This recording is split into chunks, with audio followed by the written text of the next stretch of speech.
are live.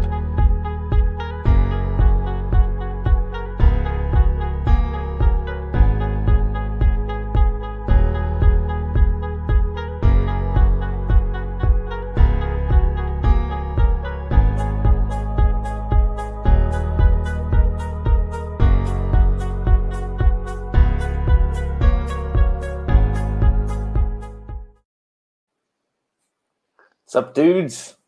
We are live on YouTube and Twitter. From quarantine, that's me. Max, where are you? The tube and the Twitter. I'm in the hospital. With a positive COVID test. How are you feeling? Max. Live from hospital. Yeah, the source of the infection itself. Scales, whereabouts are you? Infected his tongue. I can't hear any conversation. I am in Melbourne. Quarantine. Free man. Just joining you in solidarity. So what, you're in lockdown there as well? Or are you totally free at the moment? No. Free. No, free. Free man. I just spend my 3 days at home watching UFC. Yeah, why not? Oh, I picked that. Who did you pick for that one? Oh, that was I lost that one, DePaula.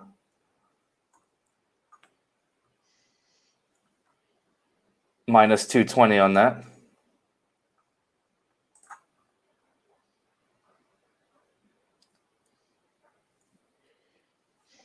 We've lost Scales.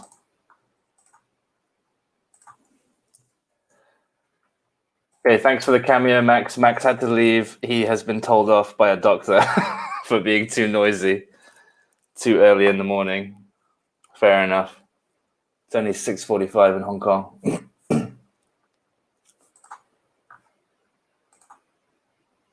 Scales, you having technical issues?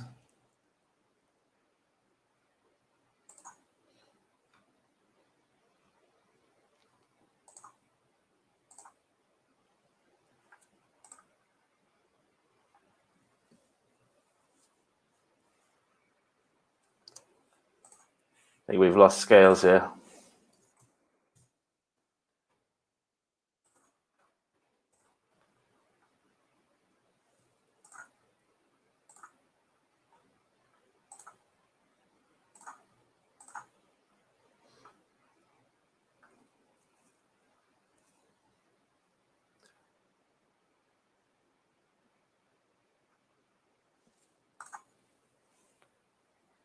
Just waiting for Scales to come back in.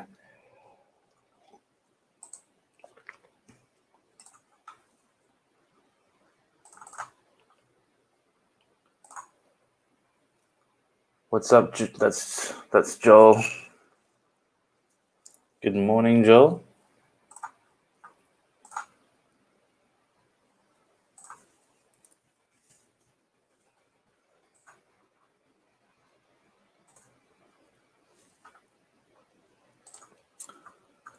Good pacing this morning. Casey versus Aldrich. Let's put that live.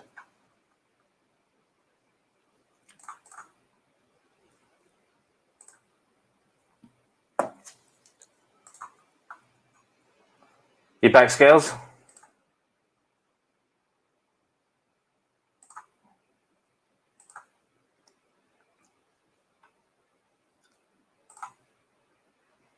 Good morning. Chris, can you check your microphone? Can't hear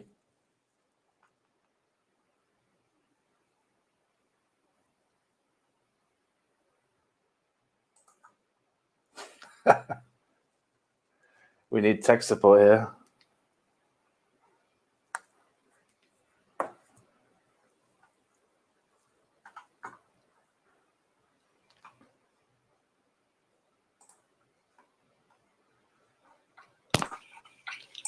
I'll try this.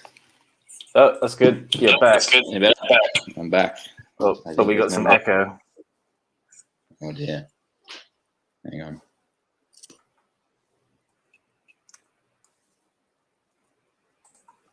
How did you pick in that last fight?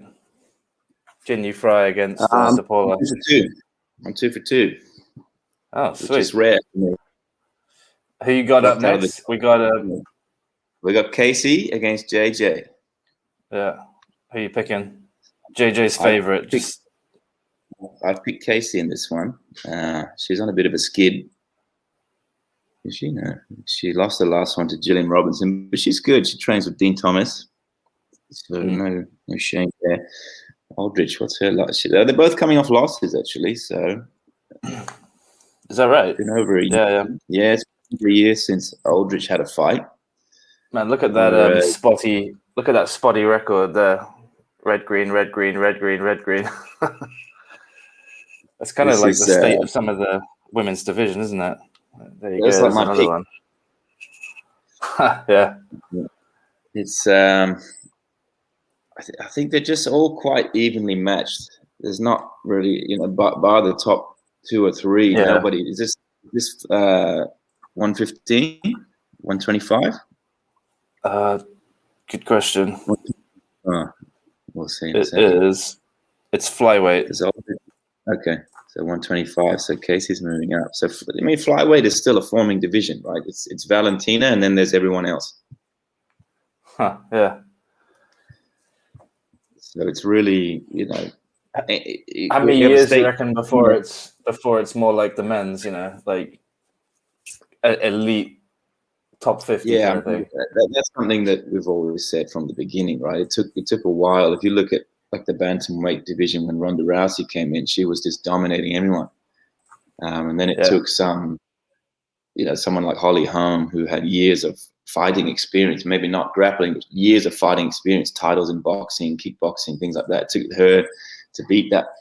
And then now you've got Amanda, who's just head and shoulders above everyone else. But the skill set is definitely forming. It's more well-rounded. You're probably going to see in the next 5 to 10 years, when these girls have now been able to train from age of 10 to 15 and get 5 to 10 years of solid like MMA training, that's when you're going to start to see the difference in just the level's so inconsistent now. Whereas in maybe 10 years, it's going to be really well-rounded. These are my picks.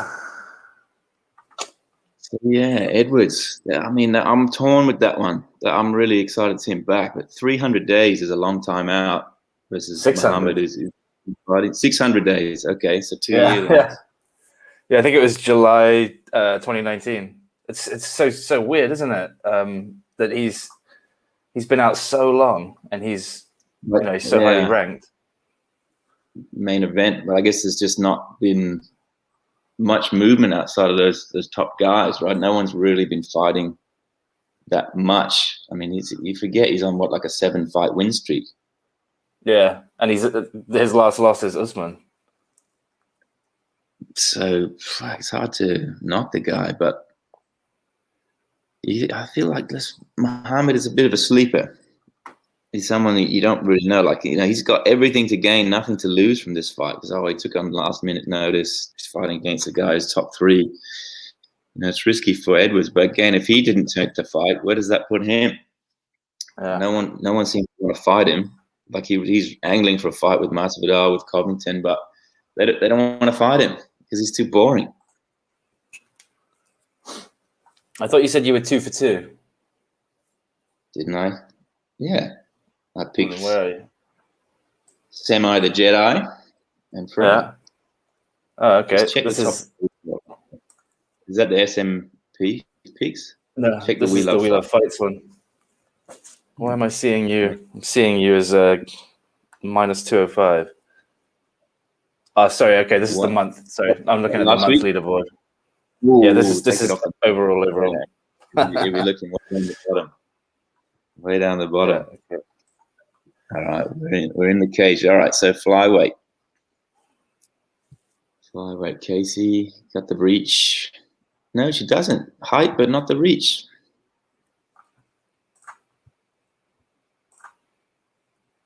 So back-to-back women's fights. Yeah. Did you see the Rose versus Zhang fight was announced? So that's where we're sort of starting to talk about the elite fighters, right? Those are two that you're going to tune in regardless, right? It's a main event. You're going to tune into that just to watch it as a fight because you're interested to see what's going to happen there. Rose, definitely the more technical fighter, but Wei Li is just an absolute tank. Yeah. And they've both been out pretty similar time frame. I mean, Wei Li had that fucking war with Joanna. That was unbelievable. Yeah, unbelievable. I mean, she's gained such a reputation after that, right? I mean, it's like one of those career. We're in Asia now. Sorry, say again. So you being in Asia, is she sort of mainstream there now? We don't hear too much of her in Australia unless you're like really looking into it. But in terms of like mainstream newspapers, obviously SCMP is getting a bit of clout. Yeah, SCMP's doing well with their MMA. Really well. Side. Yeah. You know, they're getting a lot. Hall of Famer interviews as well. It's pretty cool to watch. Yeah, so I was reading stuff with them like on the Underground, MMA Junkie. So that's pretty cool. Ooh. I think on that, yeah. To answer your question, I don't think she's mainstream yet, but everyone remembers that fight. They remember that Joanna fight. Yeah, how can you forget? Well, I guess you can forget. COVID is it's just really destroyed everything. And with the UFC, there's a new fight every week, so like it's easy to forget something until you're reminded of it. Yeah, I mean that hematoma on the head is hard to forget, regardless, right? I still remember the. Do you remember the Mark Hominick one? Yeah. I was going to say Jose Aldo. Yeah, first that was pretty brutal. Looked like he was growing an extra head. So we've got Aldrich here going for the takedown of Casey against the cage. He's kind of holding off well. Bit of a stalemate at the moment.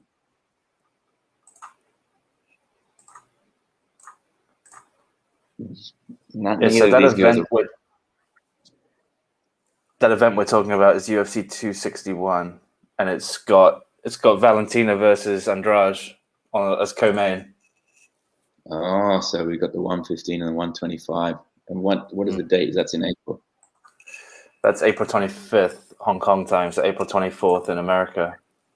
Okay, so about 6 weeks out. Exactly 6 weeks out. Amazing. Yeah, there's some awesome events coming up. Actually, next weekend. Is that in Vegas, or are they doing? That is Vegas. I think I saw an interview with Dana yesterday. He said they were negotiating Fight Island again. Okay. I don't know what kind of dates they're talking about. Great to have that in the back pocket. Yeah, it's so cool. The spirit and the feeling of the events is just different as well, isn't it? I think the Fight Island ones. How much do you think is that costing them versus profit? Do you think they're still making profit? Yeah, I feel like Abu Dhabi must be paying for a fair amount with all the airtime they get. Roll out the red carpet, right? It's just like a really unusual way of advertising. Yeah, but I mean, all these like tourist, what do they call them? Like the government departments visit Malaysia, visit China, all that stuff. Just extension of that. Short of much money, are they? Even actually, just from the airline point of view, like you get so much insight. You know, we watch those embedded shows and things like that, and the plane looks so cool by comparison to seeing other airlines. It makes you want to think twice about who you're going to book with.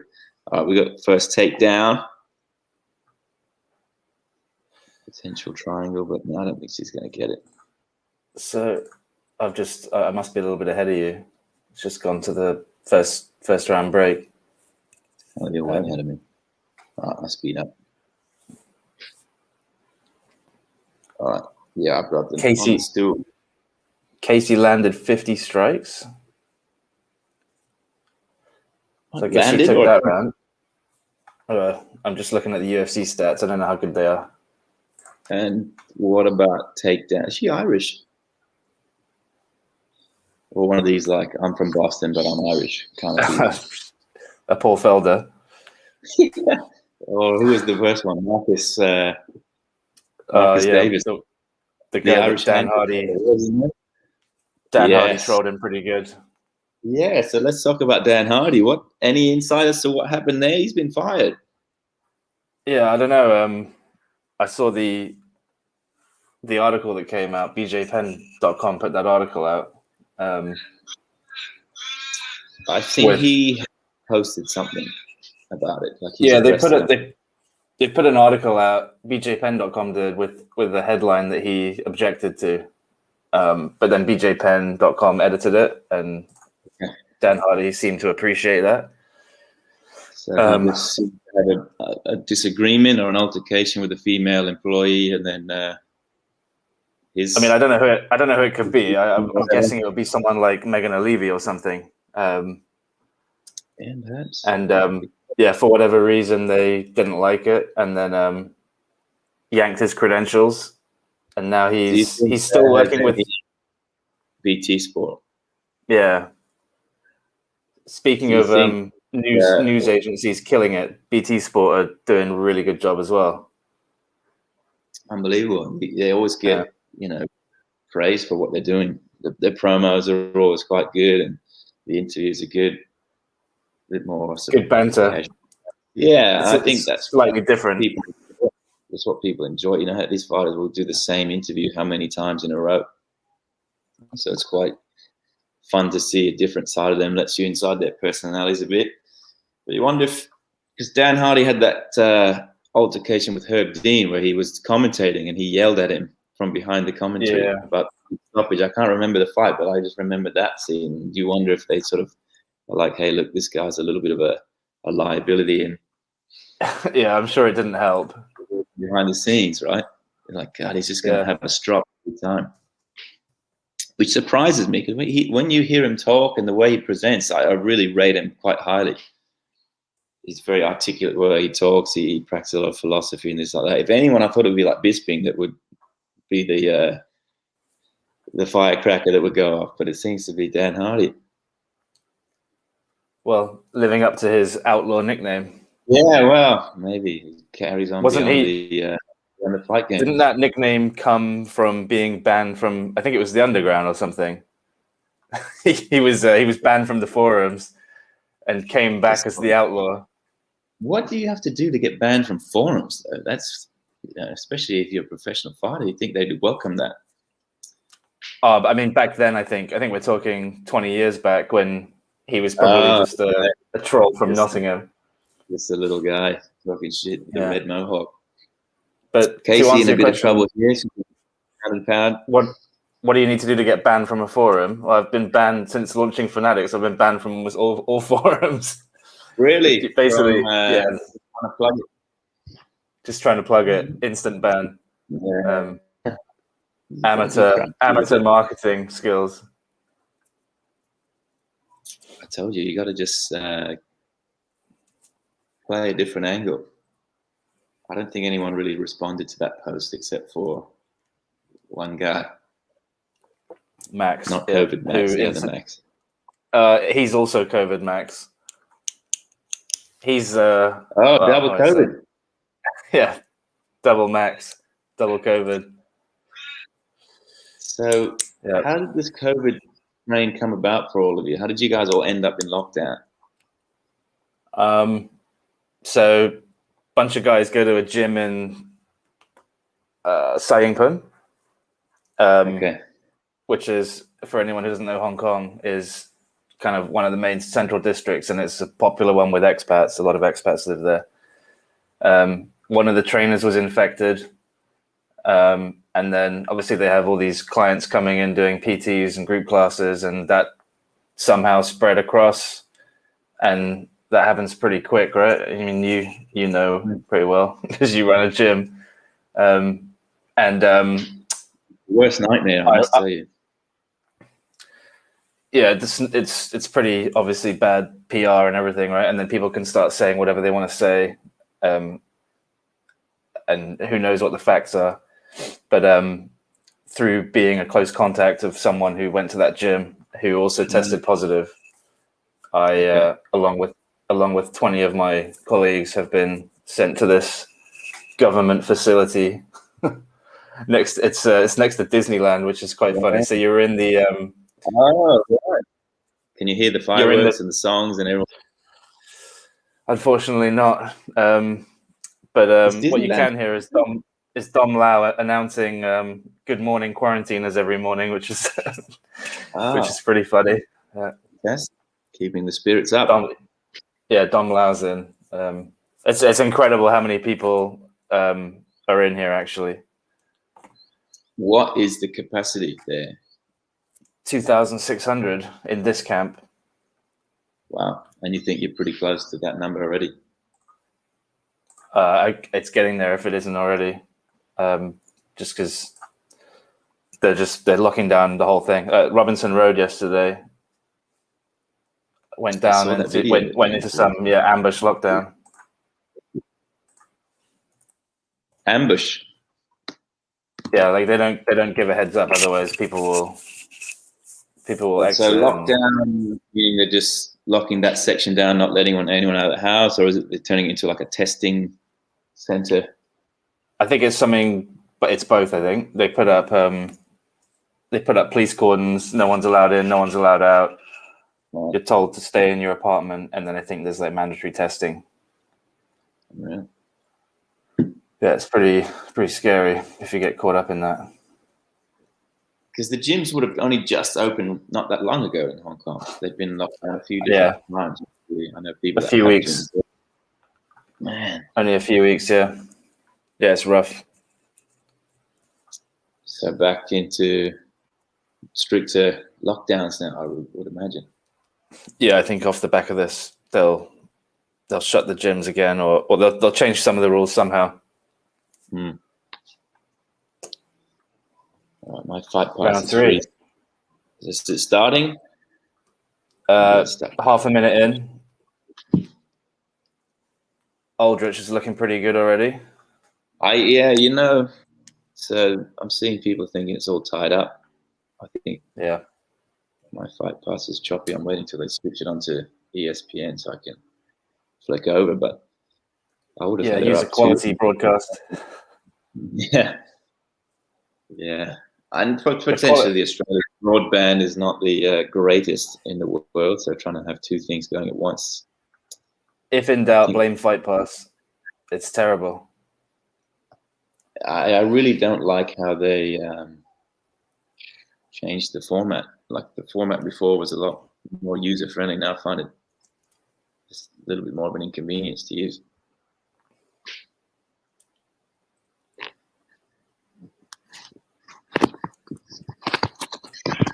Just looking at the picks, I'm pretty sure we got like a landslide pick. Yeah, we got, I think 80% of people pick Case Aldrich on this one. Not me. It's interesting. It's like on the prelims, people obviously, if they don't know who a fighter is or they don't know enough about them, they really fall back to the Vegas odds. Yeah, even a small favorite will see a huge pile on. Yeah, I tend to go the other way. If I'm not entirely sure, I'll pick the dog. Casey's having a good round now. And now I'm watching it. I do actually remember this JJ Aldrich a little bit now. Sometimes you see the record, you see the pictures, you don't know. But I remember her from being quite a decent wrestler. But obviously, there's quite a discrepancy in the striking. Casey, if she, I don't know how they can say that Aldrich has the reach advantage. Just looking at the screen, Casey much taller, leg length. If she's able to stay on the outside. Yeah, she's moving well. Pick apart that lead leg. Throw some punches in. Did you spot a little nugget, new feature we got in the app this week called the Prelim Primer? You know what? I've been every time I've opened the app, it's been telling me to update it, and I haven't. So I'll do that right now. Okay. Anyway, for some background on that, I'll just show you the Prelim Primer is. Looking good. There's basically some guys in North America. I'm not sure if they're in Canada or the US, and they have a podcast called Prelim Primer, which is designed to give you some background and analysis on the early prelims. So they don't focus on any of the main event or anything like that. There's enough coverage there. They specifically cover prelims. I thought it's a pretty cool podcast. So we've baked it into the app now. So so there you go. So you hit that, and then you get Prelim Primer. You can stream it directly in the app. It's pretty cool. So I should have done that before the fights. Although if Casey takes this one, I'm sure Aldrich 4 takedowns. Landed. Casey just back up. So yeah, I mean the scoring is just something that you're still not sure of, right? How highly do they take a takedown? If you pop straight back up, you take someone down, do no damage, versus how many strikes has she landed? It's this could be an interesting scorecard. What the judge prefers? Do they score takedowns highly versus, say, I land 10 strikes, you land 1 takedown on me, but I pop straight back up, and the timing. If you take me down with 40 seconds to go, and hold me down, versus I've been picking you apart for 4 minutes. I would give it to the first person finishing strong. Yeah, good. That's it. That's an urgency. That's what you want to see. Someone who's trying to. Well, she was talking about trying to snap the bad juju. I saw some interviews there, and that's what you want to see. Yeah. Oh, but still, 20 seconds. These girls are going for it. Fair play. Man, this is a pretty good fight. It's good. It's good. Oh, spinning nut shot. Is that what we call it? Oh, yeah. What do we call that? Oh, right in the cooch. That is, right in the baby maker. Jeez. I mean, that's an interesting way to end the fight with 15 seconds left. How in 10 seconds to get kicked in the ovary? Like, how painful is that compared to a nut shot? We'll never know. Yeah, well, we won't, but I'm sure it doesn't feel good. No. So we haven't got around to it yet, but we're going to create a Twitter account that's just a nut shot counter. It tweets. That was a heel. That was a heel right in. Yeah, not in a good spot. It's gonna bruise. So yeah, UFC nut shot counter. It never tweets unless there's a nut shot. That's all it does. Just counts nut shots. You should have also like I don't know how easy it is to do, but see who's like the king or queen of nut shots. Who does the most? Off the top of your head, who comes to mind when you think about nut shots? That's a good question. I actually don't know. I can John Jones? No, Jones is an eye poke king, isn't he? Yeah, he's the king of eye pokes. Who's nut shot? I remember a couple of fights where this one guy got hit in the nads at least twice, but I can't remember who it is. This is the problem. There's so many fights. This is why we need that Twitter account. Yeah, the Oracle of nut shots. Let's quickly Google that. Who creates the most fouls? I remember in Sasha Palatnikov's debut, he took a pretty bad one. Man, I was impressed. That guy who he fought had a real good showing on the Contender Series. What's up, Dheeraj? How you doing? So Dheeraj is also in quarantine. He's a couple of blocks down. Yes. So you just basically your day is comparing breakfast and lunches. Yeah. Well, I was getting WhatsApps and live videos from Dheeraj the day before I came, giving me tips. Oh, he was in the day before me. Okay. So he gave me the pro tip. Gave me the pro tip to order the Indian food. Oh, we got a split decision here. I'm still behind a bit. Okay. What do you reckon? JJ. No. Wow, that must have been very close. I'd like to see those scorecards. I still not been shown. Oh man. And that comes back to what we were talking about. I think she got a takedown, 40 seconds to go. 4 in the Just looking at fight. the stats, she got 4 takedowns. Yeah. Okay, so that's 1 and a tiny bit per round. Yeah. And what about the strikes difference? JJ got 50. I'm rounding up. Courtney Casey got 120. And Casey, any takedowns at all? No. So Yeah, 70 it's a pretty rough decision. 70 strike discrepancy. Yeah. Is made up by 4 takedowns. Yeah. Well, I guess I guess we don't see it that way because it's spread across the 3 rounds, but that's rough. Any idea how to pronounce this next guy's name? Garcia. Haqparast. Yeah. Is he trained out of Germany? Is he one of these guys trained out of Germany? Or he's trying to he's for us. Oh man, I'm gonna change my pick. He's minus 725. There's no way I'm risking that. I picked Garcia, but you can see Haqparast is a bit of a demon. Are you watching these highlights right now? Yeah. This guy Garcia came in super late notice. I think well, like 4 or 5 days. He's just a shadow. Yeah. I was kind of intrigued, and you kind of look at the rig. Oh, Casey, I feel like getting penalized for a split decision, $100. It stings. Well, if Big G money comes, well, he's on a streak though, never lost 11-0. But let's see if he's fought anyone that I've heard of. Okay, his last fight was against somebody called Humberto Banende.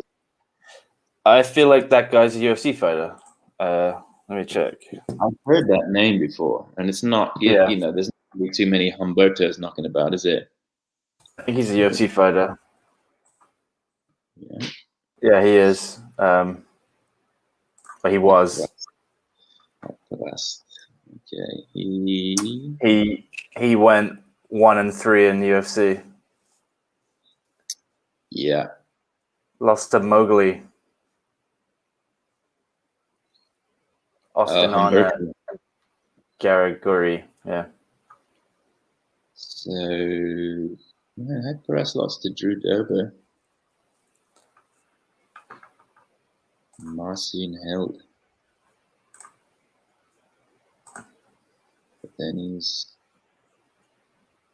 so a lot of his early fights were TKOs. But he's only got 1 finish in the UFC. Everything else is decision, and he's been finished once in the first round. Garcia. All right, I'm going to invite Gareth to the broadcast. Gareth's in hospital. Oh. Very good. So he's quarantine Gareth. Not quarantine. Hospital Gareth. Yeah, COVID Gareth.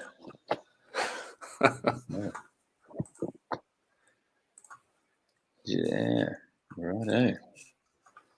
Is there like a COVID hospital or no? You just get sent wherever. I'm not sure. I'll have to ask him when he comes on. I don't think it's fun though. I know that. So. This should be on ESPN now.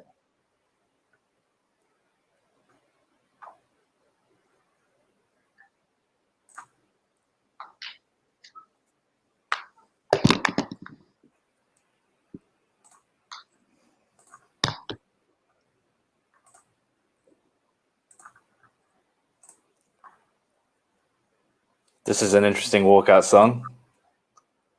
What is he coming out to?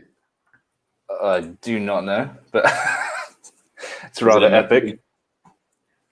No, it's the German guy, Haqparast. Oh.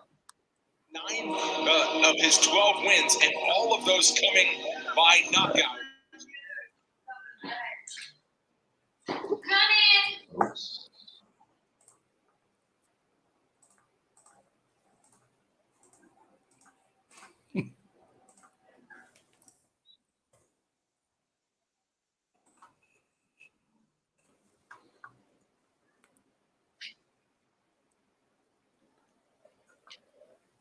All right, I'm on ESPN now.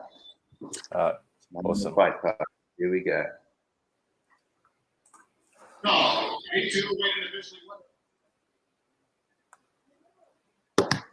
Man, these are some crazy odds. I hate picking favorites when they're this heavy. Yeah, well, Especially against a guy who's undefeated. when I was right? just doing it, I was undefeated for a reason. It's either great talent or he's been fighting lesser competition. Yeah, I mean, Vegas doesn't get it wrong that often. No, I guess that's why they're pretty good. Like they net their money. But let's see. Oh, he's taking the center. He looks good on his feet. Tight guard.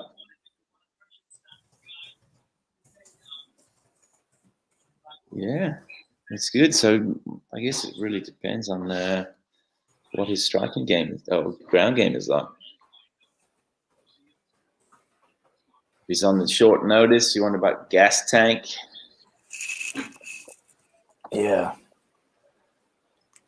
I feel like this is it's not good for these newcomers to be brought in this way, but so many people are getting their break on half a week's notice, and Yeah, I think you just need your chance now because there's no Ultimate Fighter, there's no regional shows.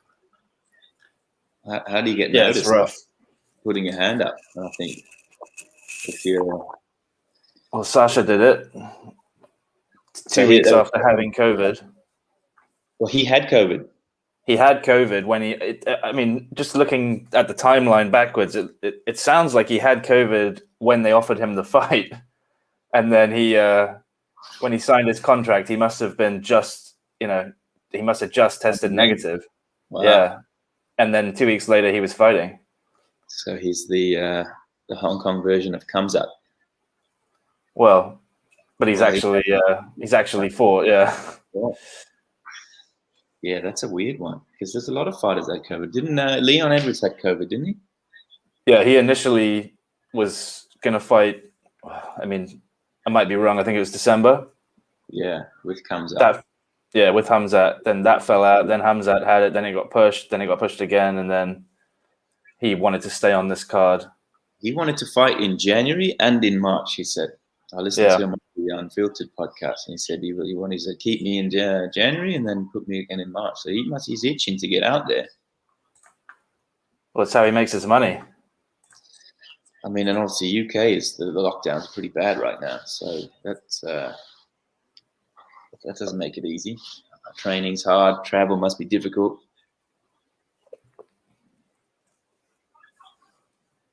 All right. This is not a fight. The odds. Yeah. I mean, we're only 3 minutes in, but do you think it adds more pressure to someone when they're that much of a favorite? Hard to say. It really depends on the mindset of the fighter. I don't know about that. I feel like I mean, Sasha talked about when he was a big underdog, he was minus 450. He was plus 450, sorry. It's not as wild as this guy. In fact, let me just check. I think Garcia is a smaller underdog than Sasha was. Really? So, yeah. I think he liked it. I saw he tweeted the other day. He was like, "Give me those underdog odds again." Nothing to lose, right? Yeah, maybe. I think, it's like you said, it depends on the attitude. Last week, she must have been like minus 700 against Nunes. Who's that, sir? She was. Nunes was like minus 1,200, something mad. I mean, far out.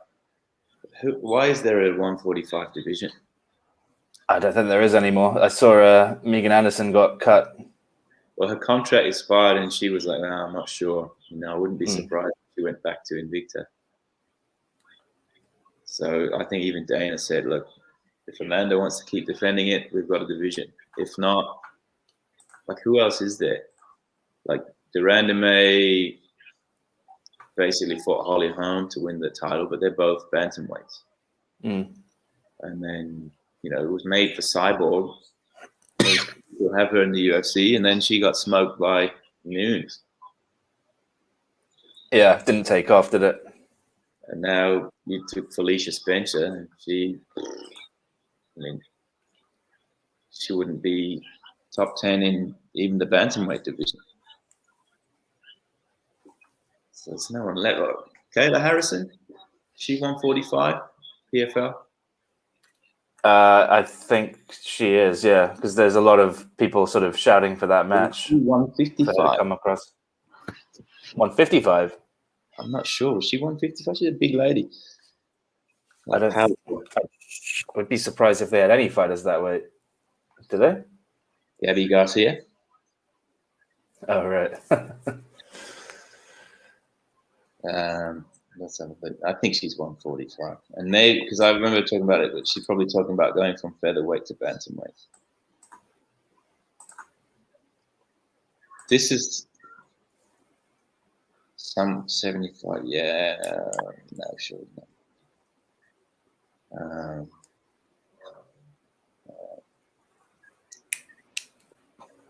This is the problem with sort of organizations where you can't do those cross fights. You want to see some of these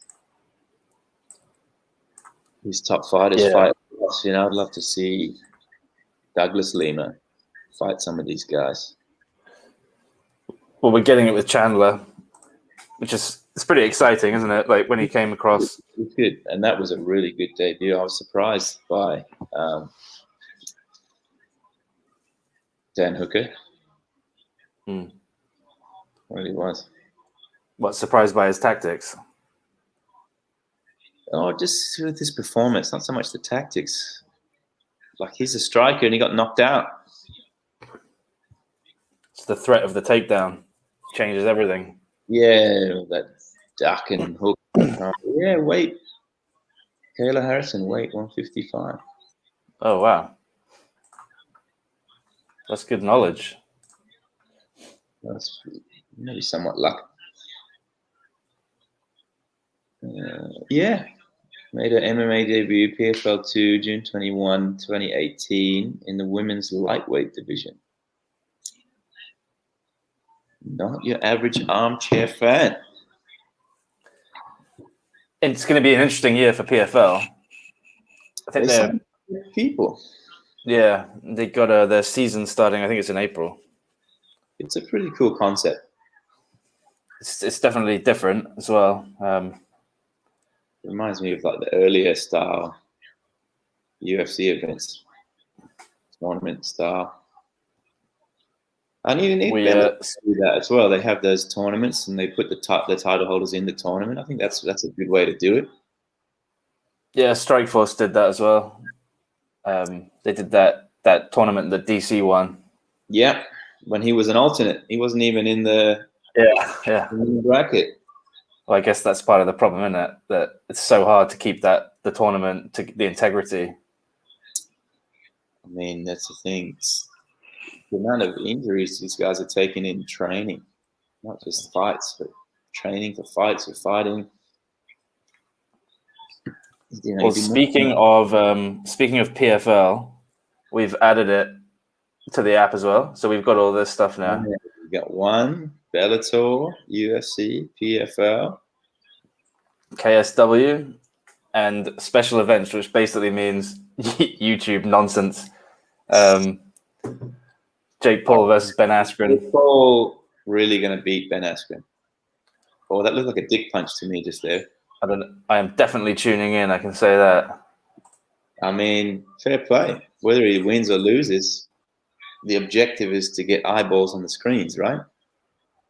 Especially being YouTubers, their sole purpose is entertainment. And whether it's cringy or not, people are going to watch. Yeah. And I think it's a good match to pick Ben Askren, not known as the strongest puncher. Huh.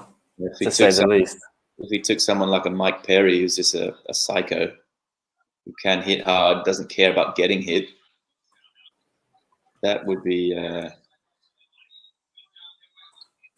bit more dangerous for him, I reckon. This is a good fight. Yeah, it's way more competitive than the odds would. Oh, good trip. Oh, he didn't follow up. And maybe those are just the subtle differences now that you can see in who he's training with and tactics, fight IQ. Pressed up against the cage, gets the trip, separates, back out in the open. But Garcia's doing well. He's sort of pressing the action. He's fading in and out. Defense is pretty good. Oh, he's cut around the right eye.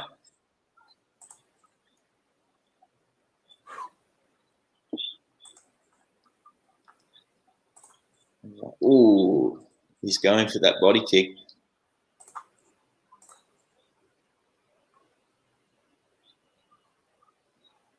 So this is the first fight of the televised prelims. The second. Right, yeah.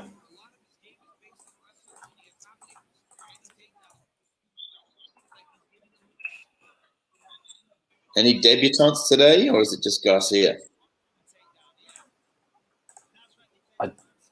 I'm not sure, actually. Good question. Let's have a look.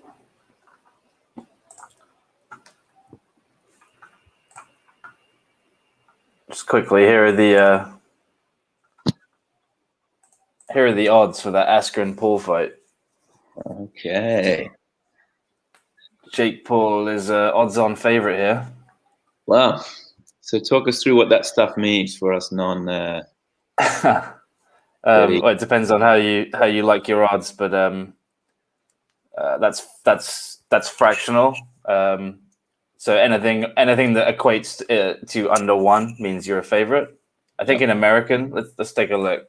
What is that? 4 divided by 9. See what that means. Minus 225 or 1.44, depending on how you like your odds. It's a pretty strong favorite. Right. So you have to put $225 to win 100. Yeah. Wow. That's big. Yeah. Why is everyone so big on him? Of 2 fights, or are they just really down on?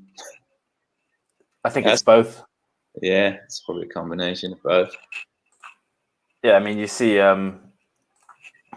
Askren put out a pretty good video. I'll bring it up. He's definitely trolling. Okay, of him. Like Stephen K. Amos. Okay, Amos, who's that guy? Stephen Smith. Yeah, not quite as bad. I think he's always good with his trolling, right? He brings it to the point where you question it. He's clever. He's a very smart guy, and he's got a lot of other vested interests. For him now, I think it's about making money as well. He's looking at different avenues. He's got his wrestling schools. He does a lot of cryptocurrency trading and investing, podcasting. And this is another way. That's what he said on the things. If this is, you're just going to pay me money to do what I do anyway, and a lot of it. What do you think the purse is compared to his UFC purse? He's quite significant. I'd imagine it's significant, like you said. Yeah. It's all just YouTube revenue. Oh, he's good knees. I'm enjoying this fight.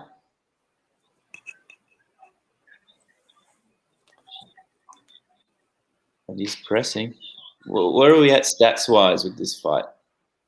Oh, nice. Try and bring him up. So high press. He's getting around the guard. Uppercut, hooks around the guard. Picking his shots well. He's both looking pretty fresh, like not too much fatigue showing here.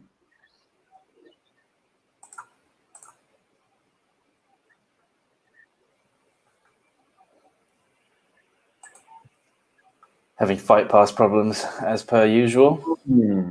That sounds like a isolated incident. When do you think John Jones makes his heavyweight debut? Oh, straight for a title? Has to be. I think it'll be straight for a title. Yeah, I mean it deserves it. And they're fighting this month. Yeah, the 27th. Yeah, 28th. Yeah, 260. Miocic and Ngannou. Yeah. So that'll be good. That'll be good. It's going to be interesting to see that fight again. Next weekend is big. We got 4 events in 3 days. We're going to run on Fanatics.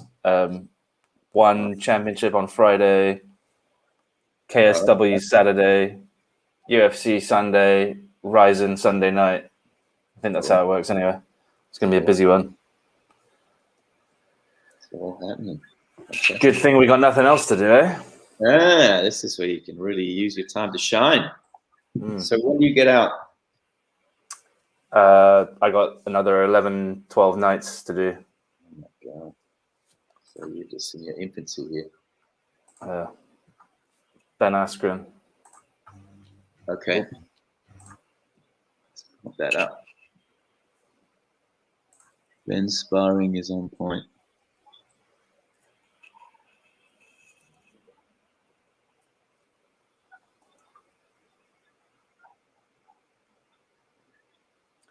Yeah, I mean, there's deliberate trolling going on. Who is that he's in there with? Just one of the Rufus Sport guys. Yeah. There he is. Duke. Is that Woodley? Nah. Woodley got big between fights if you think it is. He's been on the Tyson Fury diet. Woodley's on the next card as well, I think. No. I think he is on the 260 card. Really? Let me check. I think he's fighting Vicente Luque. Yeah, he is. Yeah. He is. Yeah. Oh, and Sean O'Malley is back. Oh, we got an Aussie on there. Jamie Malarkey.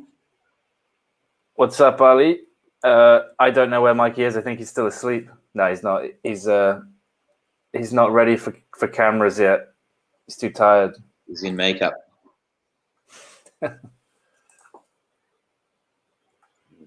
What time is your first meal getting delivered here? I think in 20 minutes. I wouldn't call it a meal, though. Okay.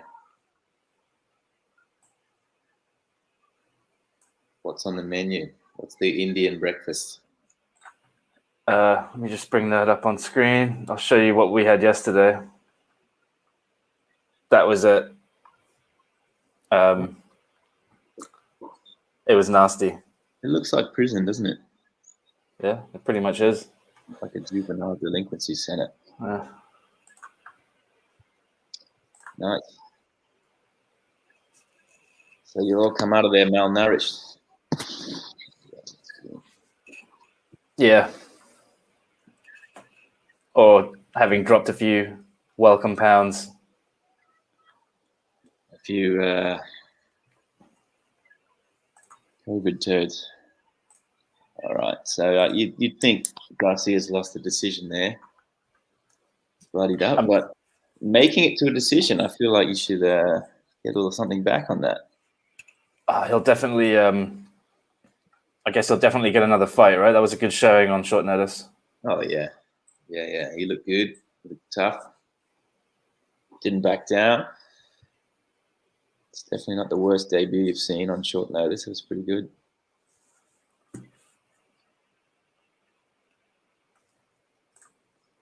So Derek Lewis was on Joe Rogan. I didn't see much of that, but I just read this morning. He wants to fight Ngannou, but he doesn't want to wait around because he knows John Jones is there. So he said he doesn't mind fighting Cyril.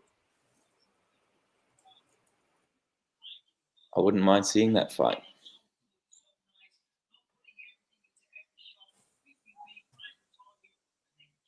What did you think of that fight against Rosenstrike?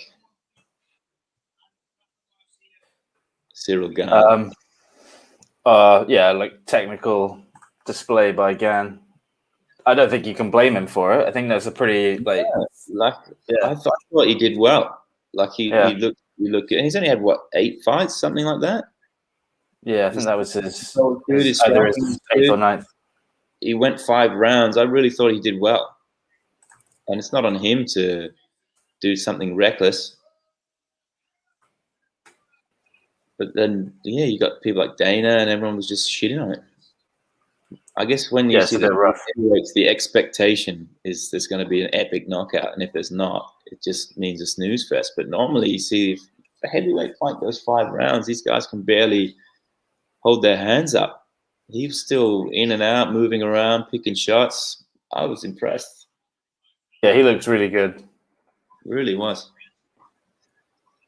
Man, Ronnie Yaya looks 45 years old.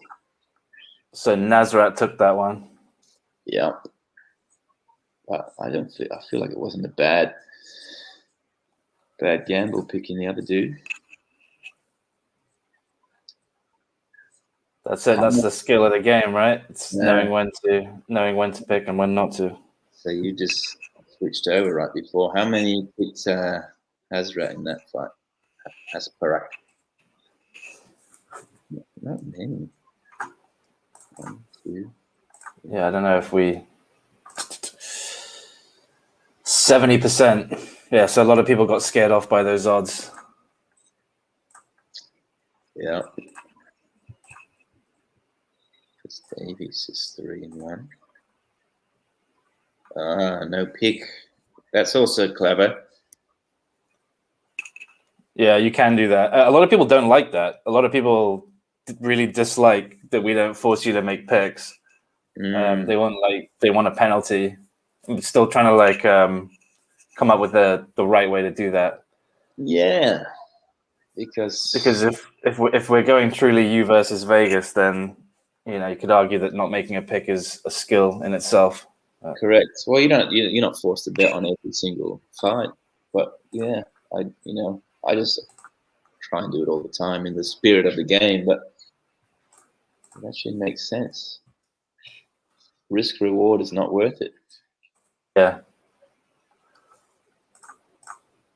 There we go. So who is coming on and drinking beer and whiskey out of a boxing? That would be Mr. Bob O'Kane. Oh, okay. Kingpin Kane. So that is who it is. So I see in the chat, I'm like, it's a Bob O'Kane. Yeah, he's been joining our live streams. He started his own wrestling federation in Asia. It's like the Champions League of wrestling in Asia. He's say Champions League? Say again, sorry. Would you call it the Champions League? That's what he's trying to make it, like for Asia. So you can win the belt in Hong Kong, and you can win the belt in the Philippines, and then you take it to the next level in Ultimate Wrestling Asia. So yeah, he's a good showman. He knows how to promote, and he just everything he does, he loves wholeheartedly. That's what including you want, right? Including drinking. Yeah, so we've set up we're just doing it for the pay-per-views, and anyone's free to join, but basically whoever comes last in the picks for the pay-per-view has to do a glovey. The Glovner. Yeah. Yeah. Do you have to do like a few rounds with the pads first? Just get it nice and steady, or just straight in? I think after you've done your glovey, you can use the glove for a week before you pass it on. Oh, so one glove. Yeah, it's one glove, and it's gonna do the rounds. So I'm now starting to see why everyone from the gym is getting sick. Yeah, good point. The Glovner, all right.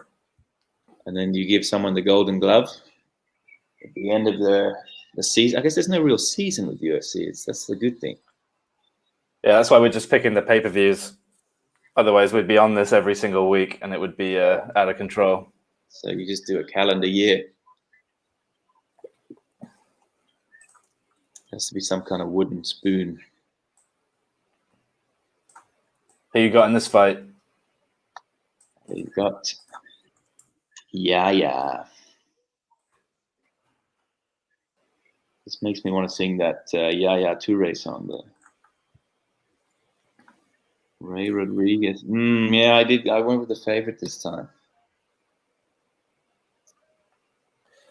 Minus 280. I think I just was looking at who he had fought, and comparing them. Way more UFC fights. But yeah, he fought Mike Brown in 2011. That was his first UFC fight. Maybe he is fought 35. Why this guy's 33?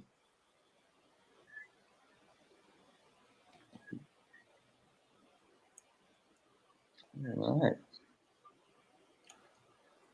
How many underdogs have won today? Just one.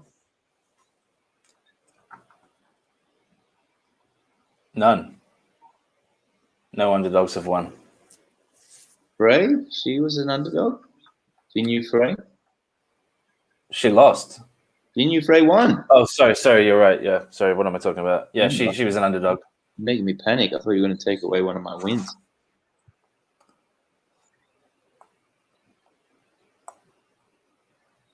Wow, I haven't seen like the baggy shorts in a while. It's like old school tap out style. Oh, we got Venom coming next month. It's next month. Yeah. How do you feel about that? Yeah, I think it's better to have a grassroots MMA company. Yeah, I mean, than Reebok. Is pretty average. Let me see if I can pull that up. I saw Brian Ortega put some tweets out where he was wearing some of the new gear. Yeah, I don't know of the style, but I guess that was coming from pre Reebok days when everything was pretty ugly. Let's be honest. I saw Brian Ortega in a movie last night. That looks good. Yeah, that's good. It's very Venom, isn't it? I mean, I wouldn't wear it around. I was saying that. Yeah, that's the thing. The old school UFC shit. But that's not too bad. You know what? It looks pretty similar, let's be honest. I guess they don't want to do too much change. Yeah, I think Reebok tried to force that, the mentality of kids and I guess even adults do it, walking around with your favorite football player's T-shirt on, Gigs 11 on the back. Yeah. Would you do that? Would you do that with a fighter's kit? I mean, it's pretty cringe, isn't it? Unless it was like a family member or a close friend or something like that. Not really. Not really, but I mean, here I am. I've got a UFC T-shirt, but they send you those for free when you sign up to a newsletter. So, is that a little kettlebell in the background? It is. First time I ever used it. This is a paperweight. So it was a Christmas present that never, ever, ever got used. It's those things, though. I'm going in quarantine, and you turn up, best intentions. We should get a little kettlebell count happening. I started tracking. I've got a little Google sheet tracking my workouts. Very good.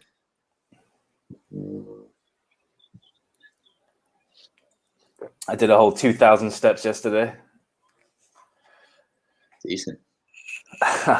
It's amazing. Yeah, not quite the Dan Hooker 10K. What's 10 Ks every day? Yeah. What would be your average out of quarantine? Do you keep track of that at all or no? Yeah, 8 to 10,000.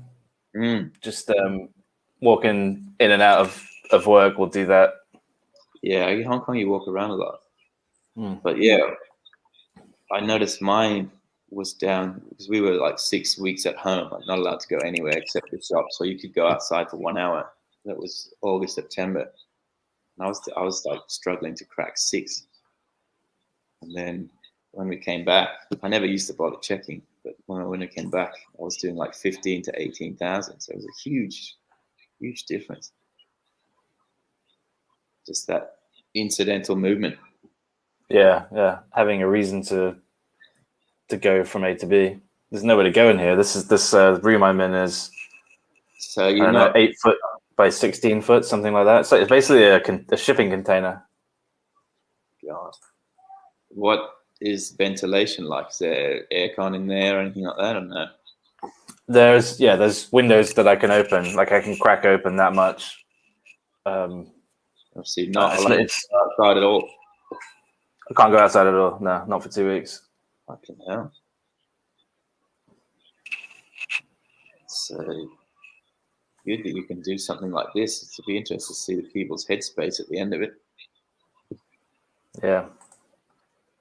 You have to do like a daily kettlebell stream workout. I'll leave that to the fitness geeks, of which there are plenty. Yeah, join in. Give you something to do. Yeah. There's people getting competitive on some quarantine WhatsApp chats. Yeah, I think it's all just coping strategy, right? All right, one round down. I'll give it to Ronnie. Yeah, that was a dominant. Good on that. All right. He doesn't look tired at all. No, he's looking good. But I guess that's experience, right? Is just knowing about energy conservation. Yeah.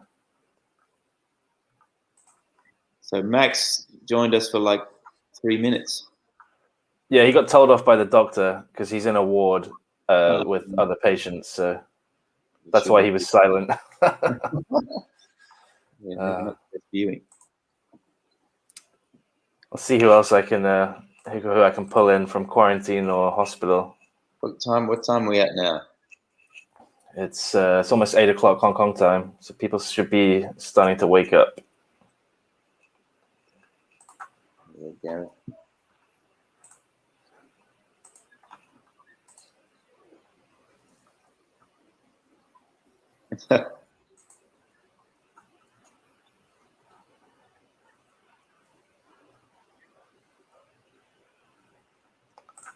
Oh, JHK in the house.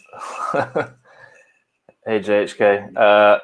Feeling totally fine. Yeah, tested negative. All good, thanks. Just got to sit it out for 2 weeks away from the family, which sucks. Yeah, tough when you got kids and stuff. Do they understand what's happening or no? Yeah, my wife just sent me a WhatsApp of my daughter watching YouTube saying, "There's Daddy." Oh, awesome. So boosting our viewer count. There's a 4-year-old watching us. Usual YouTube viewing for them. What's the go-to now? Bluey over here, some kind of dog. Oh, no, my daughter watches. There's a cartoon called True on Netflix. All right, Her favorite.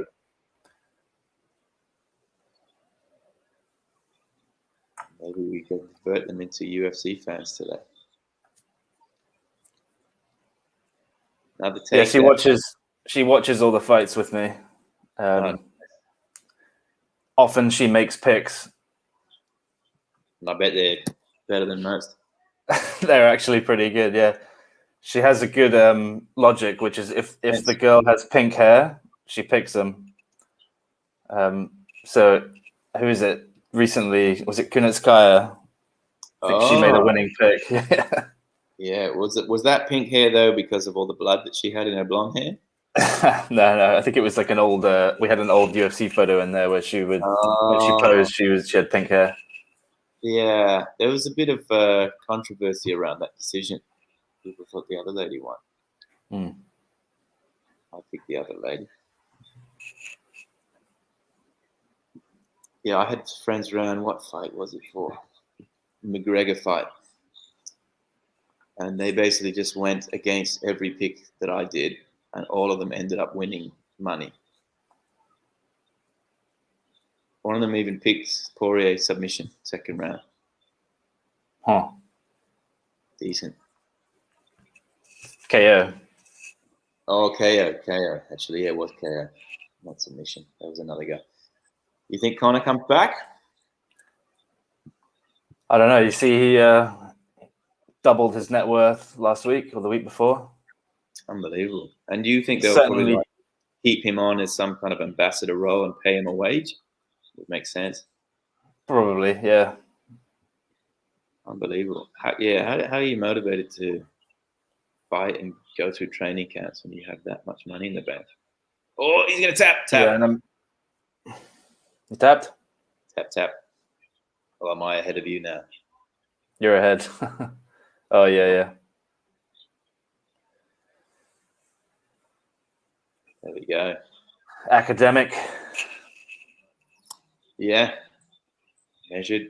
Take no damage. Probably could do with a set of clippers to the head, I reckon.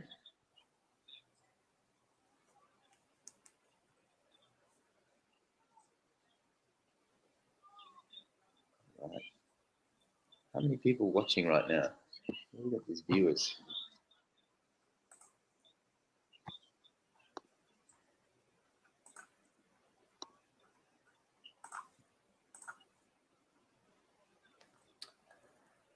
Not a whole lot of buzz for this card. Feels like one of the quietest ones this year. Especially these prelim fights. Yeah. The calm after the pay-per-view storm as well. I feel like they always do this. Yeah, I mean, they just contractually give people fights and move along. Yeah, that last pay-per-view was just... The prelims were amazing last week. Yeah. Possibly the best prelims I can ever remember. That Serbian guy was outstanding, like, from Alaska. Which guy are we talking about? What's his name? He was like the first... Oh, he gave the amazing post-fight interview. Yeah. Yeah. Let's take a look. You should know his name after that. Yeah.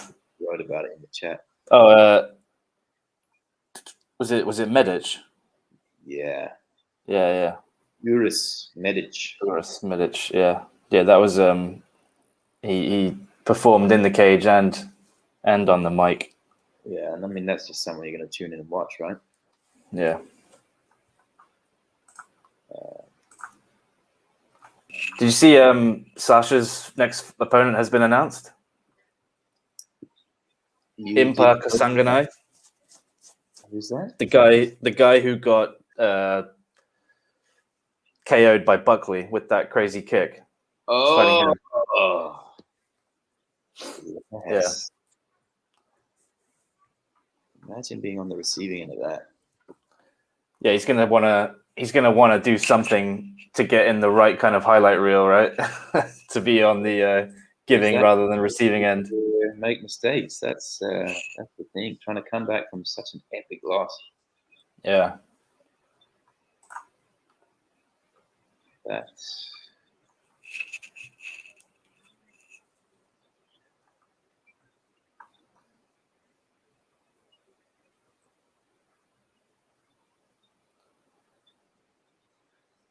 How are you doing in your picks?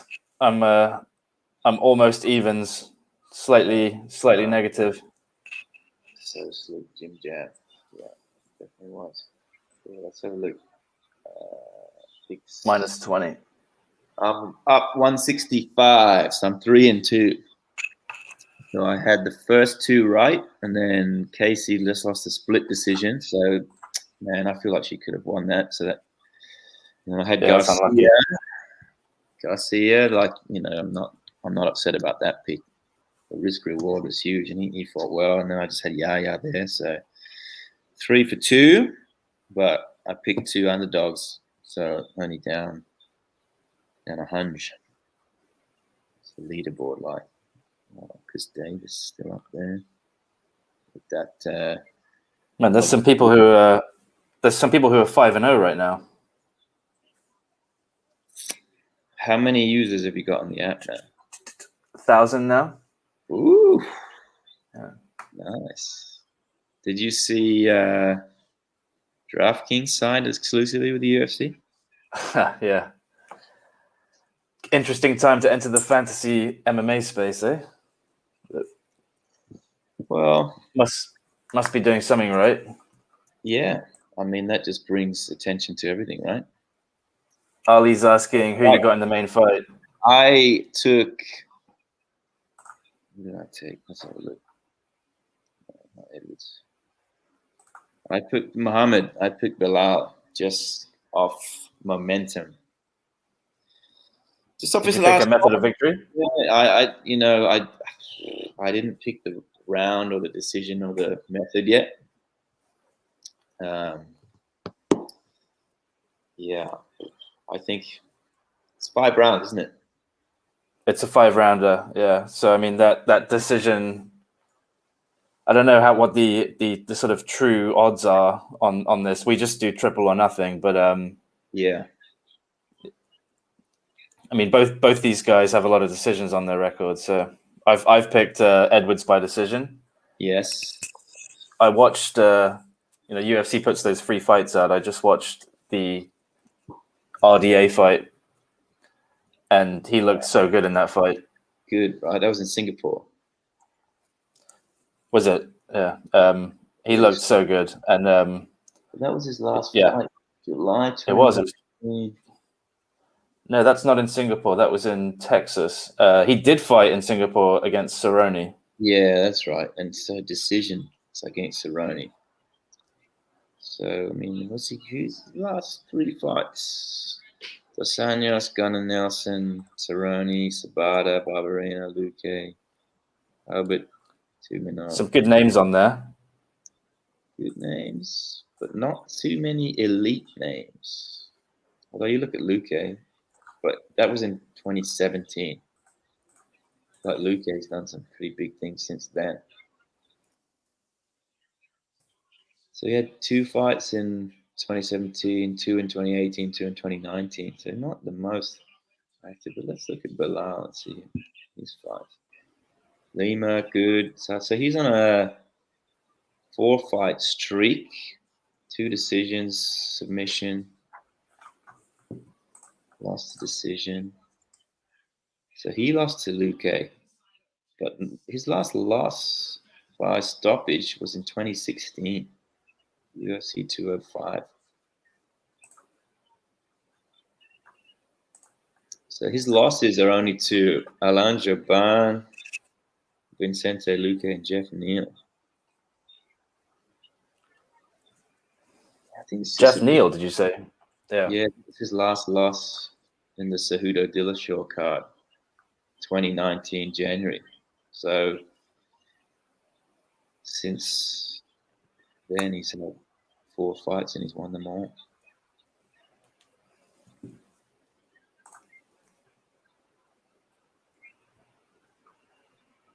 He's an interesting guy too, though, isn't he? Bilal Muhammad. Yeah. Pretty corny, but I guess he trains with Ben Askren, so they kind of probably rub off on each other.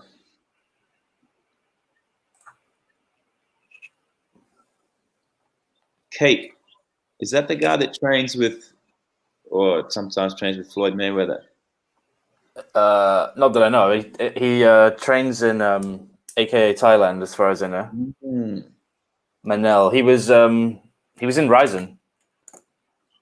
Michael's trained with Manel, actually. Michael used to train at AKA Phuket. Nice. Yeah, I've driven past it a few times. Never stopped in. Went to Tiger. All right, who we got? Jourdain Rojo.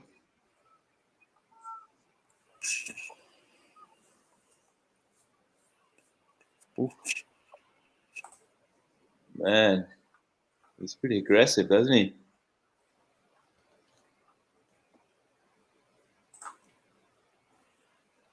It's an interesting nickname, Air.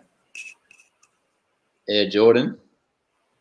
Oh, okay. that Yeah. Shows I don't watch basketball. Come on, you don't need to watch basketball to know Air Jordan. Maybe the spelling just Canadian. Yeah, Jourdain. Jordan.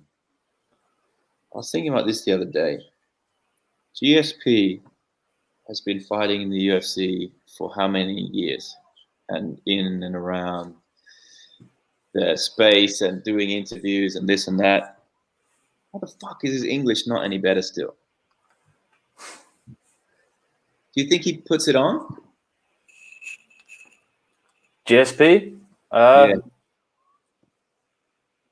I don't know. I think his English is pretty good. I mean, he bantered pretty well with Bisping, and you got to be able to understand English pretty well to understand some of Bisping's banter. Yeah, that's true. Maybe it went over his head. Ali thinks that Manel is a beast too. So I'm sticking with that. Yeah, a bit of a disappointing debut. He got decisioned, but Cape. yeah, I don't know if it's Cape or Cape. I don't know how you say it, but Manel. Say Manel. Prodigio. Yeah. Give me 1 sec. I got a knock at the quarantine door. Oh, this is going to be the first meal. Nice. What's going to be unearthed here?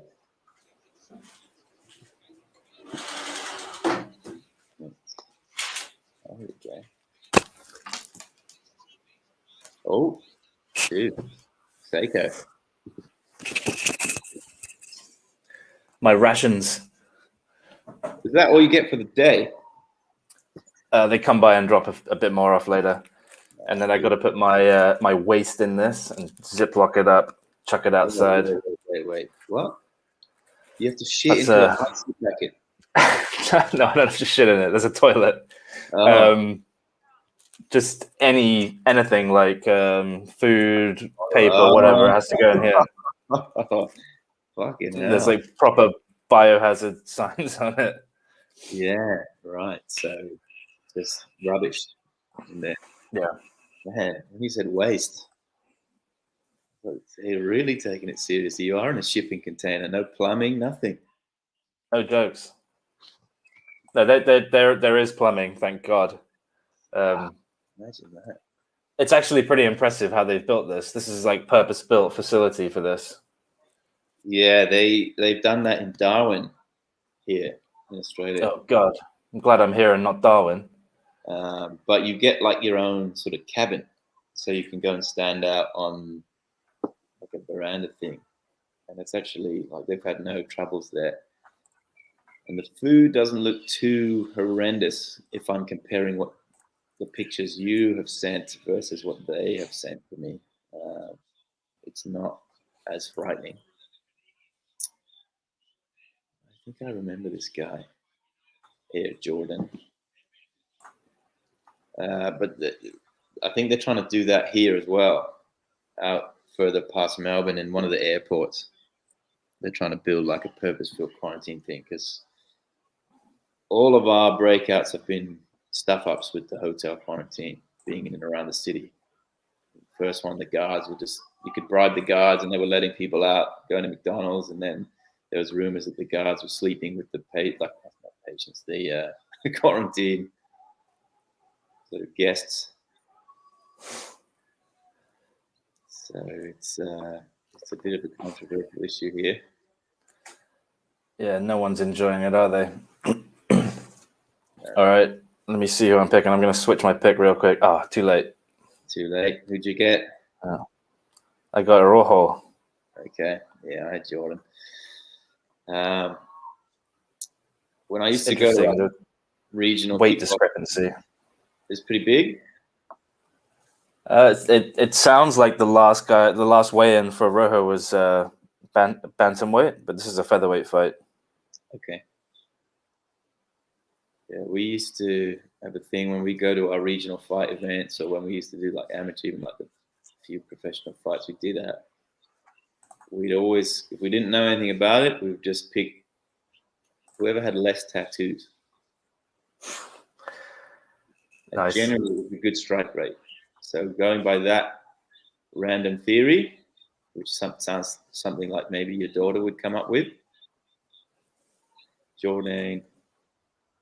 Man, look at these numbers. 87% on Jourdain, 13 on this is interesting. The slider. You when you have another ghost picture, people will just pick the other one. It could be that as well, actually. Yeah, it could be like the odds are not Yeah. like hugely the other way around. Yeah, it might be that he's got no data on him, so You'll just think it's just a last minute ringing. Oh, good takedown. Good takedown. I'm pretty sure Rojo did a SCMP interview. SCMP. Did they say Yeah, he he was did. in the Contender Series at all? No. No, he didn't. He's fought in Combate. I won't show this video, but yeah, I watched this interview JHK did. He doesn't run away from me because I need 50K. All right. That's the attitude. Yeah. Yeah, I mean, I picked Jourdain purely just based off of experience of who he's fought.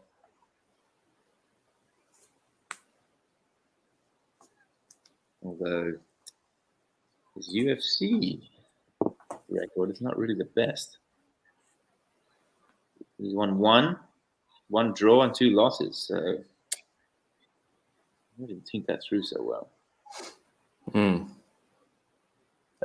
A split draw, a split decision. I wonder. He beat Duho Choi though. Yeah, that was the highlight they just showed you, and it looked good. Good finishing sequence. Oh, man. Good clashing shins, good knee. It's a good fight. I'd say these guys are pretty even, like height, shape.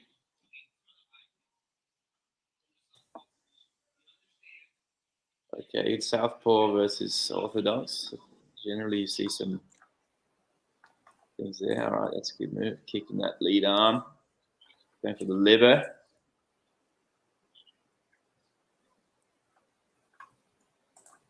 Oof. Yeah, that's his tactic right now. So he's just butchering that lead arm. Hey, do you see Bisping just copied me?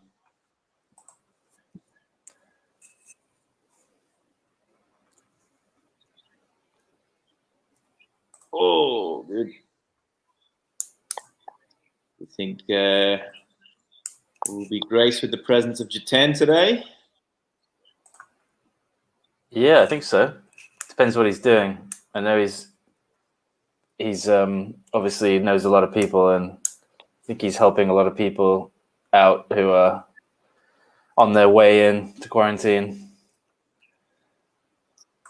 Everyone's sort of sending around these, bring this, bring that, tips and tricks. Okay.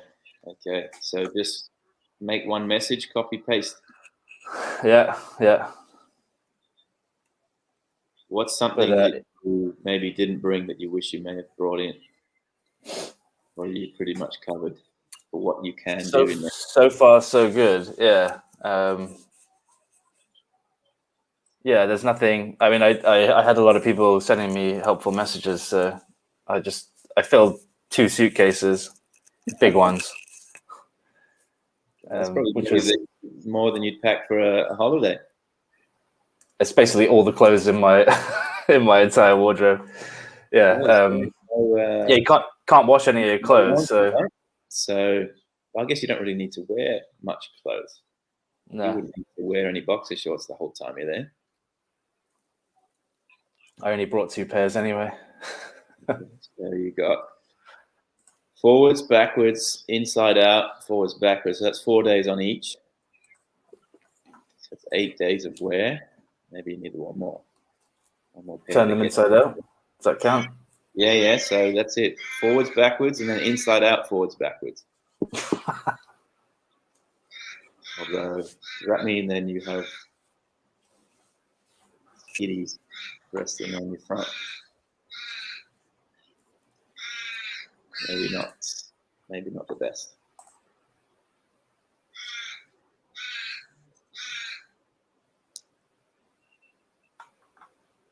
Yeah, Whoa.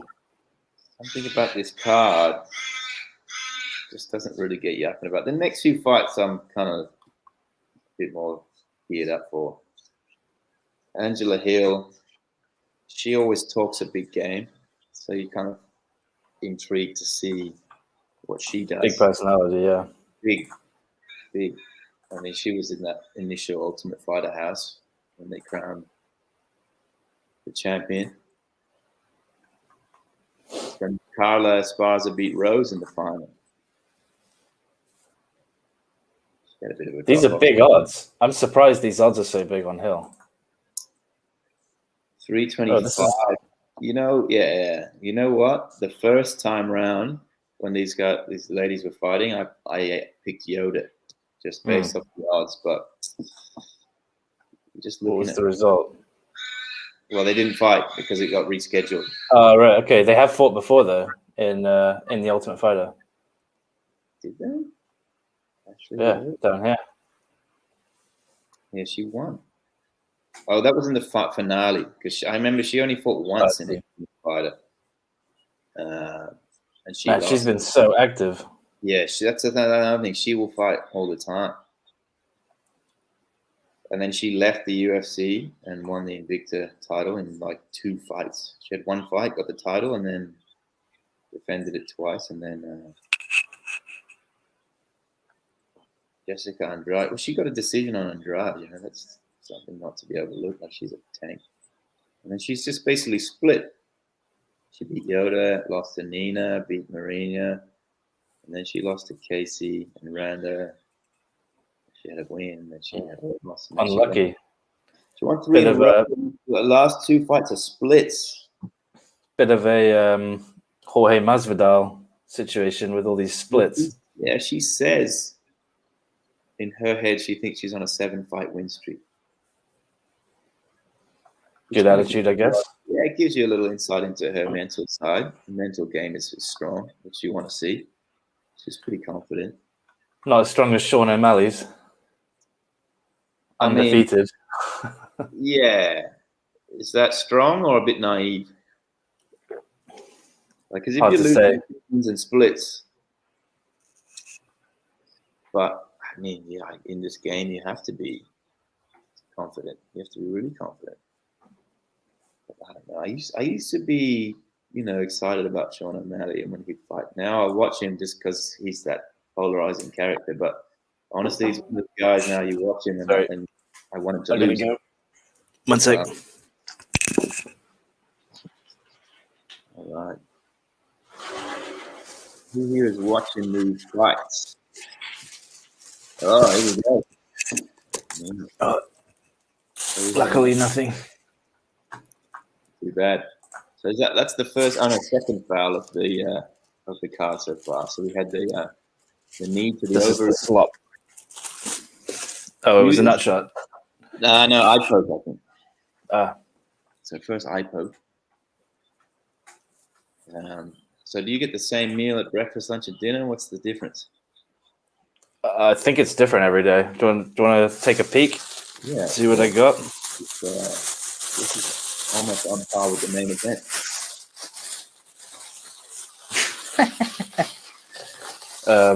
It smells interesting.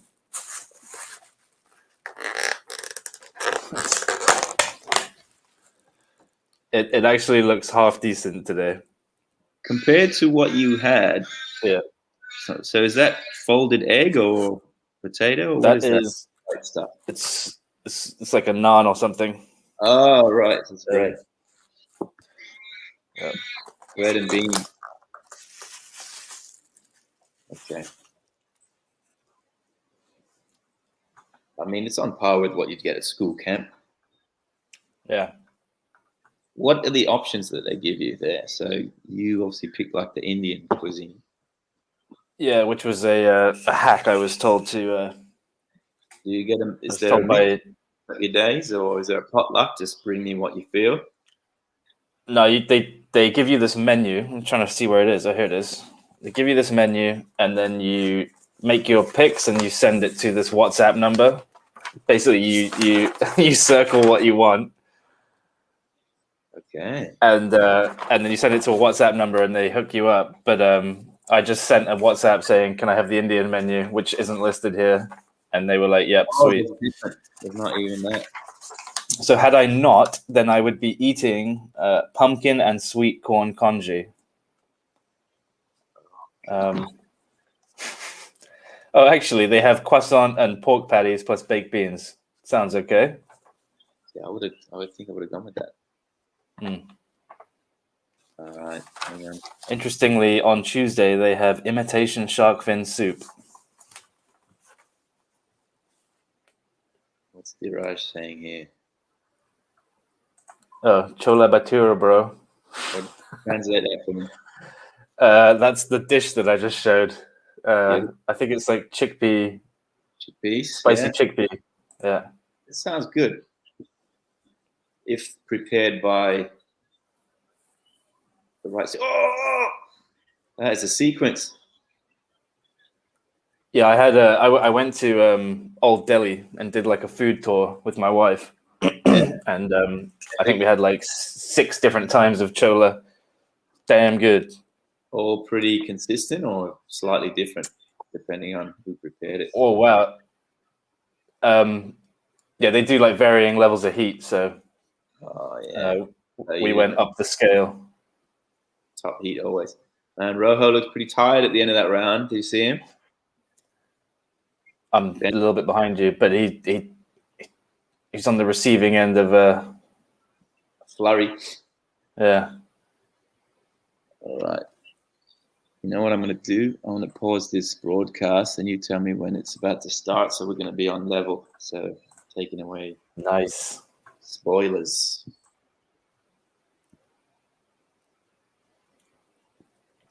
Interesting corner work. They're saying absolutely nothing. Yeah, see, I don't get the corner work.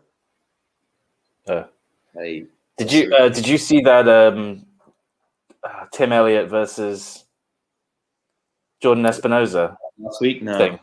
I picked Elliott in that fight because they character. When they were on the ground, they were talking some serious shit. I don't know if you heard any of that, but they censored it on Fight Pass. No, I didn't see that. I might have it taped actually. And SCMP did an article on it.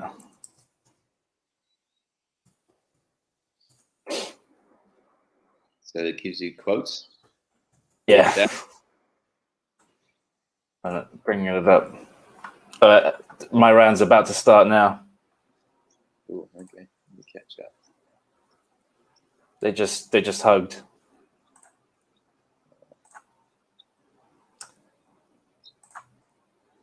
All right. I'm at 4:53. Yeah, so they were down on the ground, and he said, "I heard you choked a woman in 2018. You don't know the whole story." We're having a full chat. Yeah. Tim Elliott. You were a woman beater, little fucking woman beater. It was it was interesting because DC and Rogan were like reacting in real time to it, but you couldn't hear it on the live broadcast. So it's like, they were laughing, or no, they were like, "Whoa, whoa, whoa, whoa!" There's some serious trash talk, and then obviously the truck got in their ear, and they were like, "Can it?" Yeah, they were like, "Zip it." Oh yeah, that's it. Yeah, I beat up in some cheek apparently. That's it, right? It's a rough week for Espinoza. He name dragged through the dirt, and then he got cut. Oh, he got cut from UFC as well. Had something to do with it though, because that's where he shed more light on it. Oh man, yeah, Jordan, I think he just had a couple of losses. Right, I think the end is near. Oh, I think the end is near. Oh.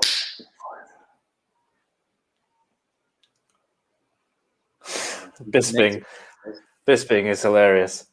How good is he?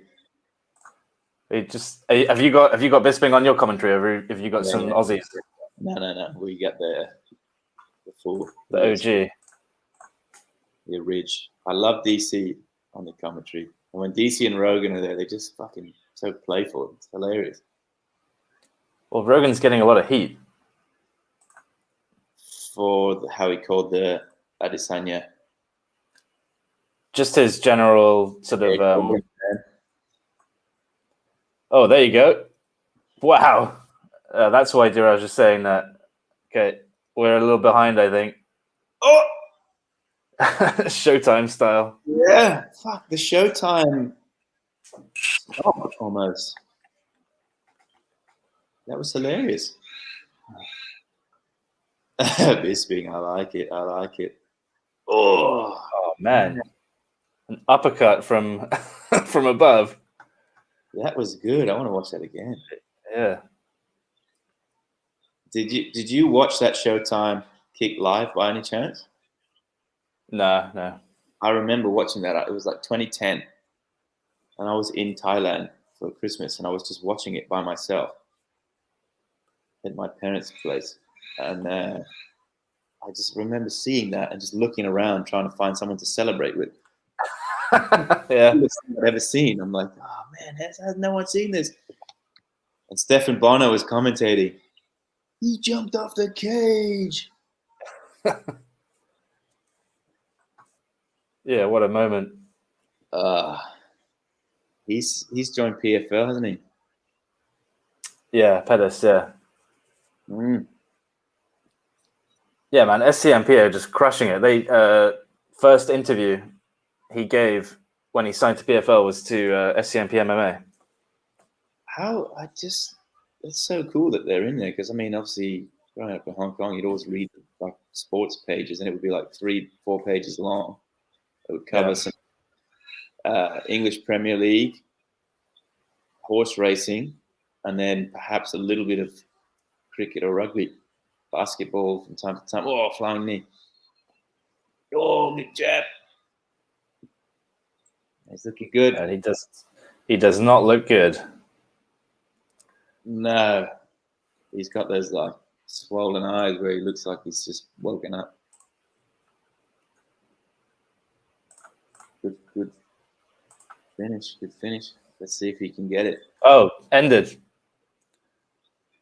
TKO.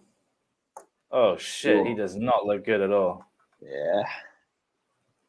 I mean, you wonder how many hits he took where he could have potentially stepped in there. Tough guy. There you go. So you had Ghost. Yeah. Boom, boom. Have they showed the jumping punch yet? Yeah, that was just fantastic. And then he hits these body shots here. Look at that. Ooh. Nah, good stop by the ref. You know, some other refs would maybe have let that continue a little bit. Yeah, taking a beating like that. Hey, you just reminded guys, it's Mother's Day. Send your messages out. Mother's Day where? That's always my excuse. It's not Mother's Day here. It's the UK Mother's Day. Okay, good reminder. Thank you. And I honestly only get reminded because my dad tells me. I don't even know. Mother's Day here is like in June or something.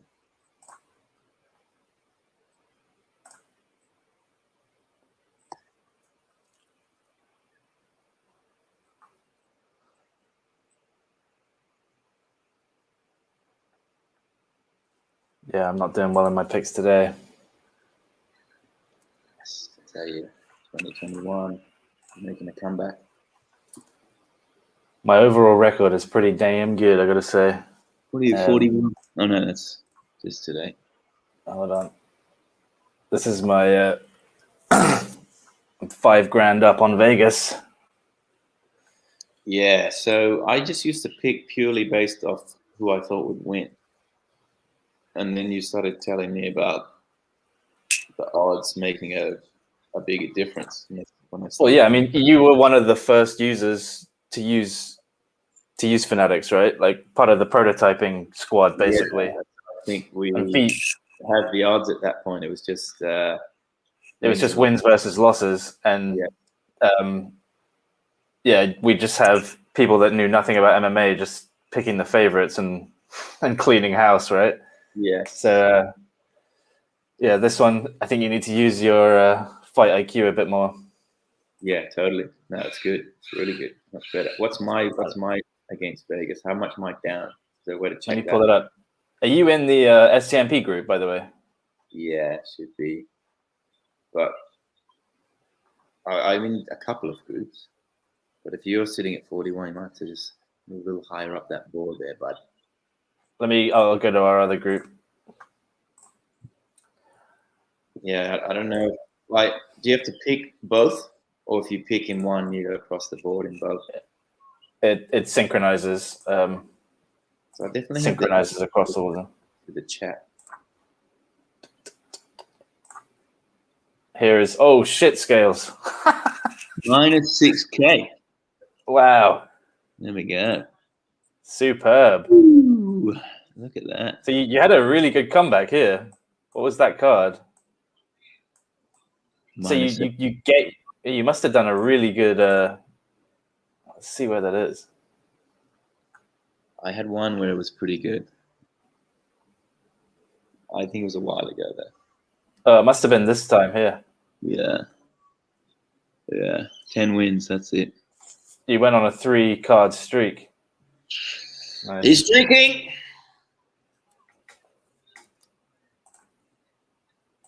And then I just ate dirt. Generally, my picks in the main cards are pretty good, and I get just nailed in the prelims. 4-1, nice. Yeah, not bad. Not bad. Ali, are you in any of the public groups, or are you just in Mikey's champ shit only group? Champ shit only. Snap Jitsu. Yeah, all the screenshots for like App Store listing and whatnot are have champ shit only in them. Man, it's gonna be good him fighting Bilal. They're both sort of tough guys. This Reddit MMA group is taking off quite well. It's got like I think it might have like 300 people in it now. 290 people.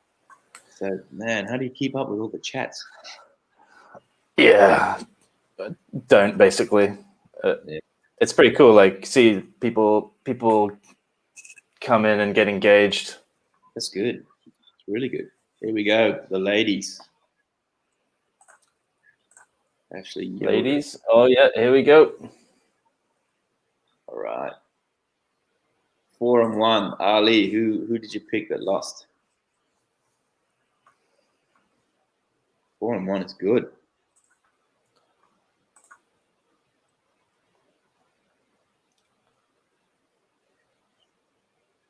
Damn. We've got 3 people who are 6-0. Oh man. Savage. Mike. Genius. I guess the more users you have, the more likelihood you're going to get like perfect picks. Has anyone had a perfect round? I remember Ranimal had a perfect round one time. He did, but the final fight was a draw. Oh, that's right. Yeah. Who was that? Who had the main card draw? I think it was Cerrone. Was it Cerrone against Lentz, maybe? Nico Price. Yeah. And Nico Price was celebrating after the draw. He's an oddball. Actually, Yoder.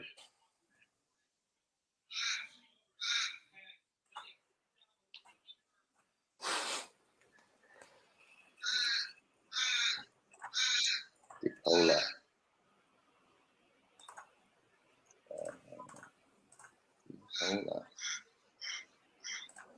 Yeah, so she lost to Jinyu Frey. That was a close fight. I thought Dipola was looking good in that fight too.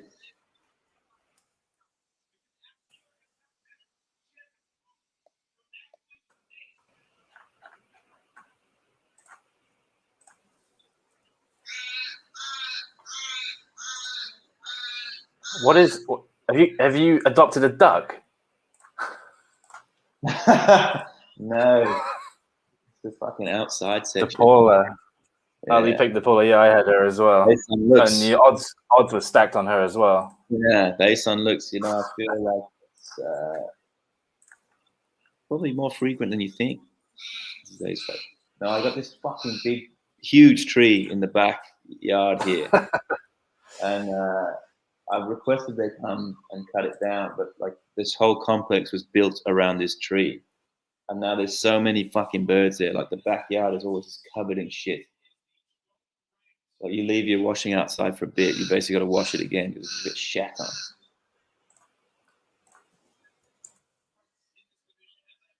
So I'm surprised the dog is not up and about because he normally is out there chasing, but he is completely passed out.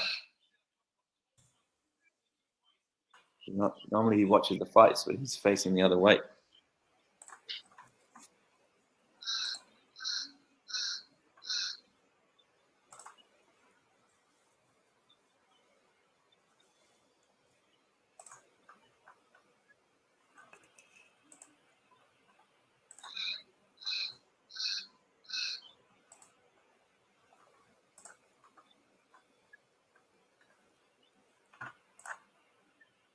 Just look at who's picking who.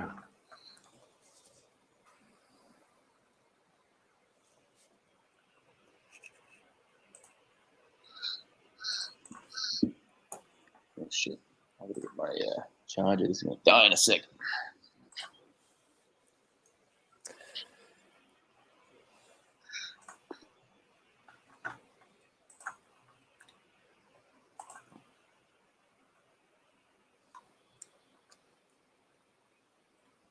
Everyone's going in on Angela Hill.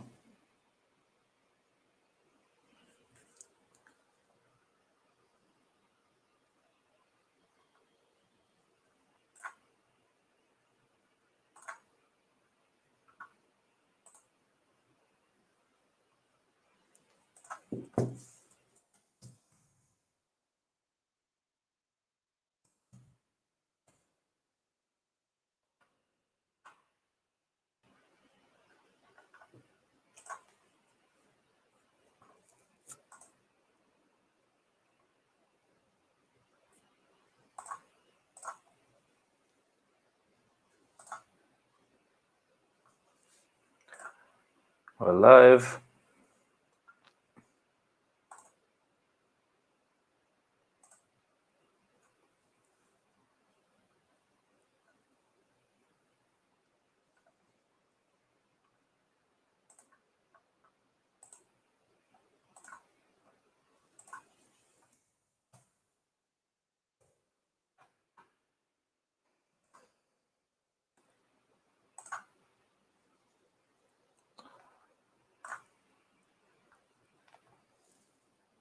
How are you calling it, Ali?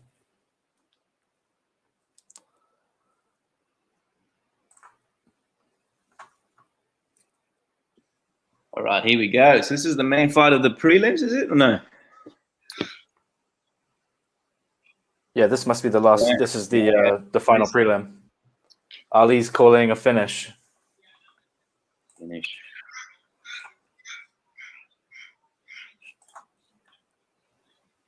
Yeah, I think she's going to do it. She said she's been working on her offensive wrestling. I mean, she came in just as a pure kickboxer, right? Wrestling it well. Oh, nice overhand. I feel like you always get a little bit more pumped up for fights that have implications in the divisions, right? With the women's division, 1 or 2 fights can really put you up in that title picture. Especially if you get a finish. Like they're not getting many finishes, right? Yeah. Bold move calling a finish on someone who's gone to a split decision in the last. What is it? The last 3? Shit. When was the last finish she had? Hannah Cyphers. Okay. I mean, she fights so often we can't exactly say that's far away. Oh, we have the one and only. What's going on? Oh God, I feel like ass. What's going on, boys? What's up, Scales? Long time no see. How are you, brother? I'm hungover as balls. I would expect nothing less. Yeah, I'm on baby duty, so I have to be up early. How You old consider now? this early? Well, considering the state I was in last night, it's just pretty amazing I'm alive at all. I did a quiz where I was the quiz master, and I got so drunk we had to stop. Okay, so you sent me a text last night, and I couldn't understand it. Now it makes did I? sense. Let me read what you wrote me. Yeah.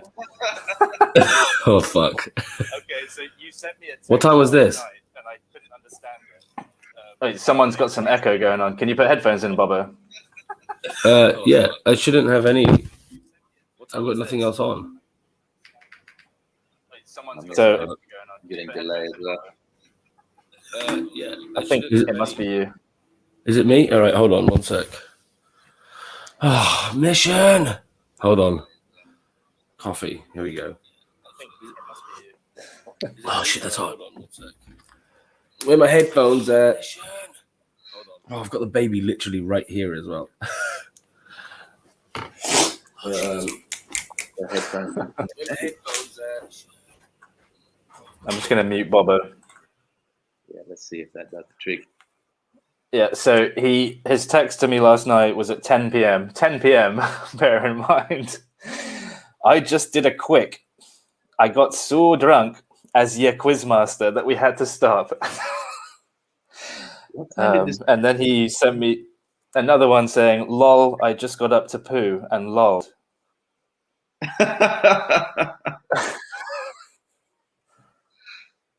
Hilarious. Oof.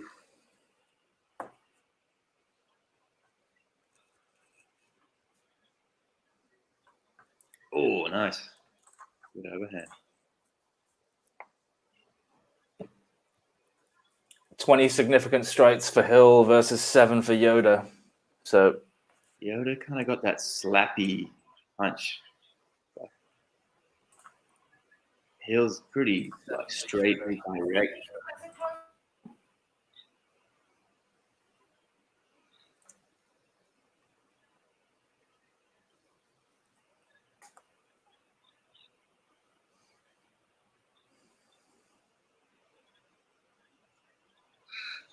Yeah.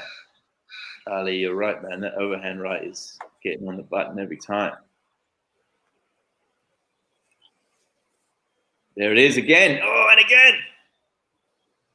3 in a row.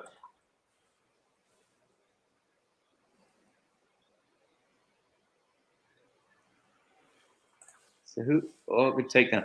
Who's the commentary team here? Todd? it's Fitzgerald. Fitzgerald. Oh! Sounds a lot like Mike Goldberg. Just the voice, not the cheesy cringe.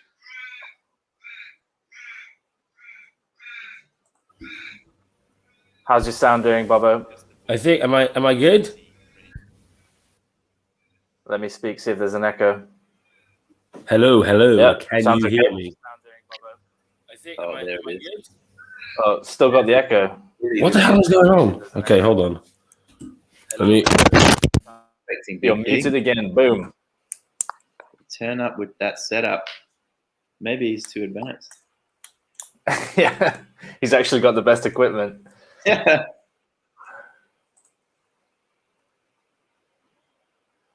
All right, that was an easy round for Hill. Easy. Yeah, it looked like she almost finished that. Yeah. Ali calling it. You spoke early, man. You said, calling a guy who's gone, lady who's gone to splits. But look who she went splits with. 2 recent title challenges, right? I realized what I did. I just had YouTube playing in the background.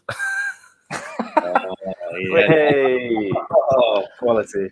One of those mornings. Nice. Oh, played. God.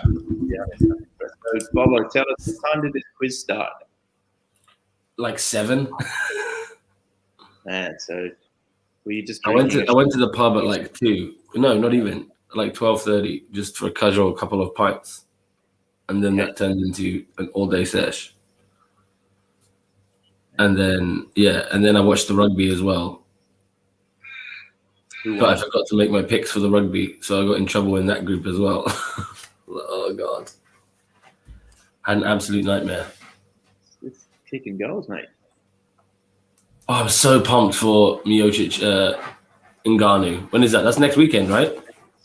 It's on the 28th our time.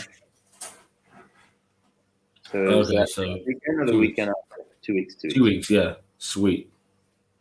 How do you think that one goes? Because obviously the first time round, Ngannou fucking tried to take his head off in the first round, and then he was completely gassed. Yeah, those two are just monsters. I haven't seen a heavyweight match in so long. But Stipe is an absolute machine. Yeah, and he's obviously got the experience, and he's done it before, right? So Yeah, exactly. I mean, his fights with DC were unreal. yeah, to come back from that second fight. So it was the first fight he just got that that real good hit, knocked him out. But the second fight, he was getting picked apart. DC was Yeah. And then he started going to the body, and he just because he finished him with like a kidney punch or whatever, right? That's what dropped him. Yes. I'm just so surprised DC didn't do any wrestling after that. Maybe He didn't even try. He was, just drilling him on the feet, and then that was the perfect time to take him down, mix it up. What you hear him say is that he fell in love with the striking, and he wanted to knock him out again. That was a sick fight actually, and also the Chinese girl who's the champion. She's fighting. Is it next week or she's fighting on that Ngannou card? Fighting in April. We worked it. Oh, is it the next one against Thug Rose? Thug Rose, right? Man, I remember that Chinese chick. That fight she had with Joanna, where her head, like her skull, was like swollen. He grew an extra head. Yeah, James. Like, oh my God, I can't believe that fight didn't get stopped. Imagine having to follow that as well. Yeah, that was unbelievable. So there's 2 title fights on that card. So Valentina's fighting, but I think because there's no decent competition in that division, people just don't get excited about it. About the Rose fight. So I guess that's why they try to put it on. People are going to tune in to watch Rose against Wei Li. Yeah, but the thing is, like they were saying after Nunes last week, like, is there any point in even having a 145 division because she just absolutely destroys everybody? That's exactly what we said. Is that a cat? Sushi. Yes, it's Sushi. She's the one who's. Hold on. No, come on. Show your beans. Whoa. Yeah. Chill out. She's scratching on the door because my missus is trying to sleep. Oh. Booyah. Bones, how is old quarantine? Oh, it's great fun. It's it could be far worse. DC cost me $4,500. Oh no way! And in that second fight when he was winning. Damn. Yeah, he was dominating too, and then dropped like jelly. Dominating. With the flurry. Oh, nice shot to the body. She's hurt. Big knee finish. Oh, she did well to take it down. I think she was down. What minute are you guys on? I don't know if mine is lagging. I think Scales is ahead because he's on ESPN. Okay. Yeah, I'm just seeing Yoda getting beat up. So I got 25 seconds to go. Man, this body shot is money as well. Really good. Oof. Oh, sushi pipe. Oh, those knees are savage. All right, so you go. Yeah, okay. I'm about 30 seconds behind you, I think. All right, I'll do what I did before. I'll press pause and catch up. Where's Mikey Boy this morning? In one of the other shipping container homes that we're in. He didn't bring a Wi-Fi dongle, so he's like operating off his phone. So I think we'll see him for a bit, but I don't know how long. Dongle. And I hear the Wi-Fi over there is pretty shitty. There's no Wi-Fi here. Oh wow. There's none. You gotta bring your own. So yeah, There's no I'm Wi-Fi at all. streaming. Oh shit! I thought there was. Oh wow. I'm streaming off my phone right now. That's crazy. Boom. I'm too busy to watch your. Sushi. Oh my god. Here we go again. Fucking hell! The star of this live video is sushi. It's fucking sushi. You'll wait until if there's any action that happens outside the front door, my dog is going to go fucking ballistic. Right, he's just kind of biting his feet, watching the fights. Oh, Boom. JT in the house. Here he is. JT. What's going on? Ah, And we've got.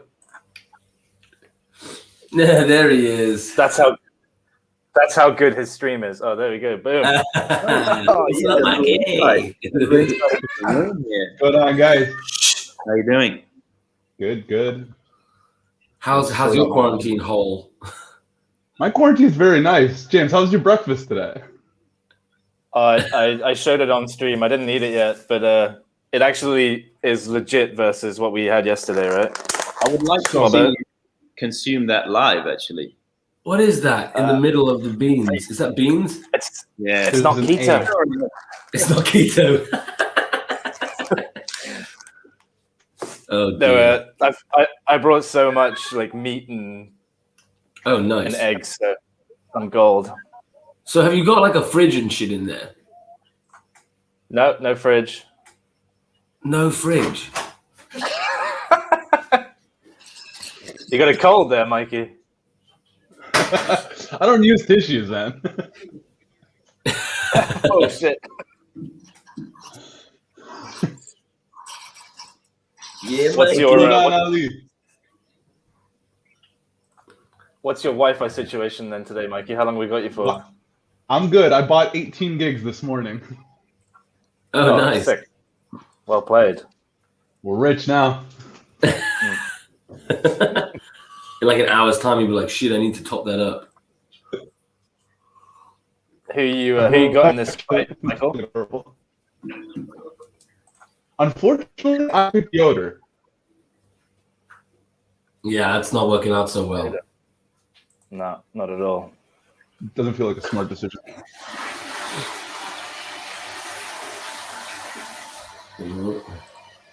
What's that noise?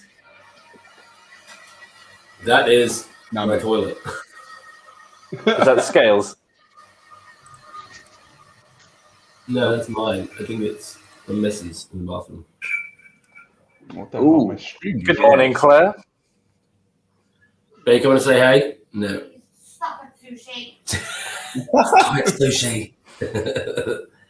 sushi. So Bobo, where's the punch drunk glove club glove? So I've got to pick it up. Actually, it's next door. Ollie, the O train has got it. Okay, cool.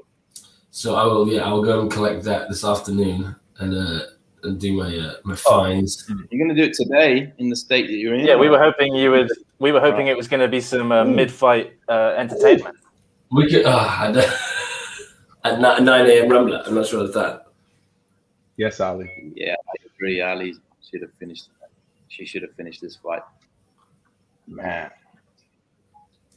Let's see if O train is around. Damn. You think if Yoder maintains ground control this whole fight, she takes the round? She's down 2 rounds for sure now. She's down 2, though, yeah. Yeah. Well, based on that JJ Aldrich fight, yes. Yeah, man. Honestly, Yeah. we were talking about that. You know, if you dominating someone on the feet. JT's asking for a rumbler. Oh God. What's a rumbler? What? What's a rumbler? Scales, don't say it like that. Hold on. Let's bring Bobo into view and he can explain what a rumbler is. That's me, man. A rumbler one is. Hold on, Bobo. Yeah, I was gonna say. There you go. A rumbler is a full can of beer. Pour it into a glass, and then you pour a shot of rum or whiskey, or a 40% at least spirit. You pour it in, and then you smash it, bang, down in one. Now, this is part of the reason why I was so drunk on the quiz last night. Yeah. Because I smashed, I couldn't tell you how many. I like it. But yeah, a rumbler. So, shot of rum in a beer, bang, smash it down in one. Maybe. Oh, is this the first fight of the main card? This is the last fight of the prelims. Yeah, so maybe we could do a main card rumbler. We'll see. In fact, I'll finish my coffee. I'm ready. And then there you go. Oh, look at you! How many bottles did you settle on? Don't know. My wife's watching.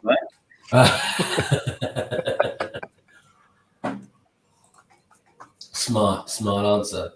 All right, rumbler. And this is a pint or just a can?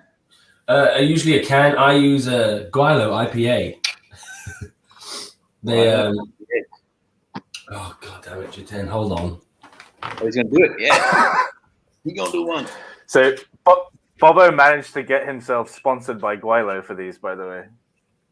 So Guilo Beer supplies him free beer for rumblers on this video, on this live stream. Let's see what else we can get. What else do you think we can make him do? Oh, he's game. I don't think we need to make him do anything. Yeah, there's not much arm twisting here. Have you guys tried? While he's preparing that, I am going to pull myself off the stream for a moment, brew up a coffee, and do my own rumbler coffee. Don't forget to put your waist in the Licey packet. Yeah. Shall do. See you in a sec. Keto. Nice. What time is it over there, boys? 9. Yeah, no, just before 9, so it starts at 9. Fucking hell. So a 9 o'clock rumbler. Yeah. I'm impressed. Gotta finish my coffee first and feed the baby. Yeah. Do all your parental jobs first, I think. Exactly. Once you get it done, then booyah. Pay-per-view time. Wait, I just realized I'm watching the thingy on BT Sports, but is the main card on the same, or do I have to change channel? I think it's the same, man. It's not a pay-per-view.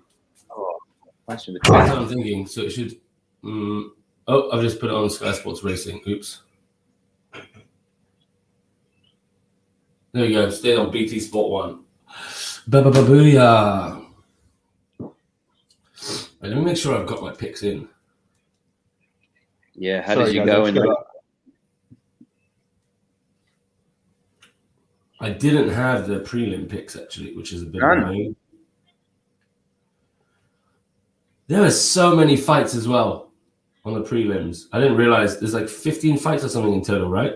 There's 12 today. 1, 2, 3, 13. That's crazy. Yeah, it's a lot. Especially if they all go to. Have you guys been watching the whole card? Have you seen anything crazy this morning? First fight of the day was really good. But that was KO in 16 seconds. Jesus. Yeah, so I'll basically run you through the whole fight. They sort of got into the ring, exchanged a couple of kicks. The guy that lost threw like one combo that got blocked. He came in, threw a kick, and at the same time, the guy threw a straight right, straight down the pipe. Before went to follow up, the ref called it off. Really? It was good. It was really good. And then what is it? Three decisions. Yeah. So split decision in the third fight, and then Garcia against Hakparasa, if that's how you say his name. Yeah. That was like the biggest underdog. Oh shit! minus 725. Yeah. But the fight didn't play out like that. Hey, shit! Marvin Hagler died. Yeah. What? Do you see? Yeah, is Joe Rogan not commentating? They just flashed up a thing on ESPN in memory of Marvin Hagler. Didn't hear about that. Oh shit! Really? Oh wow. Yeah, that Garcia fight was good, even though he was a massive underdog. Went to a decision, pretty competitive. So I picked him just purely based off odds. Ronnie Yaya got a submission in the second. Oh, the fight right before that girls' fight was good. What was that? Oh, KO in the third. There you go. Yeah, that was a good fight. Oh, 30 seconds left, and then he got KO'd. The guy that lost was pretty much done. Like at the end of the second round, he was like hands on the cage, head down, kind of just stuck. Oh, really? Yeah, he's stuck in there all hard, but yeah, he was getting fucking smashed up. The guy did some mental jump off the cage while the guy was down. Like he jumped off the cage and into like a downward punch. What? Yeah, it was an unusual one. I think more for show than actual triumph finishing move, but it was quite fun. Nice. Yeah, Well, here we go. Boom. What did you think of the Adesanya? Shoey. Shoey. No. We're not doing shoeys at 9 o'clock No? in the morning. Have you ever combined a rumbler with a shoey? But Surely. let's go. Is this it? This is it. All right. Hello, beer. Oh, Time. Timing. Golden cup. Coffee rumbler. I don't. Rumbler. The Irish rumbler. What is that? That's a good whiskey, man. Okay. No, it's not good whiskey. It's cheap shite. Glenlivet. Cheers. Cheers. Grouse. Oh, Proper no. filth. Sorry. I was talking about fucking. Oh, Bubbo. Yeah. Yeah, That grouse. was most reasonable. Rumbling shoe. Ooh, That right. Like didn't that's how even you start a Sunday. mention. So you just voluntarily did a rumbler, even though you've got to do another one from a glove. Oh, fuck. Well, it's like stretching. Right? You got to just warm up a little bit. He's gonna get. He's banned from from our office. Yeah, I'm not allowed in the office. He's gonna get banned from joining any live stream soon. I'm going to get banned from my own living room. Yeah, is there like rules that need to be followed on YouTube stream? I just realized, Absolutely not. If there were rules, we would never have got past the first podcast. that's true. Very true. I got so out of hand so fast. That's why I have to do it from home. I mean, No quarantine wrestling used to to be- bother. Also, what time is it? I need to feed the baby in like half an hour.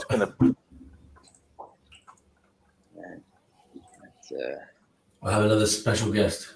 Man, check this out. Harold is going to be exposed to some stuff. Damn. So these three guys are 7-0. Whoa. Mm-hmm. Is his name Pikey? That's amazing. Mikey, Savage. What's the last So name? many people are 6-1 as well. Savage Audit. God damn it! I didn't get my picks in for the pre-show. I'm getting spanked. Are you? Yeah, I'm 0-4. There's Really? some guy in here he's got like the best name, Polished Nut. Where is he? That's my favorite nickname on Fanatics. Polished Nut. Well, here we go. Hold on. Ollie's just messaged me. The O train. He's not in the top 100. How is it? Here we go. He's got a question about his odds. How is it that I'm 265 up on the day, but my month's total is still 755? What? We need another Dunno. odds left. Yeah, Ollie, I have no idea what you mean. Let's see if I can pull it up in here. So we got Ollie's where is 4. he? But Mikey, you've dropped. I'm taking a hit today. Bad. I'm gonna lose my rank. I was number one in the world. Connection ain't working. Mate, we are being graced with number one. It's outstanding. He was the former number one. Hey, it's not over yet. Now we need all that. So, where's Ollie in here? This is the problem. You can't start off too well because you got nowhere to climb. Ollie's fourth, I believe. Fourth. Yeah. No way. In the group or in the whole app? Oh no, wait. He's fourth in the SCMP. Still, that's pretty Yeah, good. in the monthly rankings. Yeah. Yeah. He crushed it last week. I don't know where he is this week. Where he is in total. Here you go, Lucy. Let's see. Oh, is this Ollie? Ollie Pop. No, he's Ollie Rendell. Oh, here he is. Oh, he's minus 20 today. That's why. There you go, O-Train, because you suck. Leaderboard. Oh, so you're looking at the SMP, so I'm in 25th place right now. There must be a lot of people in that position there. Yeah, I'm early on the leaderboard doesn't mean a whole lot. But I mean, 7 fights in, these guys are cruising. Killing it. Decent. Well, who's Yeah, the that's highest? great. How are you on top then? Arkash is killing it. You're just your name just comes at the top when you look at it, right? Okay. I'm with you. Yeah, there's Ollie. See, he's third. Uh-oh. Oh, that's Mike in- Ashton is top. Yeah, so the guy first 11 and 7. So there's just some strategic picks there. Mikey. Oh, yeah. My problem he, is I always go for the triple or nothing for the main 3 fights. You get drawn in, huh? Yeah, I get suckered in. I had Nunes by KO. That doesn't sound well, like this is something you would do. that's how he did it, though. Look at this. That's how Michael pulled this one off. It's Michael Ashton called the decision and the sub. Yeah, there you go. that's mega. Yeah, Man. I think he might have been the only It's person such a who huge did that. What do you think about this? Peter Yan just throwing that knee? Like he was going to win that fight. Yeah, that was crazy. Yeah, he I was can't winning, believe sure. that happened. I've never seen that. He even paused and asked his corner. Yeah, what do you think about that? Do you think his corner told him, Well, "Oh, Ali's coming for your belt, Mikey"? There you go. nice. Yeah, I mean that was the Comfort, most illegal knee you've ever seen. So, Comfort. I thought it was absolutely crazy. Yeah, I'm nuts. gonna lose. Did you see But Matt? then Aljamain to be walking around with the belt like Connery. you're like, come on, dude. Yeah, I mean, I don't put much blame on him. People say you milk it or whatever, but you get kneed like that in the head. Yeah, exactly. I mean, I think it should have just been a no contest. I think they should have just redone the fight at another time. I think winning a belt like that is insane. Yeah, it's a weird one. It's like when you win a fight but you miss weight, you don't get the belt, right? Yeah, exactly. So to be kneed in the head, have the fight called off, and then to take the belt is like, what? Mm. Oh, well, that means We have a small special guest here with us now. oh, here we go. Did you see Matt Serra retired from cornering? Ooh, Yeah. Missy. Say hi, Gary. It is. That's a bit of a hissy fit. Yeah. Oh, because Aljamain said that, well, he wasn't in his corner or whatever, Well, right? he just never Yeah. discussed it with him, I guess. And when you've been there for 7 years, you're sort of expecting, and you're like, yeah, he'll be out there. And then it was like, oh, I'm just kind of going to go with these guys. Yeah, but if you're a team, surely, like, who cares who the actual cornermen are, kind of thing, really? Exactly. Yeah, it's a bit weird. But then he's like, yeah, I'm just gonna try We've it. seen this before, right? Dillashaw was wanting to split camps, and sometimes people react totally fine with how they do it, and sometimes people just like get their feelings real hurt. How could I can't believe that people in the UFC are like butthurt over feelings. Like, really? Come on, you're a fucking cage fighter. Yeah, exactly. You gonna chew your beans? Hey? Yeah, there It's you go. yeah, boy. Yeah, boy, what a name. Why is he walking out? Who you guys got? Yeah, boy. I just kind of tend to be a bit more biased towards the British fighters. There you go. Or better. Or Yeah, I mean better. this isn't the best record here either, is it? Is this yeah, boy? Yeah, boy. Yeah. Yeah, boy. Boy. Yeah, boy. The dentist. So come on. Is it yeah, boy, or your boy? I think I think it's it's gotta yeah, be boy. I like the way Bubba does it. Yeah, boy. Yeah, exactly. Boy. Now look at Man, this. how did the dentist stay in the UFC with this record here? Anders? No, Darren Stewart? Stewart. What is his record? Oh wow. Well, he had a 4-fight skid there. I guess there was no one really. How long's he been in the UFC? Holy shit. His first fight Yeah. was 2016. No So what, contest. he's That's a lot of 5-5 fights, and though. Look at that. November 2017, December 2017. I guess Why is he every fighting time 1 month after? line, he had 2 wins. Lost to Edmund by a split. It's not bad. They're on win. Bartosz Babinski. Oh, so then he lost a split decision to Kevin Holland. That's not. Kevin Yeah, Holland. that was a very boring fight. I remember watching that. Hold on 1 sec, boys. Come on. They're pretty similar Hey, Bato. physical stats. Anders, Jotko. He went on a 3-fight skid too.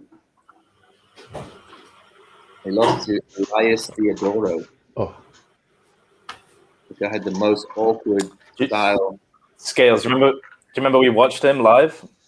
That was a damn good card we went to, actually, when you think back. With UFC Sydney, Tuivasa debut. Yeah, that was the only finish of the whole night. That was like the longest card in history. Yeah, we watched Volk fought on that card. Volkov was there. No, Volkanovski. Yeah, Volkanovski. That's right. Who else was on that? He had Was it Covington? Doom. Fought. Yeah, Tabura. That was the main event. There's a few of the girls on that fight. That was a good card. Decent, but fuck, I was so tired by the end. And the location, not that it's their fault, but that location, like Sydney's shit for watching. Yeah. You gotta go so far away. So we had, just looking at the card, we actually saw Bilal fight against Tim Means, the Dirty Bird. Dirty Bird. And we had Elias decisioned Dan Kelly with those horrible leg kicks, like those meaningless tap leg kicks. Yeah. He's like playing tag. Dan Kelly's he's just like a cube. Volkanovski beat Shane Young. Yeah, Shane Young came in on like 3 days' notice, if I remember. Is he fighting today or next week, Shane Young? Next I week. think it's next week. Yeah, I remember seeing his name, but yeah, he's next week.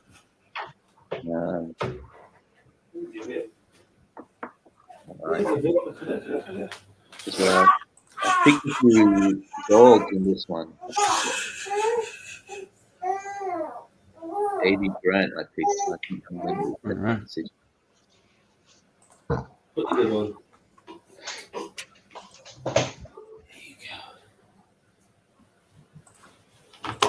Here we go. Who's everyone got for this one? I got Darren Stewart here. I'm thinking Stewart. Yeah, me too. I mean, Eric Anders has a really kind of bad record.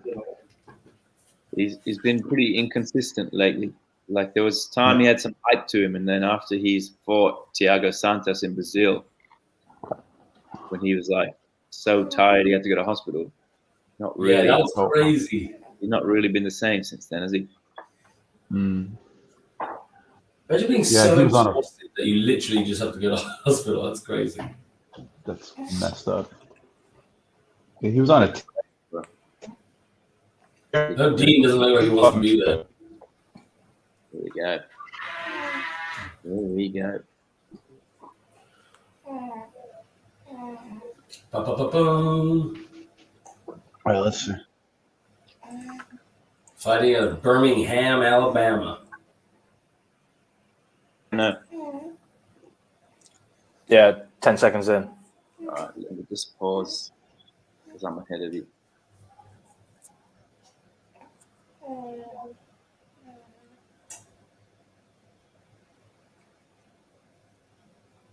It's always the curse when someone tweets out, "Oh, this is going to be an exciting fight." Yeah. Do you guys like that they show the Twitter in the corner during the fights? I think it's pretty Most cool. of the time. Sometimes, yeah. yes. Fucking distracts me. Funny when they're like calling each other out though. Especially if it's like a long tweet. I end up reading that and I miss some of the fight. You miss a They do knockout. You Bisping's tweet. They do put some interesting stuff in there. Like they put the live the live odds line in. That's pretty good.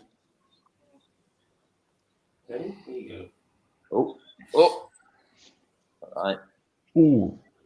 Already better than the Kevin Holland fight. Yeah. go. He doesn't want any part of it. Yeah, he's doing nothing. This, What's going on here? This Did you see someone Stewart doesn't tweeted train yesterday, with. should calf kicks be banned? It's like, why? Why would you ever ban calf kicks?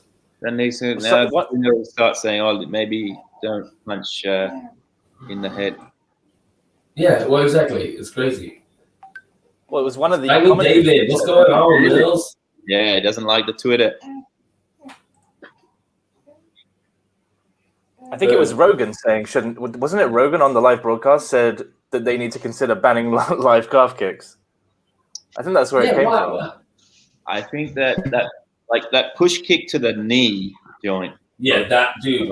That would literally. I've dislocated my knee 5 times. The same knee playing rugby. If someone did one of those kicks to my knee, it would actually explode. You just tap out straight away on an It would attempt. literally, yeah, it would just explode.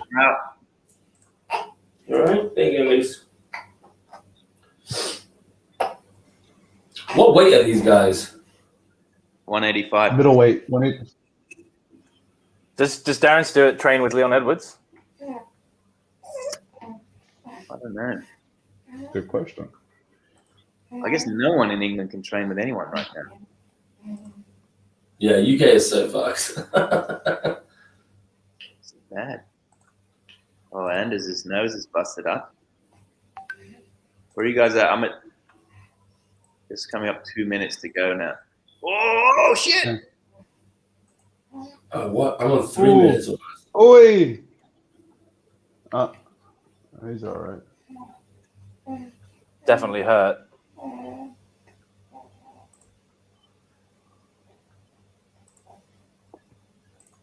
There we go. Yeah.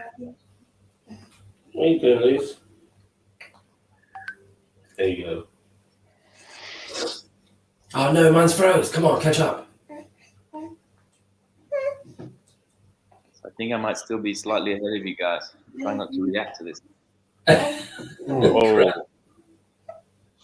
Oh, Ooh. man. Scales your face. What happened? This is a good fight. Man, I feel like Anders could have capitalized more on that. Yeah. Mine's gone into like slow mo. Is he? He's not gassing again, is he? Oh, okay. There's the reaction. Oh, this is done. Oh, he almost fucking. Oh, he's getting back up.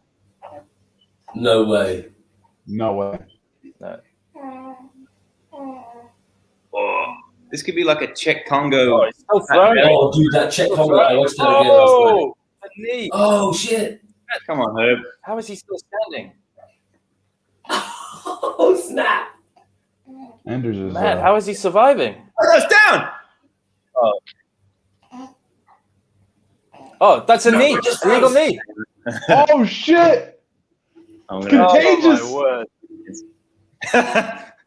Once the floodgates open. Yeah, that's it. Now we're just gonna have like a shit ton of illegal knees. I was What a thinking dick. about I when. What a dick. That was one. He had that fight won, surely. Let's see how good Stewart's performance is here. I mean, Like, is it the knee or all the other fucking shots? Has he got the old Izzy eyes? Whoa, where am I? What happened, huh? Aljamain eyes, yeah. Aljamain, sorry, yeah. Did you see that meme that they've made of all the people like lying down? Yeah. Like Nick, Let's Diaz, Aljo, someone else, and they put them all on the beach. Yeah. no, I'm gonna find that one. So good. What is it? It's just all the people. Aljamain. Who's the other person that was lying down? There was a third guy. Okay. Oh, Connor, of course. Yeah. Oh, Of course that's a good one because he's like this. Yeah. Aljamain's Shouldn't just be banned? tweeted. Aljamain's just tweeted. What did he say? He said, "Jesus, another knee." Yeah, original. Also, what is this bullshit asking the Oh. fighter? Are you okay to continue? Fuck off. You can't make that decision. Like, Yeah. surely the ref has to make that decision. Like, Yeah, asking so Aljamain if he's okay. Like, what? They give him a little fucking DUI test. Yeah. Doc's Yeah. like, I don't know. He's called it. So this Yeah, is recite the alphabet backwards. it's a He said, white- what the fuck? no contest. No contest. No contest. No, I think this is or- going to be a DQ. Yeah, I think it's it's a a DQ DQ. again. It has to be. They can't no contest this one if they made a title fight a DQ and gave him the belt. Yeah. This Yeah. one, he was like against the cage. Yeah, that was like a straight up. That was like a one championship knee. And it wasn't like he was dropping down or in the process of getting up or anything like Yeah. that. He was down there for a while. Like But his how can knee, they make this one a no contest if the last one was a DQ? I hope it's a DQ. I'll get the pick. There's no way. This has to be a DQ. Sure, man. It's pretty savage when you see it. Surely, like after it's just happened last week, that should be so Oh, fresh in wow. everyone's head. And he could have kneed him in the body, right? I don't know why people don't do that more. Like knee the Yeah, fuck straight ribs. knees to the They're stomach. like, That should be a way bigger thing. Like Muay Thai, man. if you just went and smashed their ribs or the liver, depending on what side they're in, fucking hell. That's what Bisping used to do to people. I can't believe that fucking Muay Thai. He's the first person to do it against Sarah. Oh, that's the thing. Ali's asking, what happens to your picks if there's a DQ? Oh, don't worry. It's a win, right? The winner is the winner. Yeah, it just counts as a win. Yeah, If you so depending on what. If there's no If contest, you Win or Sure, loss, you I win. guess, right? Yeah. If Stewart is given the disqualification victory, he's the winner. So anybody who picks Stewart will win. And what happens? What happens with a no contest? that's like a draw, I guess, right? It's a draw. yeah, that'll count as a draw. Herb You're inhaling this, Lucy. takes after a No dad. decision. What? Yeah. No contest. Right, we're going with a draw then, Mikey. He has to raise his hand. No contest. What the fuck? How can that be a no Yeah, why? contest? if the last Wasn't week malicious. wasn't? That's weird. That's weird because normally if there's like an accidental foul and they can't continue in the first round, it's a no contest. If it's 1 or 2 rounds in, they go to the scorecards and go off there. But that wasn't an accidental. That's the thing. Like, how is there so much variation in the rules? Yeah, that's what I mean. Especially literally a week ago, the same thing Like, happened. How can it be- How blatant is that? Look at Herb Dean. He's like, what the fuck do I do? Oh, He'd be like, oh, no, I tried to knee him in the hand. yeah. It just happened to be blocking his face. What's All that right, mean? let's look at some memes. Birds? I have no idea. I just pulled up a bunch of memes. Let's see what we got. Anyone getting this one? Yeah. No, what is that? It's Jan, but what? Oh, the fucking bodyguard thing. Okay, yeah. Oh yeah. Okay. He's at the end of the fight. Is he Yeah, he's complimented on offering him him a on job. his guard? Amazing. Oh, that's right. He was like, oh, how much do you charge for a bodyguard? He's like, oh, Yeah, man. yeah, This one was funny. Anytime Izzy throws. And then it's like, yeah. Yeah. What was They that were. They were originally pretty. from? They were pretty pissed off.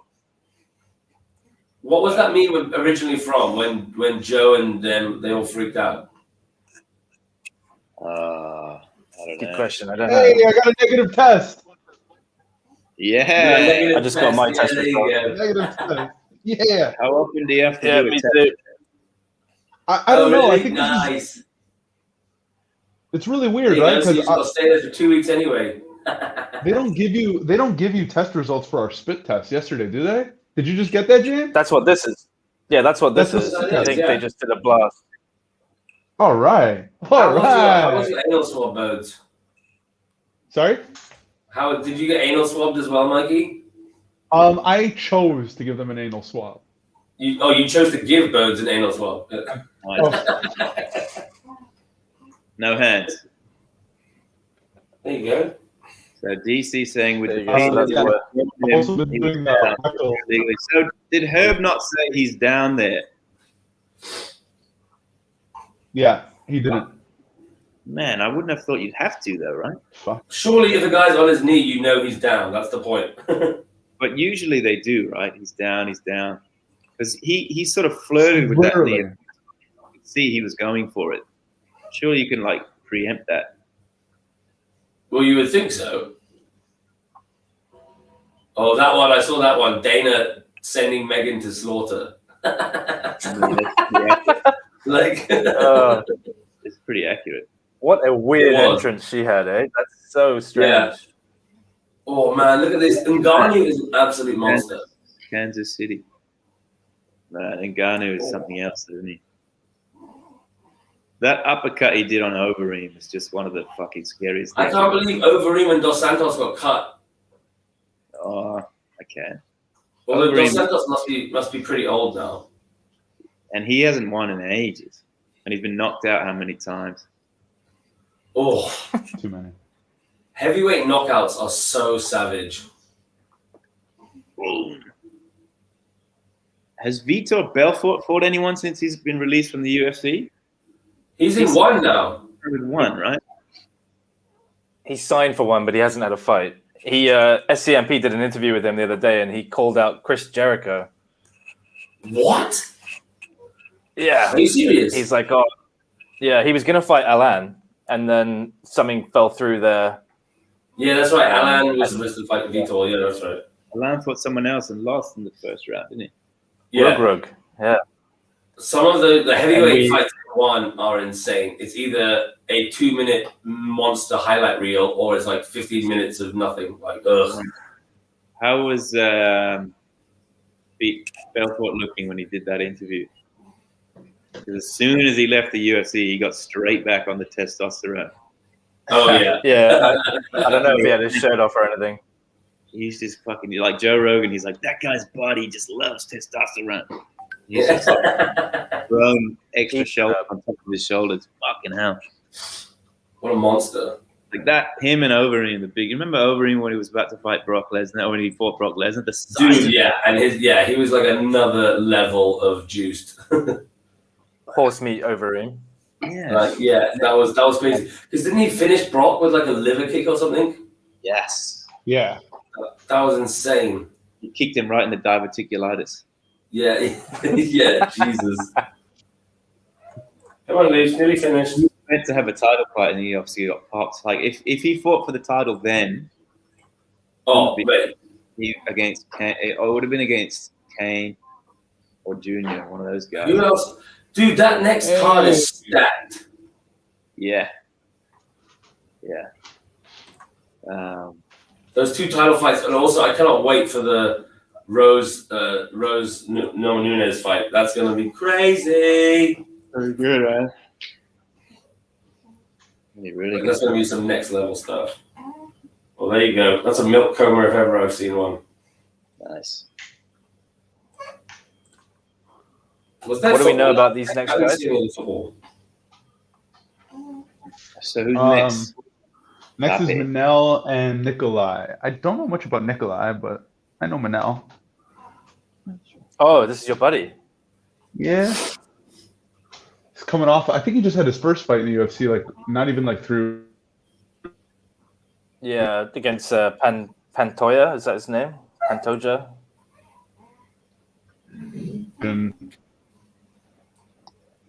And, There you go. but he didn't come out hurt, so I guess they just put him right back in.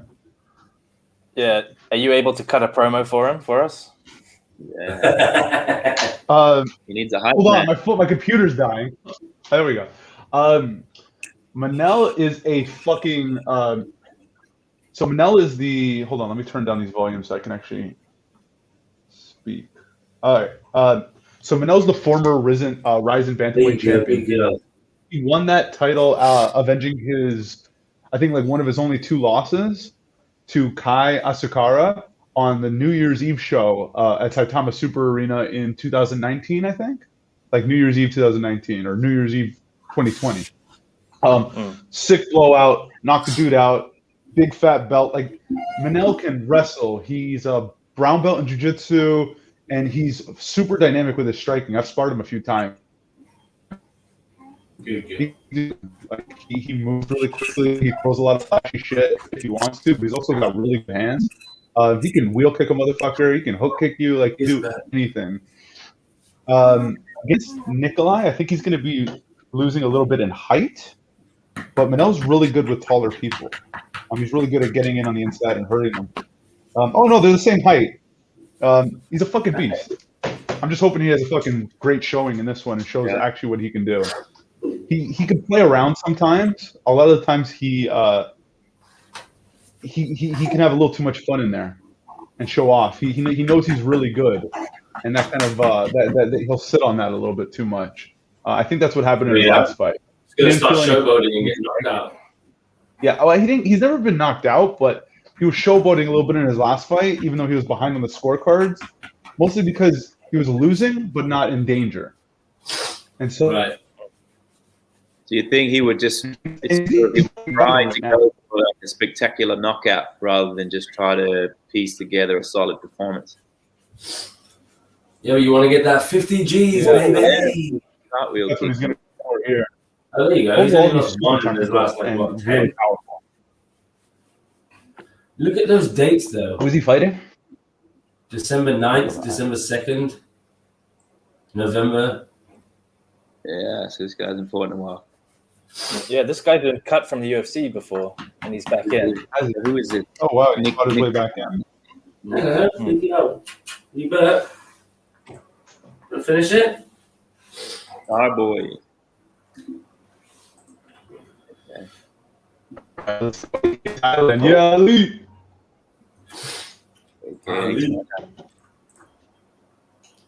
Okay.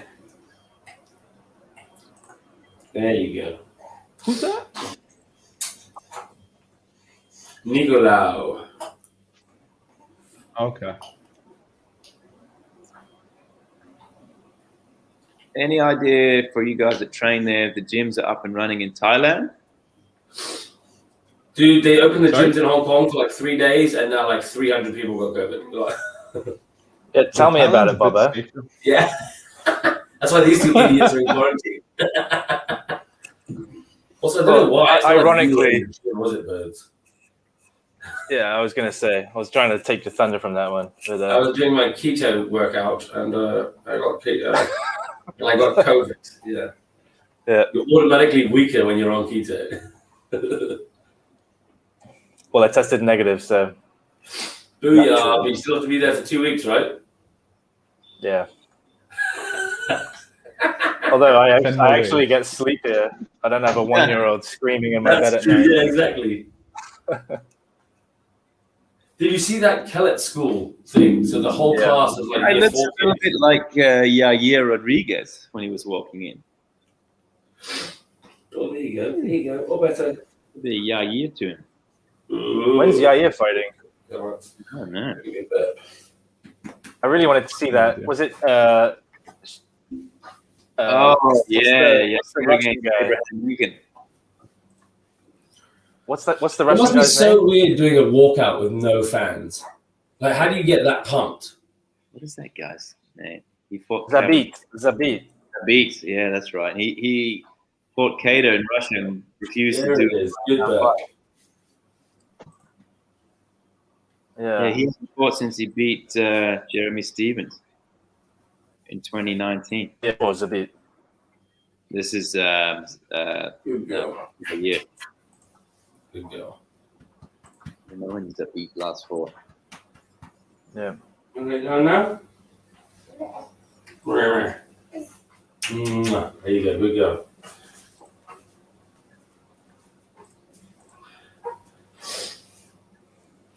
No, where's your dummy gone? Here you go. Move your tiny little hand. There you go. Good girl. Okay.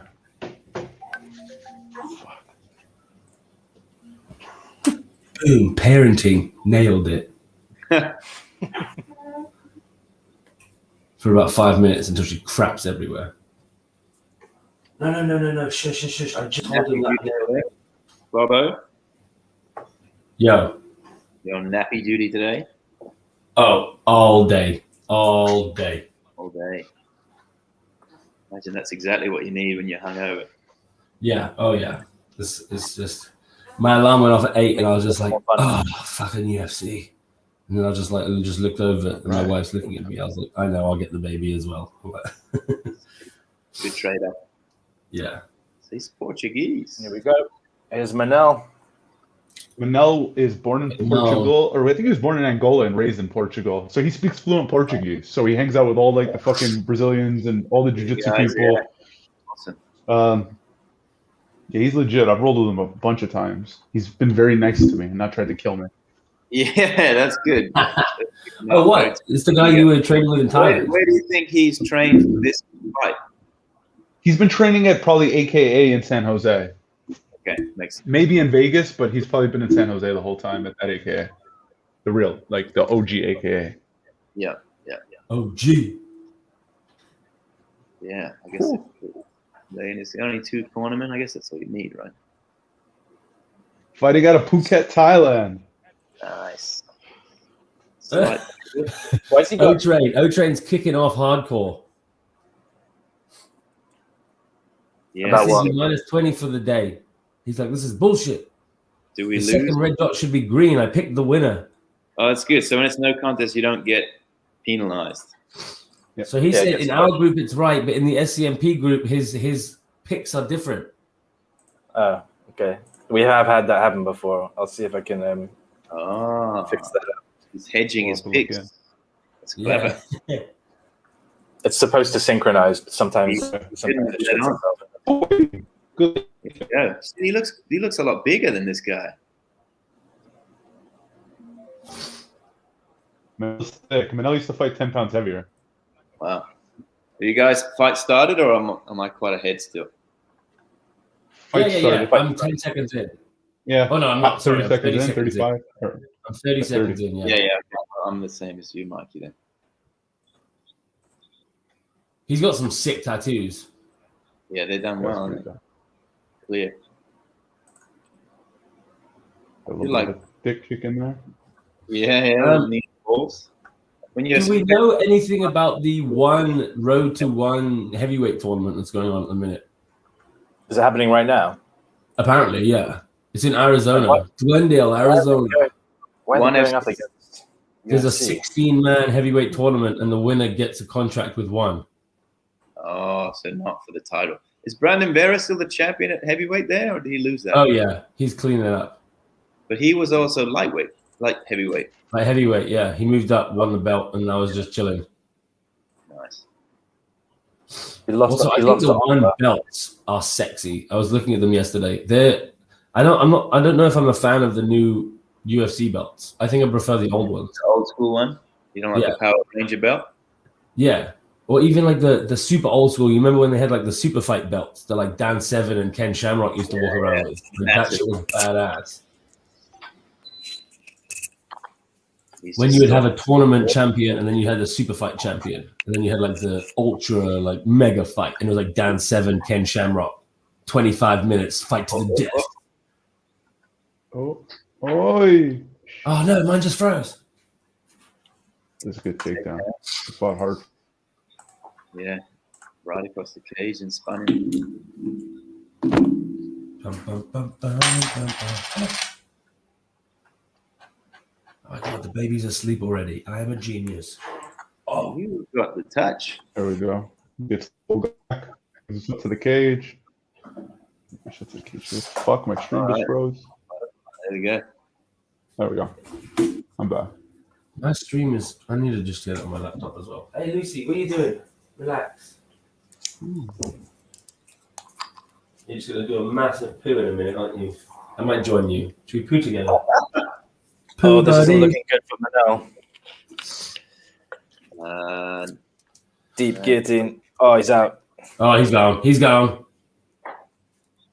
Guillotine, no, yeah. Oh. Oh, that tattoo is so sick. Oh shit! Yeah, that's a bit high. Yeah, his head's gonna come out. How the hell did he get up?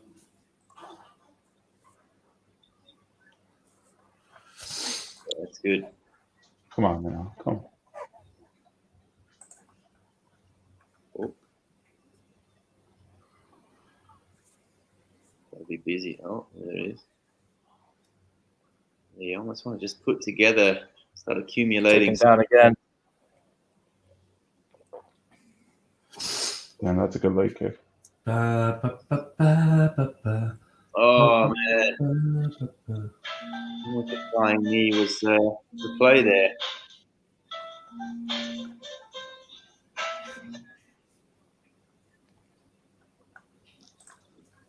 Copy. Shit. 2 takedowns. You'd think nothing spectacular happens here. He's down 1 round. Oh.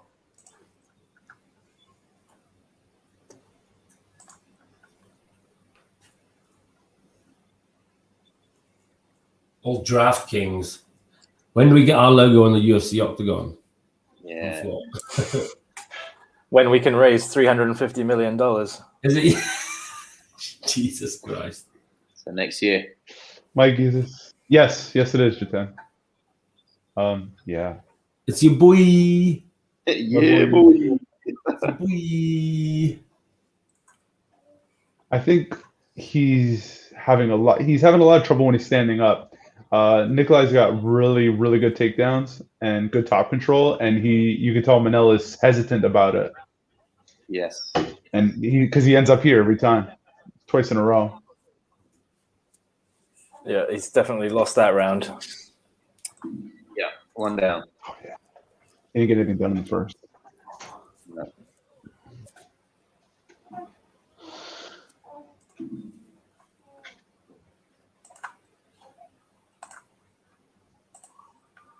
Who's in his corner? No, just Not 2 that guys. Sarah. Oh. Don't be throwing any flying knees like that, Manel. Good advice. That's not what they said.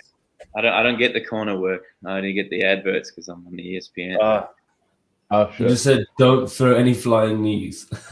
I'd like to see him jab a lot more to the body. And Yes. just focus on simple shit. Jab to the body to fuck the takedown up. That's a good way to block to stuff the takedown.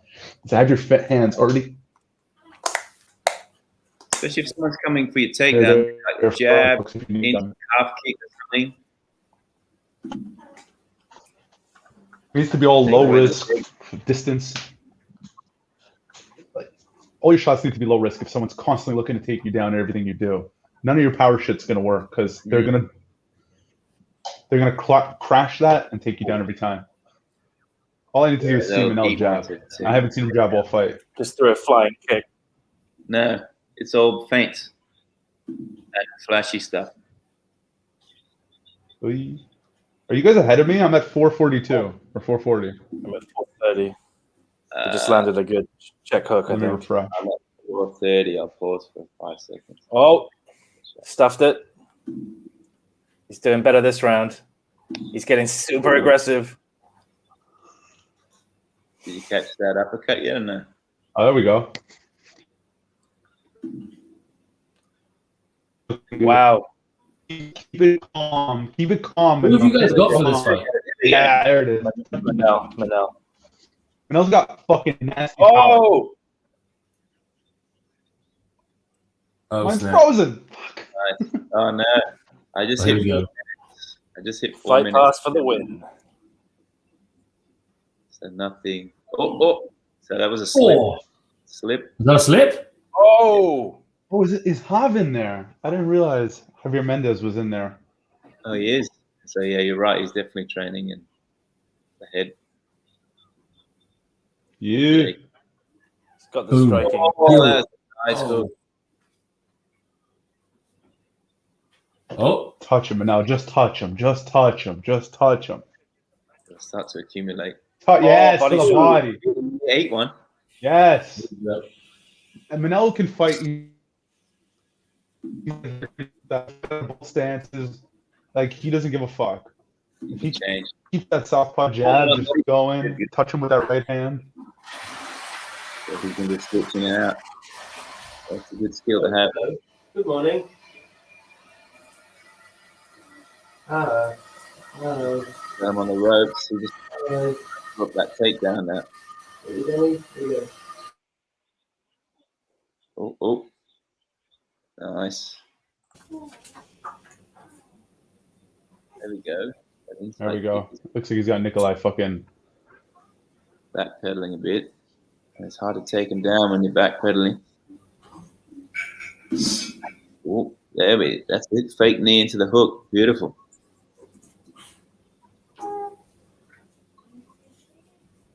And he has a lot more success when he puts like 2, 3, 4 punches together. Easily.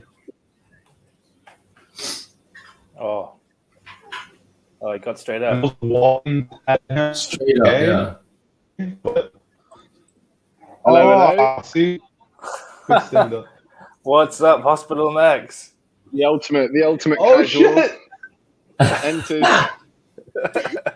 Nice. Fair play. Hi, everybody. Nice. Hang on. How you doing? Where's the fights? You Let's watching put this fight? I am. Hang on. Let me see if I can't. I gotta two screen this puppy. Yeah. So mad. How's everyone going? I mean, Doing good. Not answering bad. a question from the guy in hospital, we can't really I was complain. gonna say, yeah, we seem to be doing all right. Oh, mate, it ain't that bad, honestly. All right. Which hospital are you in? I'm in the North Lantau one, Okay. so yeah, it's not too bad to be honest. Yeah, I haven't got a huge amount more to say than that, but It's hospital, right? You There's not do much look- they can- yeah, not much they do. Yeah, do to look be a honest, little whiter than At least usual. you've got Wi-Fi. The other two idiots. Yeah, do you have Wi-Fi? oh mate, I brought my 5G router in from home. Oh, there you go. Boom. Yeah, no, it was actually, mate, this is a bit like to be honest, it's a bit like adult boarding school. So Yeah. Are you in a private room or you shared room? no. There's there are 6 of us in here. So yeah, mate, it's not too bad. You know, it's at least it's slightly social. Yeah. I've only been fucking bored. Are you gonna stay 2 how's weeks or- quarantine? Well, we've got the rumblers going. Bobo's got to do his forfeit from last week in a minute, Oh, nice. so he's doing a glovey. Oh, quality. Yeah, No, that's I'm tuned in just the right time. Yeah. Where- no, I haven't where got is the the glove glove? yet. O-Train actually. He's messaging me again. He's gone top of the board. Ollie's gone top. So it's fixed, right? How's Yeah. that possible? Yeah, cool. You must find a bug in the app where you can change his picks. Oof. No, there is an occasional bug where if you change your picks, it can get stuck in another group. But I can manually fix it. Emmanuel. He started kicking off and then it fixed it, and now he's like, never mind. Never mind, I'm winning lad. now. I'll stop. Yeah. Good lad. Oh, it's because we got prizes this month in Yeah, SMP yeah, group. that's what he said. He said none of this bullshit. He's like, I gotta win now. I'm second. Like, I'm going for it. He's like, My no round random. 3 is just about to start. Where are you guys at? Yeah, I'm what about to happened with start. the fight before? Sorry, I wasn't watching. There was a DQ? Yeah, Yeah. legal. I know. Illegal illegal knee, knee. literally exactly the same thing. Another one. Fuck. Yeah, he was against the cage, one knee down, one hand down and was covering his head. They were there for a while. It's not like he just dropped down there, and he just lined it up and kneed him like to the hand and the head. Ouch. And the doctor came in, talked to the guy for a bit. Who was made him ahead? Straight line, and Anders was winning. Like Easily. Stewart started off Almost definitely finished him. and then Another classic snatching defeat from the jaws of victory. Yeah, he cost himself. This the could win. be like a Could have very been- elaborate way of Could have- match fixing. Yeah. Oh yeah. Not wrong. Just jump on the illegal knee train. Everybody's doing it. Yeah, if there's an influx of disqualification bets and no contest bets, Yeah. that would be the easiest thing to spot, surely. How? I still don't understand how that one was a no contest when the other one was a DQ.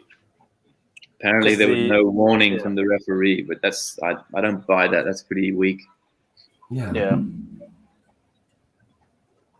because he measured him up. He lined him up. Twos. But How also, you that guys- shit in one is how you totally, guys scoring totally this one? legal, right? Yeah. Yeah. They don't give a shit. How have you boys got this one? Manel. It's 1-1. 1-1. But if Manel doesn't start getting more active, He just stuffed a good takedown. Have you guys seen that or no? Yeah. Yeah. Why isn't that one streaming? Kick his legs, keep him down there, do something. nice. Oh, shot. At least Manel's not getting hit as much. Like he lost the first one just purely takedown. Yeah. We should let him up. There we go.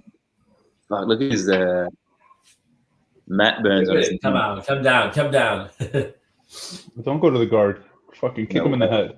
Oh, fuck. Speaking of kicking the head.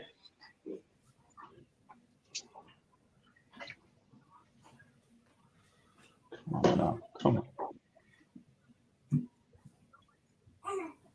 Oh. Oh. Man, good kick. I think I'm a bit delayed. I think Yeah, where are you at?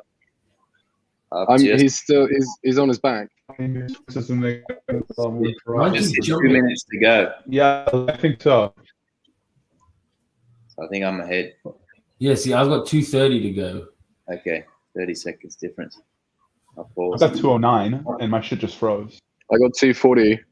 Oh, wow. So there's a big difference. I've just paused at 150. So tell me when someone. Yeah, mine's just jumped to 150 now. Mine just Oh, looks so good. you're a real. No, you bug. boys go. And now it's you gone got- to you boys 210. got- So what the hell? Why do we have Oh, there you as go. an What's option? Ali asking? Draw. Ali, we could put Yeah. draws as an option in the app, but we could. But how often does Right? that happen? It's Yeah. so rare. We no one's thought ever gonna we pick thought it. about it. It'd be more of a pollutant to the UI. So we don't have Yeah, it. most people would just Oh, it would nice. just take up space. Yeah, and most who's people would going never into a pick it. UFC fight? Yeah, like, oh yeah, I think this one's going to end in a draw. Is it Fuck. still in the main event, though? I think I've seen that option. No, you can choose decision, KO, or sub, Okay. but you can't choose draw. I don't know. Like we'll have to look at the numbers. This If is it does really keep cool. happening a lot, then maybe we could add it. Yeah, But does it happen a lot? I mean, when was the last time you saw a draw in a UFC? I think it's like 1 in there 100 was one fights, last maybe. card. One in Yeah, 100. draw different to no contest and disqualification, though, right? Yeah.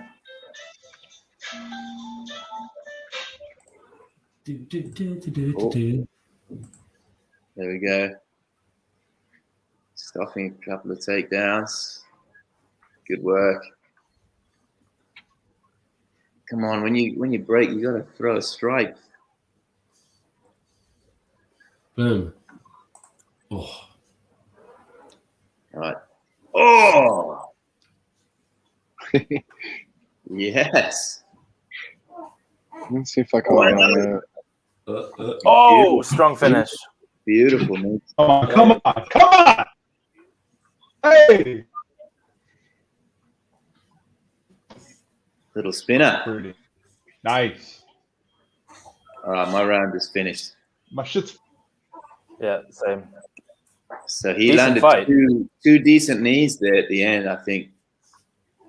Let's look at the stats. I think So we Manel got takes that. He could have edged it, man. yeah, Manel 73, Nicolau 54 significant strikes, but then you got the 2 takedowns to 0. But they were both in the first I- round. Oh, yeah. I think Manel won the Just last 2 feel like rounds. me. I think so too. Yeah, 2 good knees. Oh, And then he almost got with a little spinning move.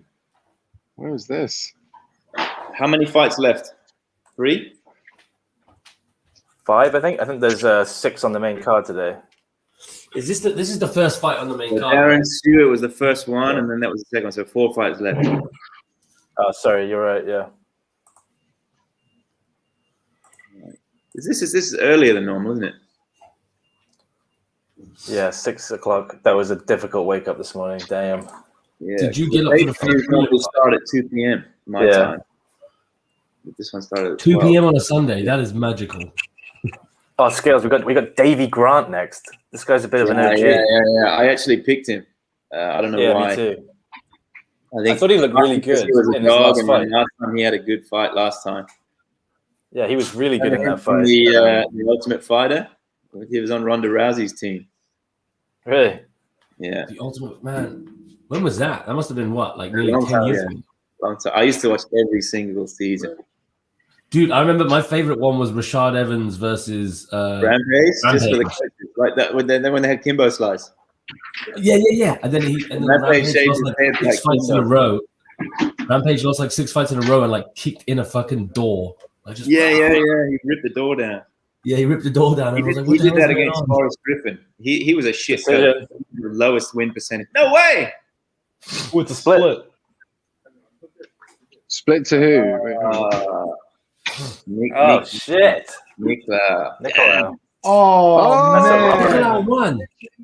Sorry. Did you pick that? Robbery. Yeah. No, I didn't.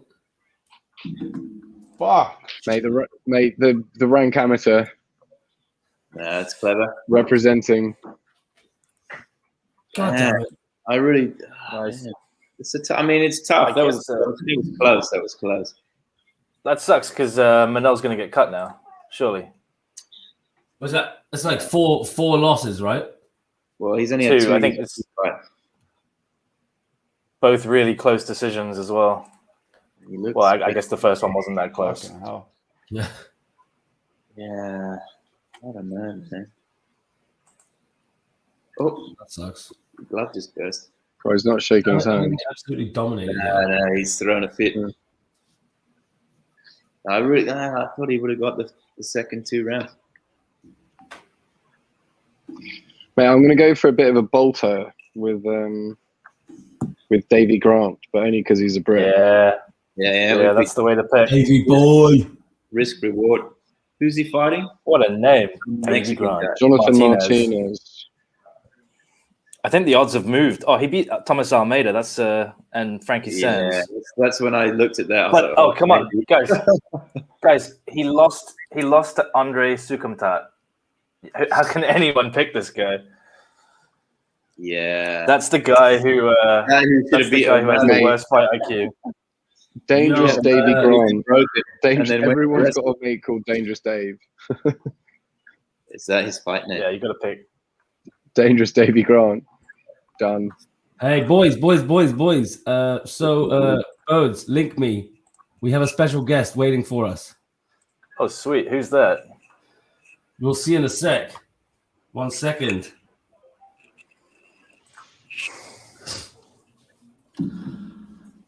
Let's boost our numbers a little here. I'm intrigued. The suspense is. Did you send it to me? Oh, I've already got it. Yeah. Boom, boom, boom, boom, boom, boom.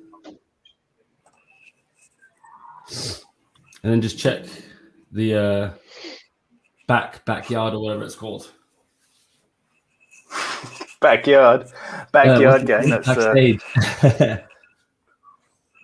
backstage. Yeah. Oh fuck! JT's been there the whole time. Sorry, JT. I didn't realize you were there. There he is. What's up, party people? How we doing? Boom! Here we go, ladies and gentlemen. UFC sensation, Sasha Palatnik. What is up, brother? How are you? Whoa. What's up, man? What's going on, man? How's things? Chilling, just watching UFC right now. Who did you have? Did you see that illegal knee again? I did, yes. What did you think? What's the difference between that one and Jan's? Doesn't that mean last week's fight should have been a no contest? Exactly. That's literally what we were just talking about. Like, what? How do you know what the difference is? Like, what's the deal with that? Well, I just think that knees to grounded opponent should be legal. In my opinion. You think it should be, because in one championship it is legal, right? Correct. Yeah, and I just feel like when you put yourself in a position like that, it's a compromising position, and you shouldn't be able to stall. In wrestling, if you use that position to stall, you lose. You lose points. So in MMA, it should be relatable. You can't find ways to hide from things. I feel like if you put yourself in a vulnerable position, you should be able to be hit. I think a knee in that situation is fine. Personally, I feel like adding that to the rule set would improve and create better situations that we've seen now 2 weeks in a row. Yeah, but that's just my point. So that's fair enough. Interesting. How are you feeling, dude? You ready to go? You got your fight in what? Less than a month now? 3 weeks time? Yeah, it's like 4 weeks. Ready? Yeah, man, I'm definitely ready. I'm in super good shape leading into this fight. My last fight obviously was short notice, 2 weeks coming off of COVID. I was still able to get my shit together, but there was I'm in way better position right now going 3-4 weeks out. So I'm feeling good. I'm feeling sharp, strong. Conditioning is getting better and better every day. So by the time April 10 rolls around, I feel like I'll be firing on all cylinders and ready to go. That's awesome, man. And what's awesome, the difference for you from the Hong Kong stuff when you were in Hong Kong and when you were fighting in AFC and stuff? What's the difference in preparing for a fight or whatever from those fights to now in the UFC? There's really no difference. I just have more, I guess, help being in the UFC. My food is covered, my supplementation is covered. I've got, physiotherapy at my call. I've got, a lot of help in that regard. Whereas fighting earlier on in my career, obviously all of that came out of pocket.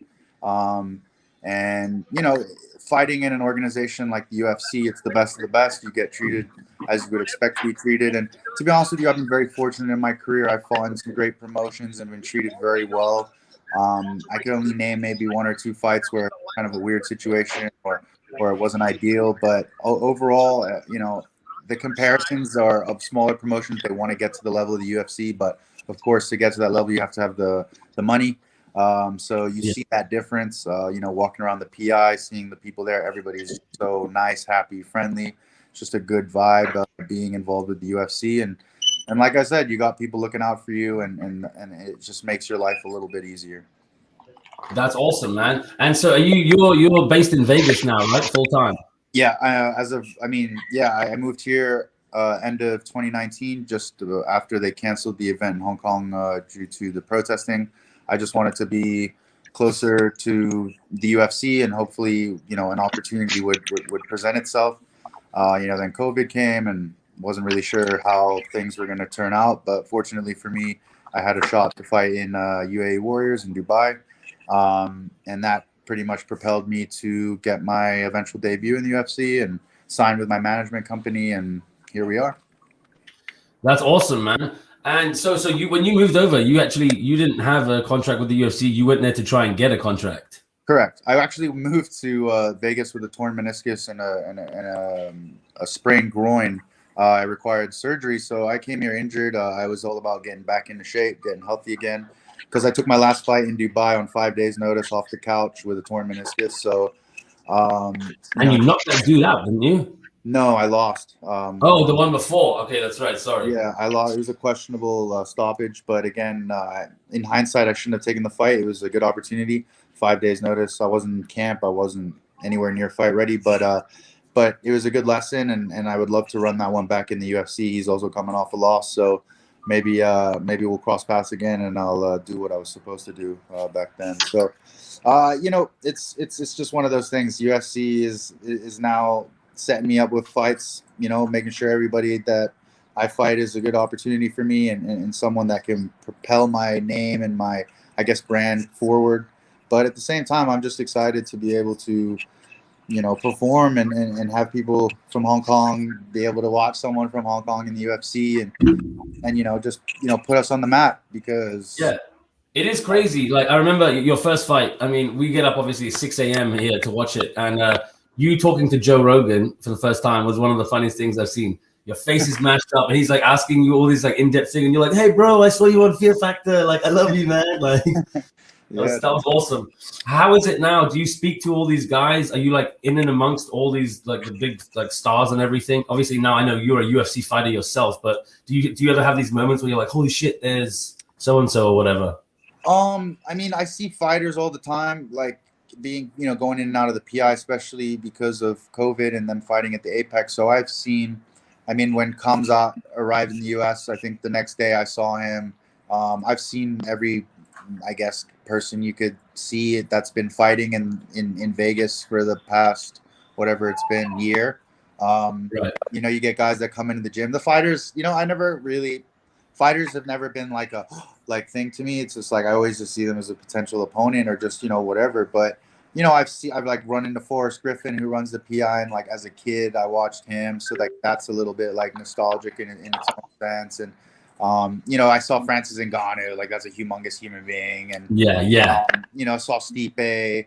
You see all these guys, and I have so much respect for everyone that fights in the UFC, but at the same time, it's not some. I'd rather see like a Michael Jordan or right.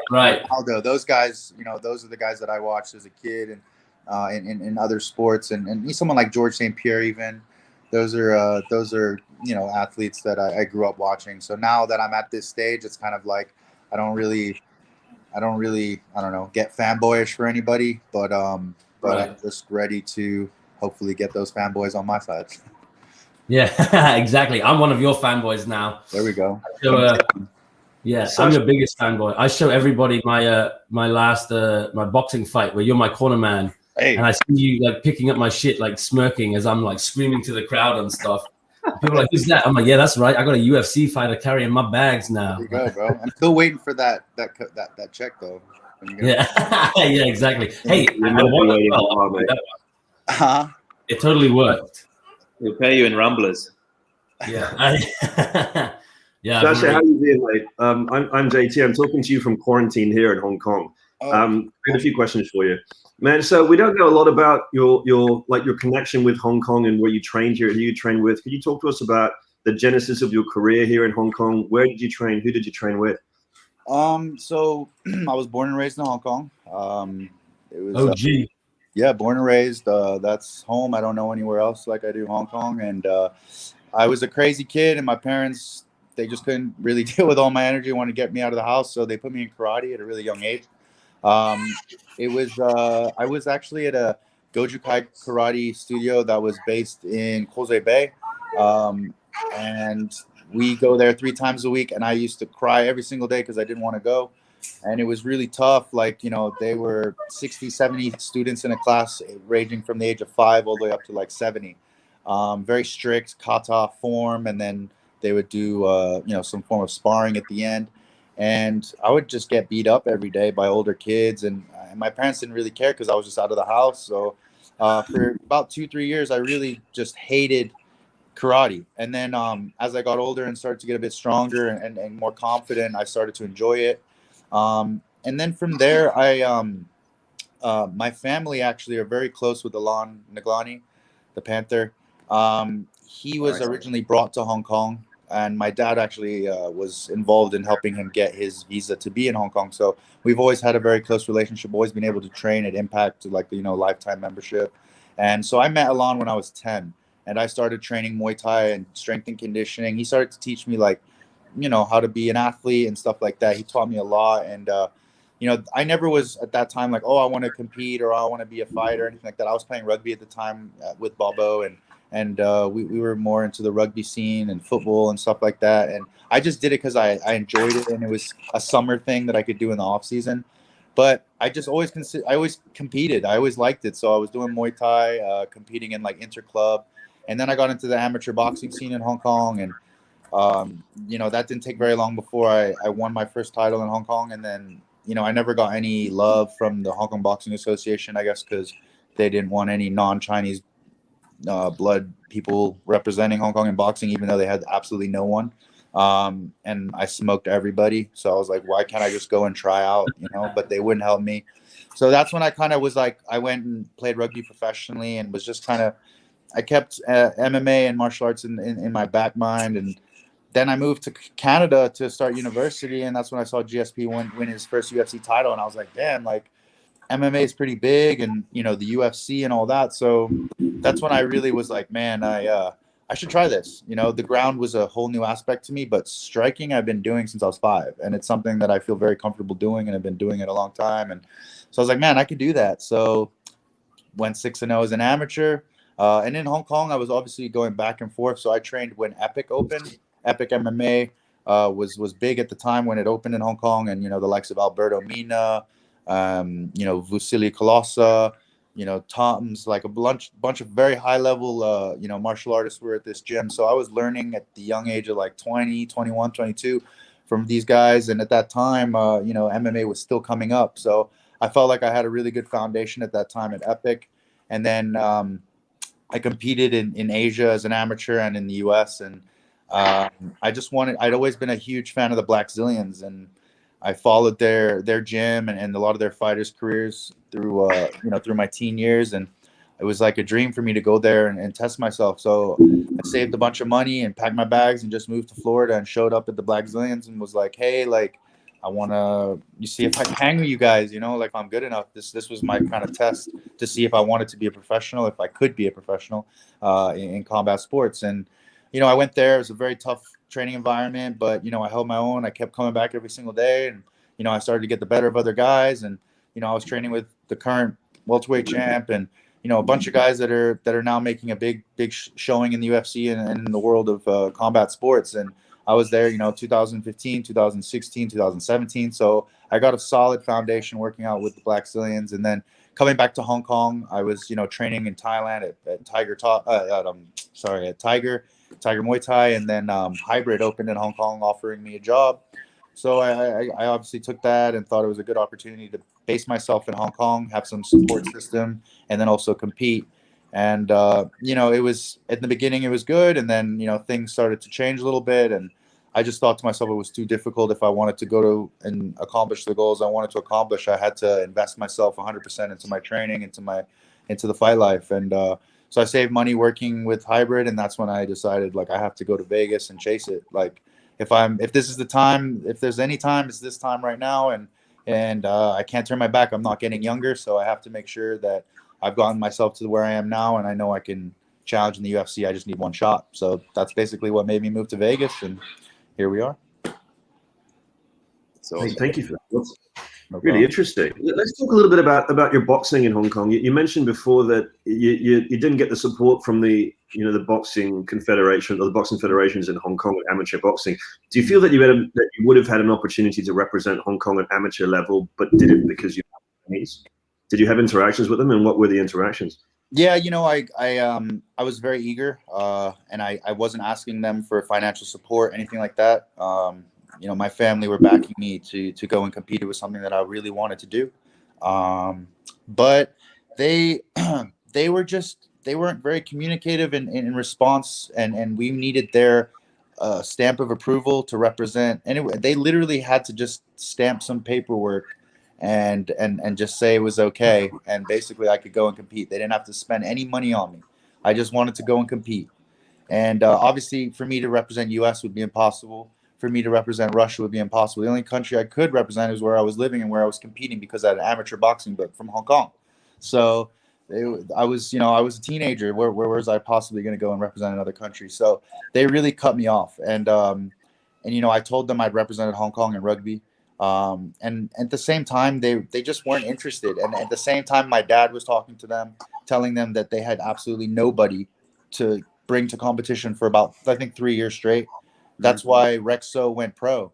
He went back and went amateur and got smoked. So it's like they absolutely have no boxing in Hong Kong. Their coaches are a joke. It's all triad run, all retards, to be honest with you. So when I came in and just sparked everyone, they're like, "Oh no, like we can't show face to a foreigner that's going to be representing Hong Kong in a sport that we suck at and we can't beat anyone." So, it was at the time I was super bitter, but at the same time I was playing rugby for Hong Kong and I was enjoying playing team sports with my friends. So I was like, if you guys aren't going to give me any love, like, what can I do? So it was just a matter of just moving on. And I just kind of went back into Muay Thai and just kept competing in inter-gym stuff. And if there were some amateur tournaments, I would jump in those. But I just thought, okay, well, that's my boxing career kind of like dead. I didn't think that anything would come from it. And then, yeah, I focused on rugby, and that's kind of like was my big focus until I got hurt and moved to the States and then transitioned back into MMA. You mentioned your parents a few times there, your dad in particular. Could you talk a little bit about the role that they played in bringing you to combat sports in Hong Kong? My parents were super unsupportive of me doing combat sports, competing in combat sports too. Yeah, they sent you to karate 3 times a week. I know. I always tell them. Wasn't your dad like more of a behavioral thing that? Yeah, I mean, it was like, what do you guys expect me to do? That's something that you taught me at a young age, So, it was funny in the beginning because my father is a huge combat sports fan. He loves it. I mean, he trains with someone. When he was in Russia, he was training with masters of sport in boxing. He's a master of sport in diving himself. Very good athlete. So he was always a big proponent on let's watch the biggest fights or, the mega fights back growing up. So I was always watching combat sports. I loved it. I'm a huge fan still today. I know all about it. And but as we were growing up, he was always like, you never want to be a fighter. It's like the worst job ever. You don't get paid a lot. You get beat up. That's what he would always say. He's like, be a football player, be a basketball player, be a rugby player, But when I got the opportunity to start competing as an amateur, I didn't tell my dad. I didn't tell my mom. I didn't tell any of my family. I just went and just did it once. I thought I'll do it once as an amateur, like MMA, and like just to experience it, And then, I went out in my first amateur fight, knocked the guy out in 36 seconds. And then I was like, oh, maybe I should do this. And then I told my dad, and then he was like, well, did you win? I was like, yeah, I won my knockout. He's like, okay, good. He's like, but you're done, right? And I'm like, I don't know. And he's like, and I'm like, I think I'm going to try to fight some more amateur. And he's like, I don't know. He's like, I'm not going to support you in it. But he's like, if that's what you want to do, then do it. And he's always like, for every win I would get, he would get like a little bit more into it for every win. And then when there'd be a loss, he'd be like, you sure you want to keep doing this? And I'd be like, yeah, man. Like, and I think it's kind of his way of pushing my buttons. He knows how I work. So he's like, yeah, like maybe you shouldn't do that. And when I hear that, I'm like, nah, I'm going to do that. So it was just a matter of kind of pushing the buttons and playing the game. But my dad's, he's my best friend. So he's my biggest supporter. So, I wouldn't be here if it wasn't for him. And yeah, it's just one of those things that going through this is not easy. You got to have like some form of support. You can't do it all on your own. And yeah, it was a thing that without him, without my family support, I wouldn't be able to be here today. So they're the ones who should get all the credit. And something seemed to change, right? Like it seems like your father was campaigning on your behalf with the boxing federations in Hong Kong. Can you identify what it was that kind of caused that shift from them? Was there an incident or an event or a win or a loss that kind of turned it? No, dude. It was basically every tournament I competed in, I won at every weight class. And it got to that point where I was like, can I go compete internationally? Because fighting in Hong Kong is like it's not, there's nothing happening here, I fought like one guy 3 times in 1 year, and I finished him every time in the first round. So it was like, dude, like, let me get an opportunity to at least compete. If there's like a tournament in Macau, like I'll go compete against, mainlanders or just anywhere. I was just looking to compete because I like to compete. I'm a competitive person. And like I said, they just weren't giving me the opportunity.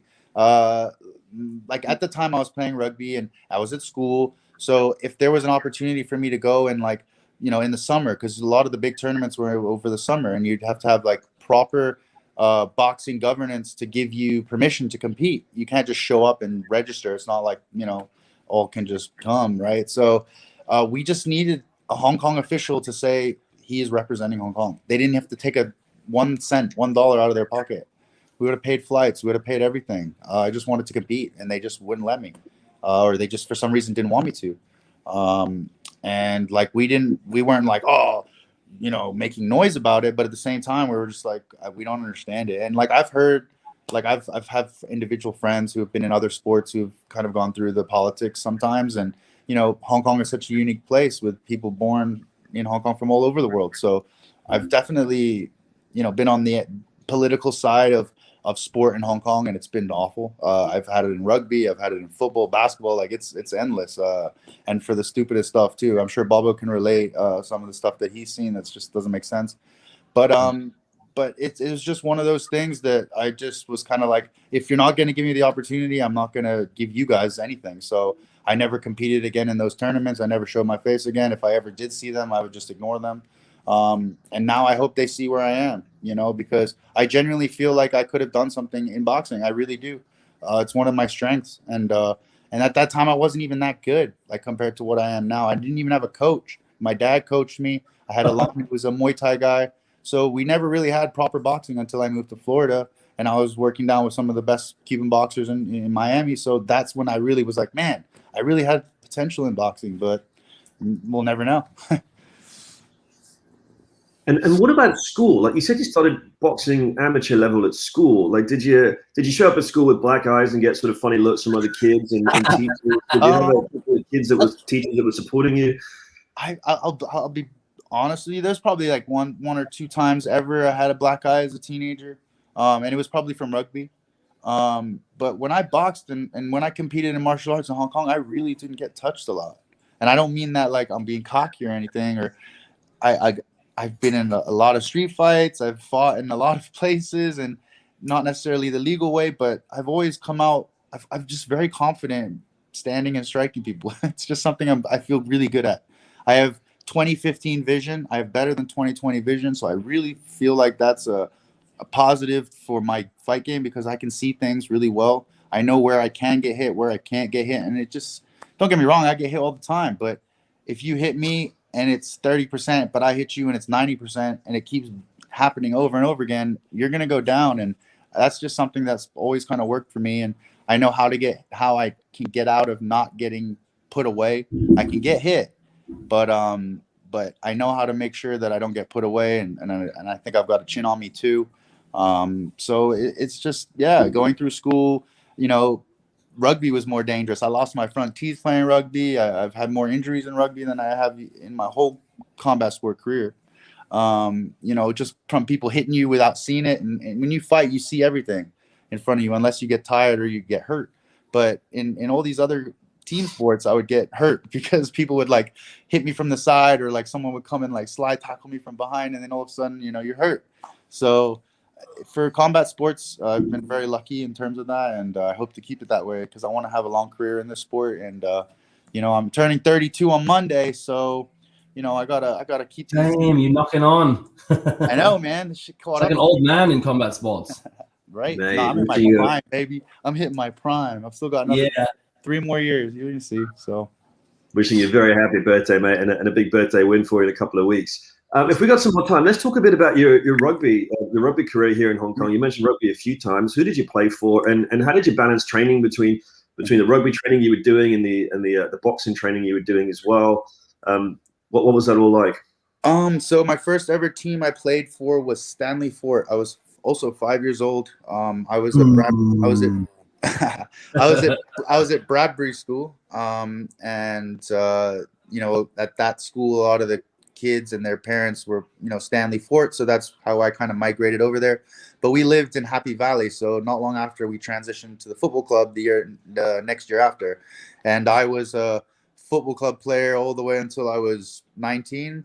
And then I played for Hong Kong under 12s all the way up to under 20s. We went to I've gone on multiple tours with Bobo.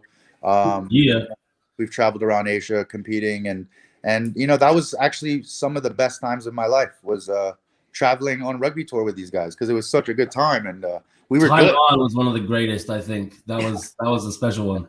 We did a Fat Man Thong-a-thon. Remember me and Matt Jones? I do.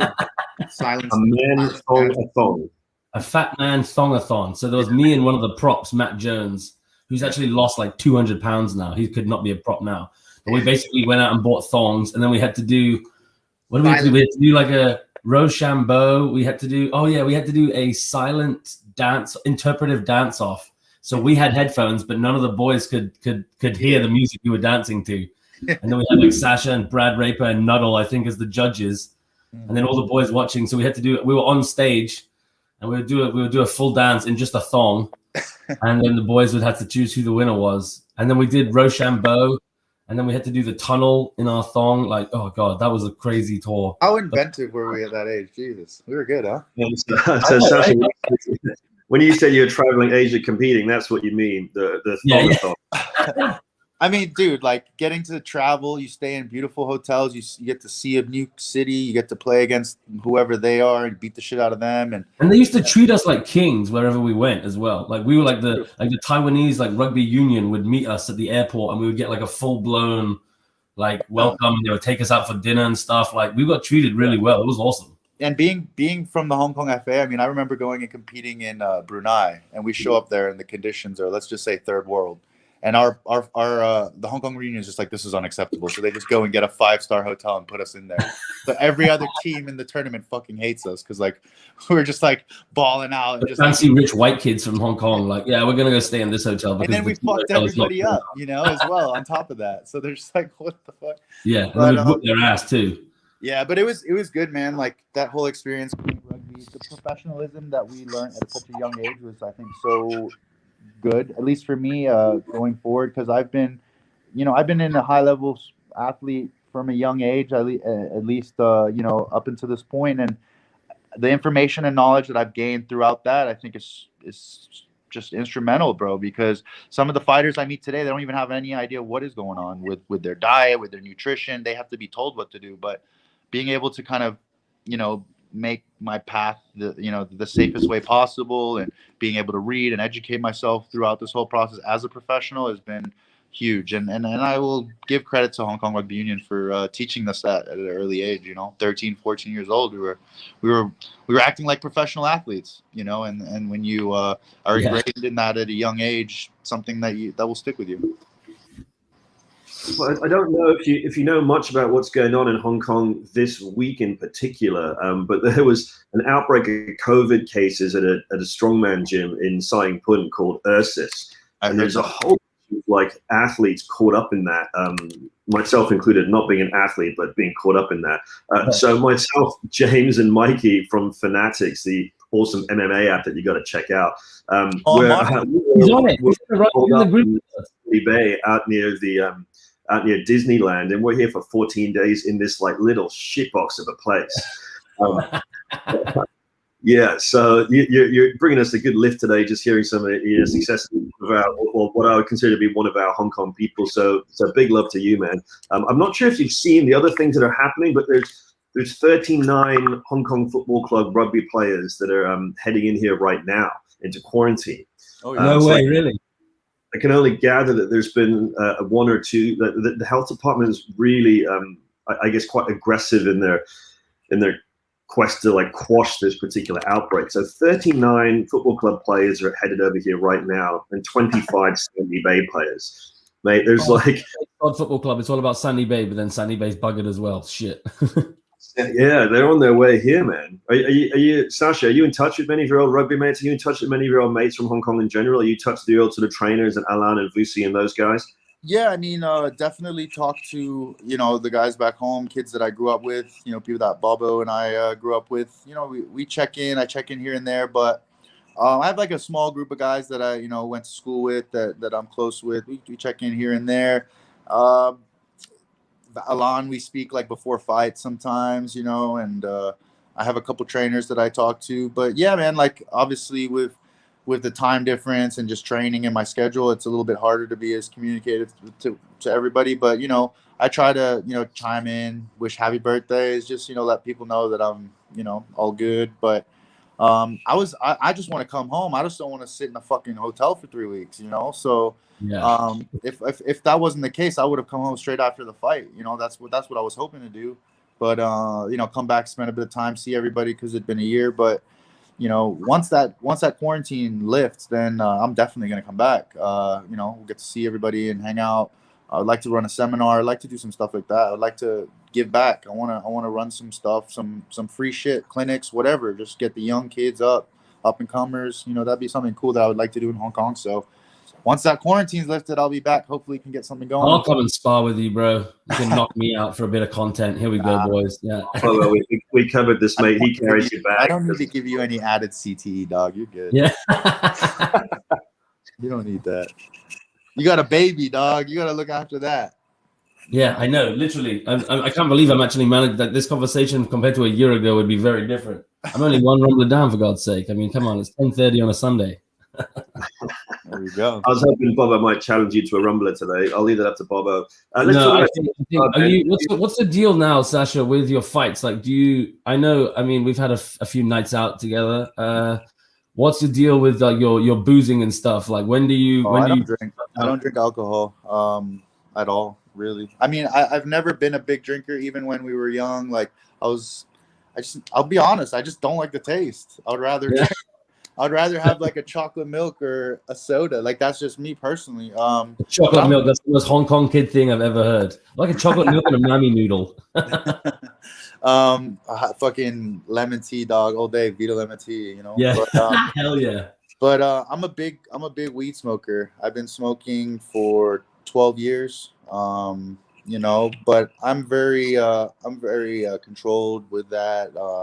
You know, I don't fight a month out from my fight. I don't smoke a month out from my fight. You know, I'm big on shrooms. I'm big on natural stuff, psychedelics. I've had a lot of positive experience with that stuff. Microdosing, things like that. I've actually get Joe Rogan. I would love to. I mean, that will hopefully. I mean, this is the first time I've ever openly spoken about this stuff. A lot of people are surprised that I even smoke weed. But there's a bunch of fighters who, like the Diaz boys, are like big smokers as well, right? Yeah, for like, sure. You fight, so after a fight, do you just get like hella baked? I mean, yeah. I mean, it's just standard. There's like no difference. I get myself to my regular level where I'm just enjoying what I'm doing. You know, whether it be watching TV, or I could be sore as fuck, or I can't sleep. That's the beauty of being in Las Vegas. It's legal. So I go to the store and it's like, oh, I'm not feeling so good. I'm having trouble sleeping. I got migraines. This is my strain for that. Or if I'm having problems eating, or I'm nauseous, or this for me, it's medicine, dude. Like, I don't take pharmaceuticals. I don't take chemicals. I don't put none of that in my body. I'm all about natural stuff, organic, just making sure we're putting the good stuff in our body. And especially as an athlete, like, I know the difference, bro. I eat junk food. Don't act like I don't. You know, I eat pizza. I eat McDonald's. Like, I'm not hiding that. I eat candy. Like, I do all that stuff. I'm a normal dude. But when I know I have to be on point, I'll be on point. And the thing is, when I'm eating clean, I know the difference. Like, I go sparring after eating a pizza the night before. I go sparring after eating like a roast chicken and a bunch of vegetables. I'm gonna feel different. It's just a fact. So I've started to kind of get I know my body very well and how it responds to things. So yeah, I mean, like, I've just been so in my own world with my nutrition, my health, and what works for me. Like, I've done 5-day fasts without food and water.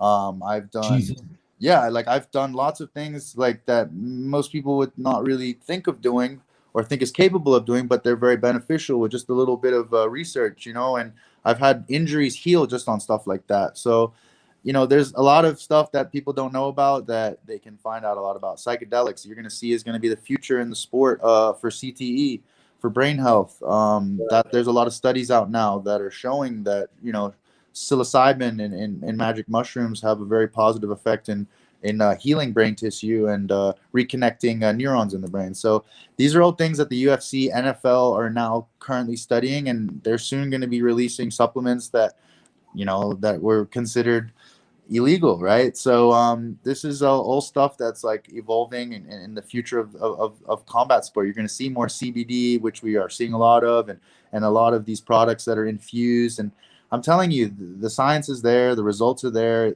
I'm a proven factor of it. Like, marijuana just helps me relax, recover, feel good, feel better, and then I can start my day and just smash it. Like, I only usually smoke at night. I don't smoke and try to function throughout my day unless I'm doing something more work related. Physically, I don't like to go and train like stoned or anything like that. But in the evenings, you know, most of the time I'm feeling, you know, pretty relaxed, eating good, and then ready to go to sleep and do it all over the next day.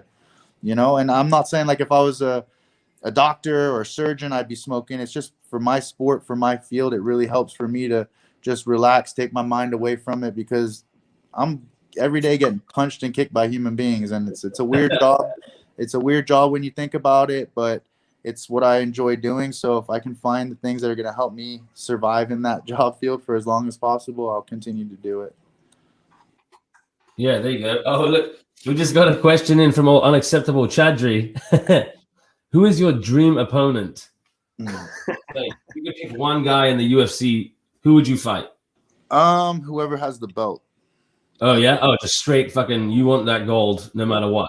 That's the goal, baby. Like that's the whole reason that I'm in this sport, is to get UFC gold. I'm here to make history. I'm not here to just participate. You know, I know what I'm capable of, and I know what the competition is, and I know I can run through it. So if there is a dream fight, whoever has the belt, I don't care about anybody. I mean, sure, you're going to give me a Conor McGregor red panty night, I'll get paid. That hurt. Yeah. That doesn't hurt. Hell yeah.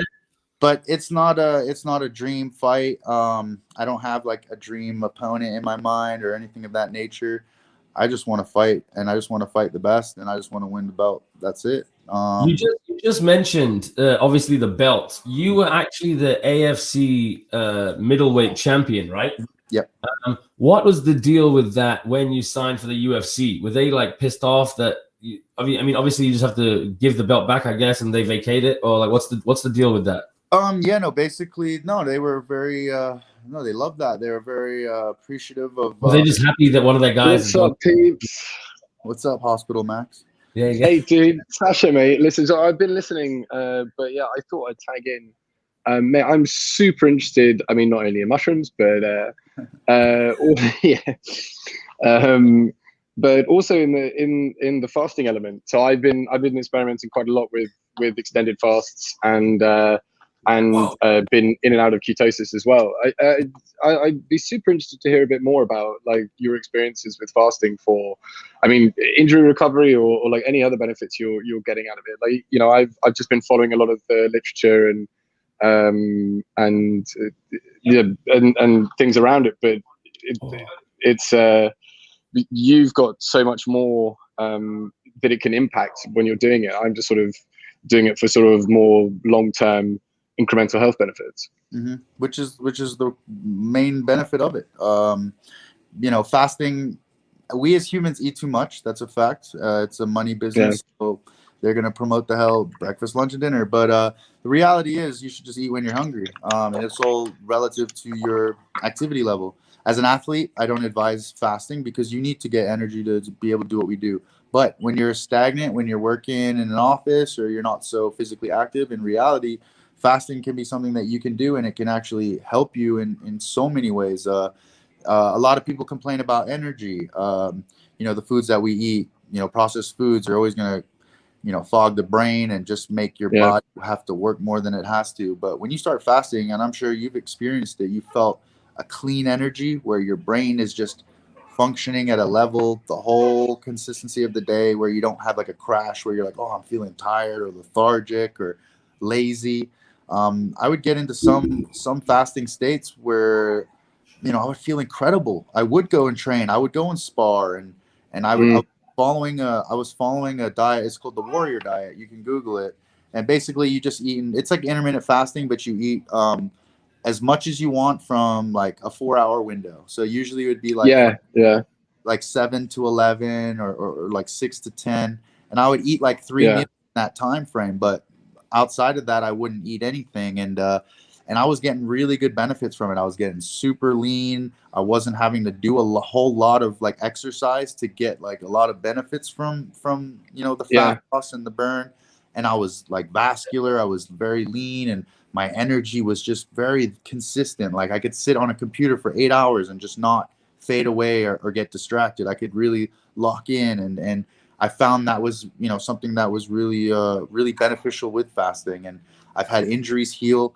You know, with fasting, your body needs to eat, and when your body shuts its digestive system down, your body starts to eat fat. It starts to eat cancer. It starts to eat tumors.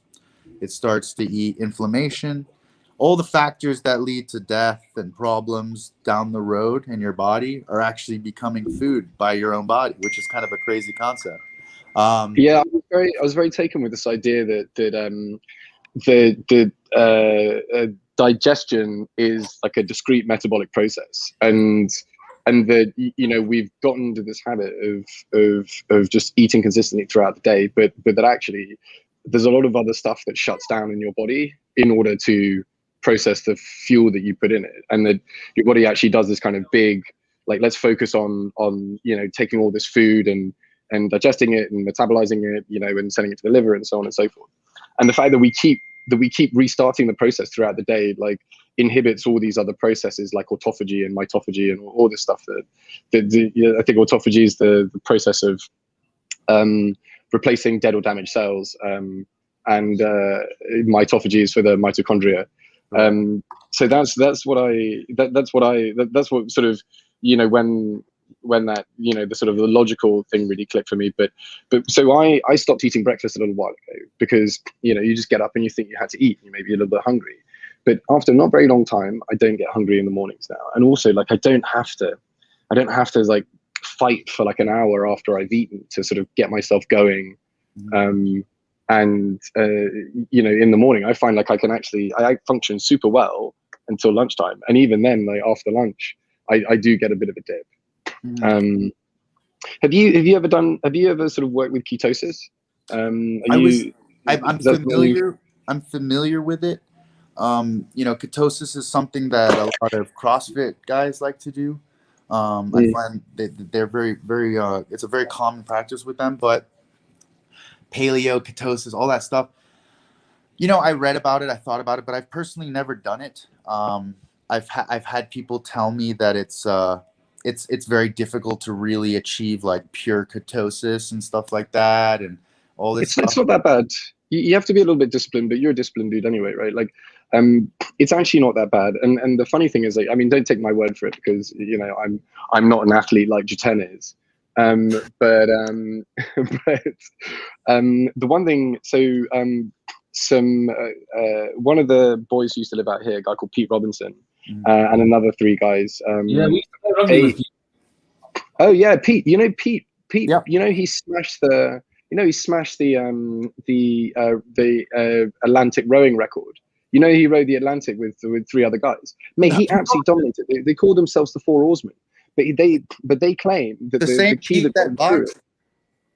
Yeah. Like, oh yeah, like big handsome Pete.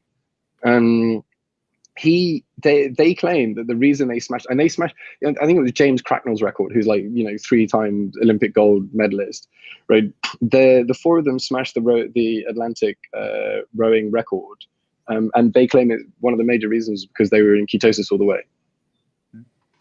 Yeah, I mean, hey, if it works, it works. That's another thing that is also interesting is, you know, we all have different biomarkers of DNA, so we all are different. So our bodies handle things, fats, carbohydrates, different sugars differently than every single one of us right here handle it differently. Yeah.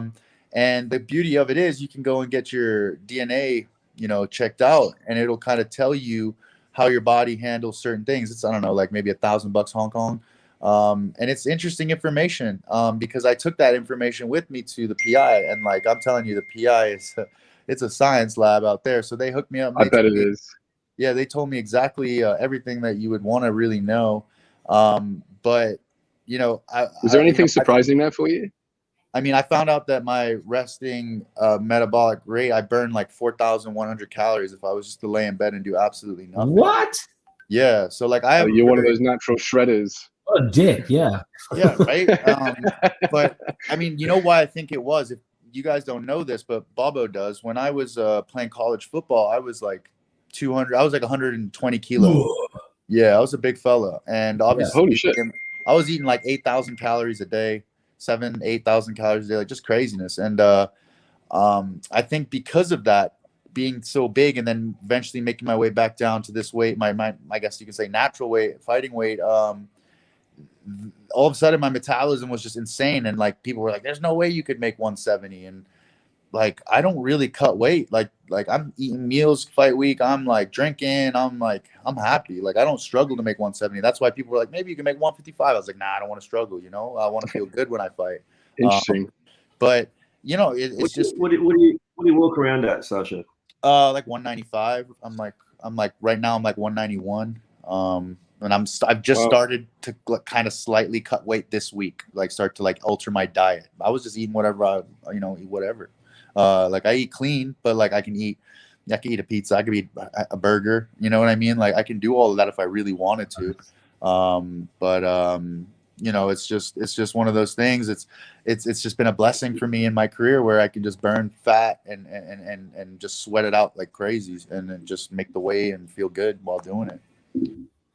Sasha, we've got a question here another question from Iraj there. Sorry, dude, just jumping in. Hey, Sasha, great to see Hong Kong being repped in the UFC. How do you rate the MMA talent in Hong Kong? And is there anyone in Hong Kong you think who should have a shot in the UFC?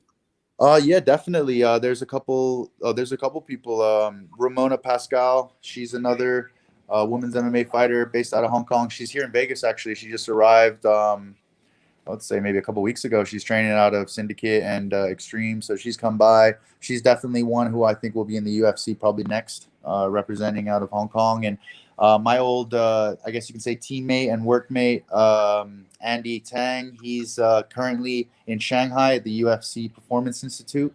He got brought over there. They're doing they're doing their prospect combine right now, and he's doing his thing out there and learning and getting better. He's a young up and comer. He's going to be the next star because he's a local boy, and they want that face, and Andy deserves it. He's a hardworking guy, and I'm excited for him. If I ever get the opportunity to put a name for it, it will be Andy's.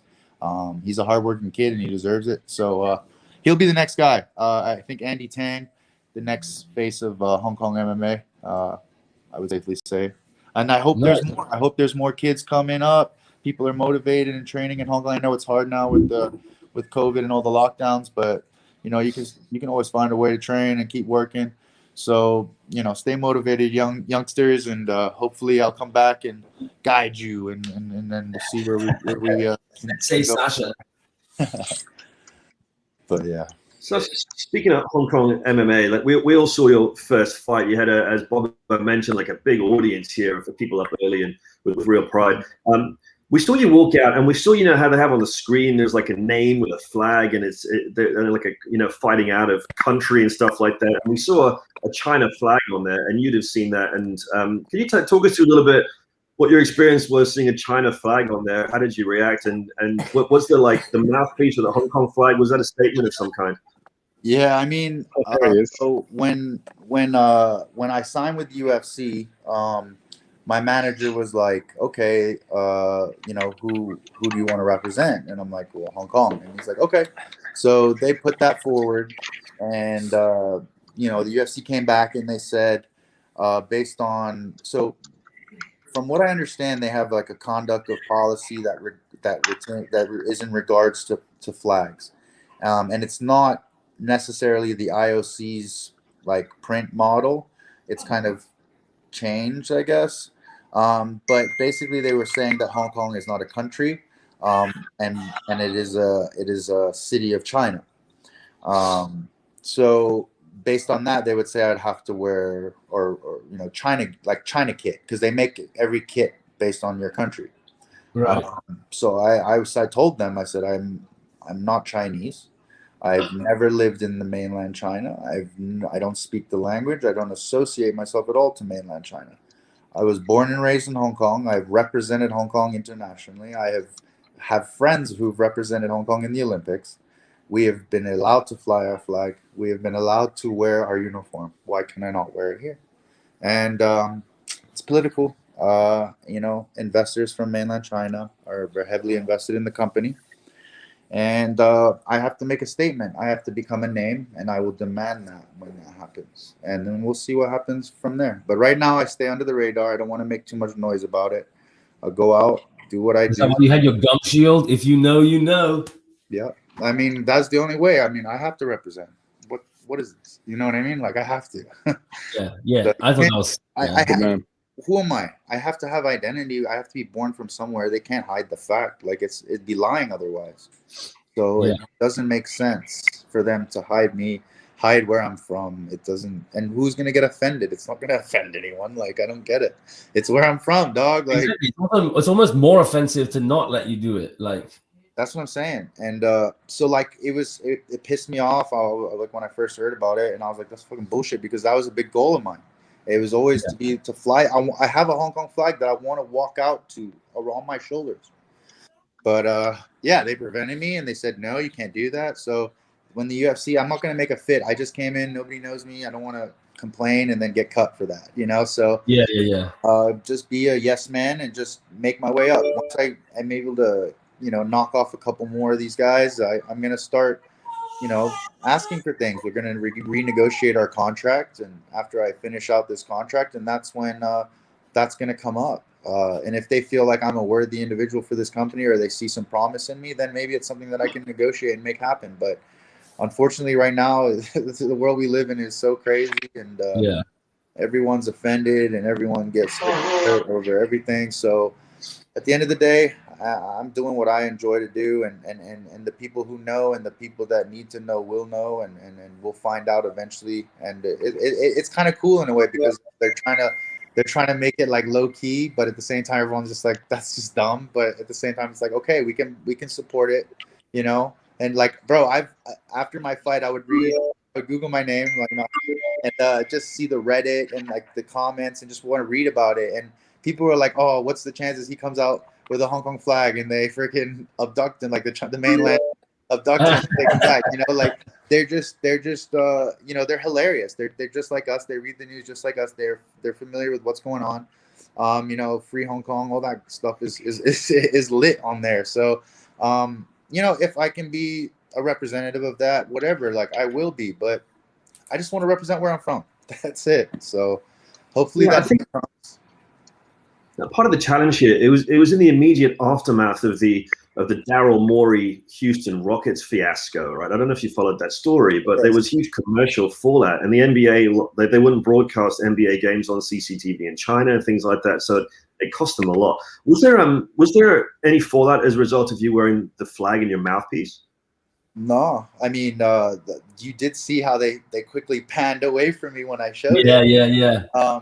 So I think they were aware of the situation, but I was not told anything. No, they had to look at my mouth guard. Nobody said nothing, so you know that's fine. And I obviously wasn't allowed to bring the flag, so I didn't break that rule by bringing. I didn't unfortunately get to bring in the flag, and nobody really said anything to me. They just said, like you said, they don't want to burn any bridges, and if maybe one of those people had seen that and it made somebody upset, they were just avoiding that altogether. And to be honest with you, at that situation, I was a late, short notice replacement. I was the B side, which means I wasn't supposed to win that fight in their eyes. They wanted to get their guy another one.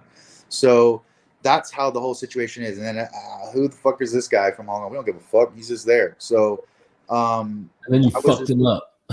I mean, yeah. I mean, that's obviously what happened, and that's inevitable. Like they can count me out. That's fine. If you don't know about me, they're gonna continue to get fucked over because you got to just be a little bit less ignorant and look what's going on in Asian MMA scene, bro. Asian MMA has better striking than the U.S. Fact.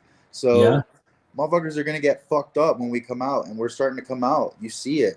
Guys from Australia, guys from Thailand. We've been training way better, way longer than these guys. They're good wrestlers. They're good grapplers. They're tough as fuck. They're getting better.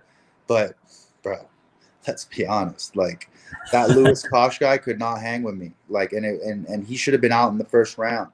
2 weeks notice, bro, with COVID. I wasn't even close to being in shape as I could be. And, you know, I made one error in that first round. And bro, but I'm just levels above most of these people. I know it sounds arrogant, but you're going to see it. And I thought you were gonna get knocked out in the first round. The way they were talking about it, and I mean, you took some big fucking hits in that first round. Like I was sitting here shitting my pants, but then, oh my god, you fucked him up in the end. But to be honest with you, the commentating helped me make it because I wasn't hurt. I mean, I know I got dropped with a punch, but it was more of like my equilibrium got off. But he hit me like 32 times in the back of the head. But it was Yeah, I didn't a dick.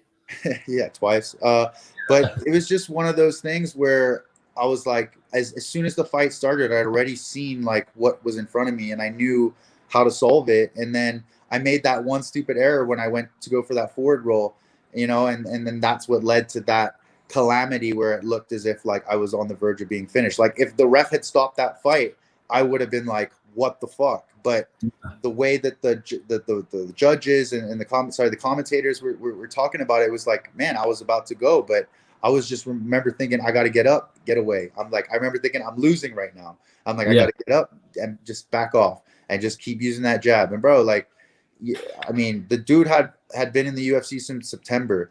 So you're trying to tell me that he didn't train hard and come in shape for that fight? That's bullshit. If you're standing across from me and I'm punching you and kicking you for 5 minutes, you're going to get tired. So that's why he was tired. Plus, he tried to finish me. So people are like, oh, yeah, this guy's terrible. He's got no gas tank. No, that dude was fit. He had a gas tank. It's just when you get punched and kicked a lot by me, you're going to get tired and eventually get finished. So that was just the case. And I really genuinely feel I could have put him out in the first round. I made an error.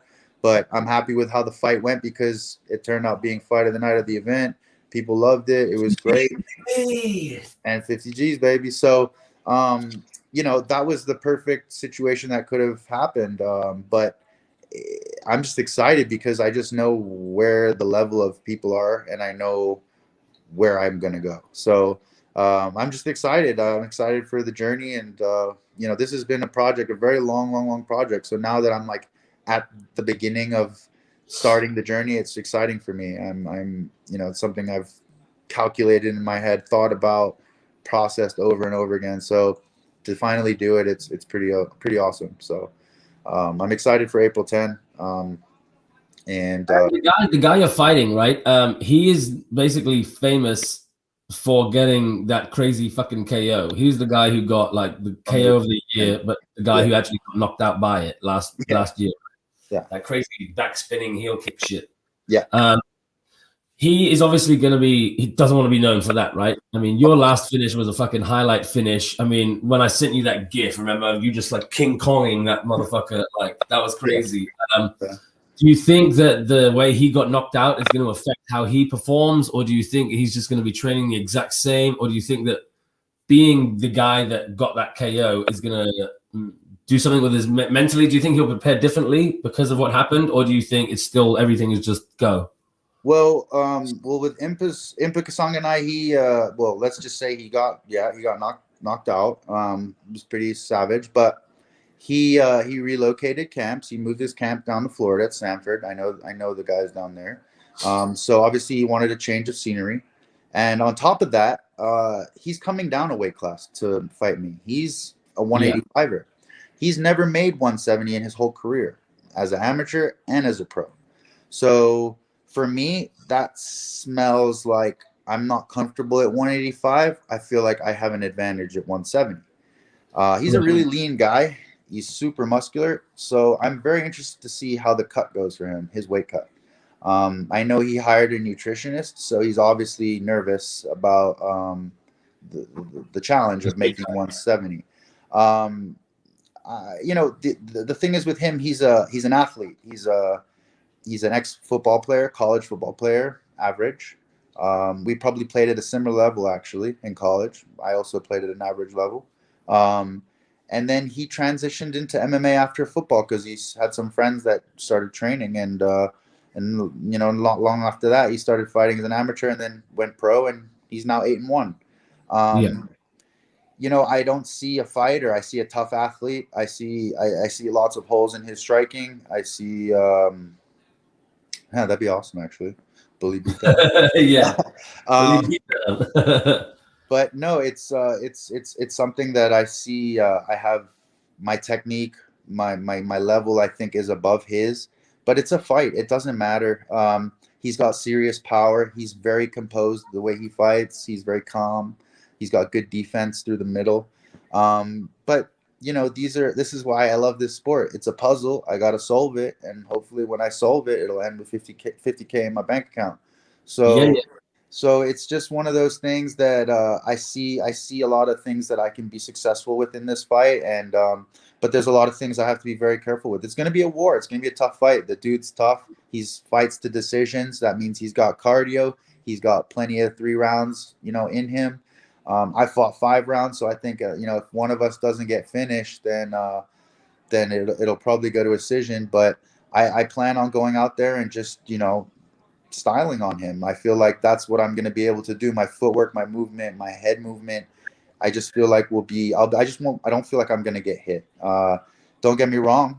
I can make mistakes. I can misjudge things and get hit, but I genuinely feel like I'm going to be the quicker guy, faster guy, sharper guy, and it's going to show when we fight. Boom, I'm pumped. When is that? That's 10th of April, right? Yeah. It's a fight night. It's a fight night, right? Yes, it's a big one though. Vittori Till is the main event, big card, and it's back on ABC, so it's going to be a big one. Boom, I'm super pumped for that. And just your thoughts on tonight. There you go. Yeah, Chatri's just said himself in the main event. Vittori. Yeah. Oh, you're talking about tonight's main event? Yeah, tonight's main event. I'm going to go with Leon. Go with Edwards. I've gone Leon actually. Yeah, you absolutely smashed it in the group last week. You had like a 7 in a row. I think you got right. Finally, Jesus. Yeah.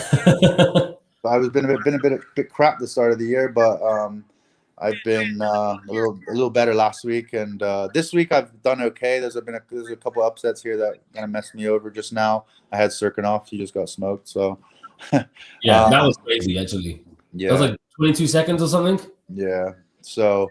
Yeah, God damn it, I had him as well. Yeah, so I mean, now that I'm in camp, I'm like less worried about other things going on. I'm just like focused on that. Like I don't know, I just when I'm not in fight camp, I'm like like all about the game, like MMA and following and stuff. And then when I'm like in fight camp, I try to kind of stay away from social media a bit more, right? And just kind of like I don't know, it takes too much of my energy because sometimes like. I can go, man. Like I can write in the comments, and then all of a sudden people start talking, and we're just going back and forth, and it's like 2 hours. I'm like, what the fuck have I been doing for 2 hours? So like now that I'm in camp, like I'm trying to be more valuable with my time. Yeah, that's awesome. And how is the Performance Institute? You mentioned before that it's just like a complete game changer. Is it like because now you said like your protein, everything, your nutrition, your physio? Is it just like a complete? You have nothing to worry about when you're down there? Nothing.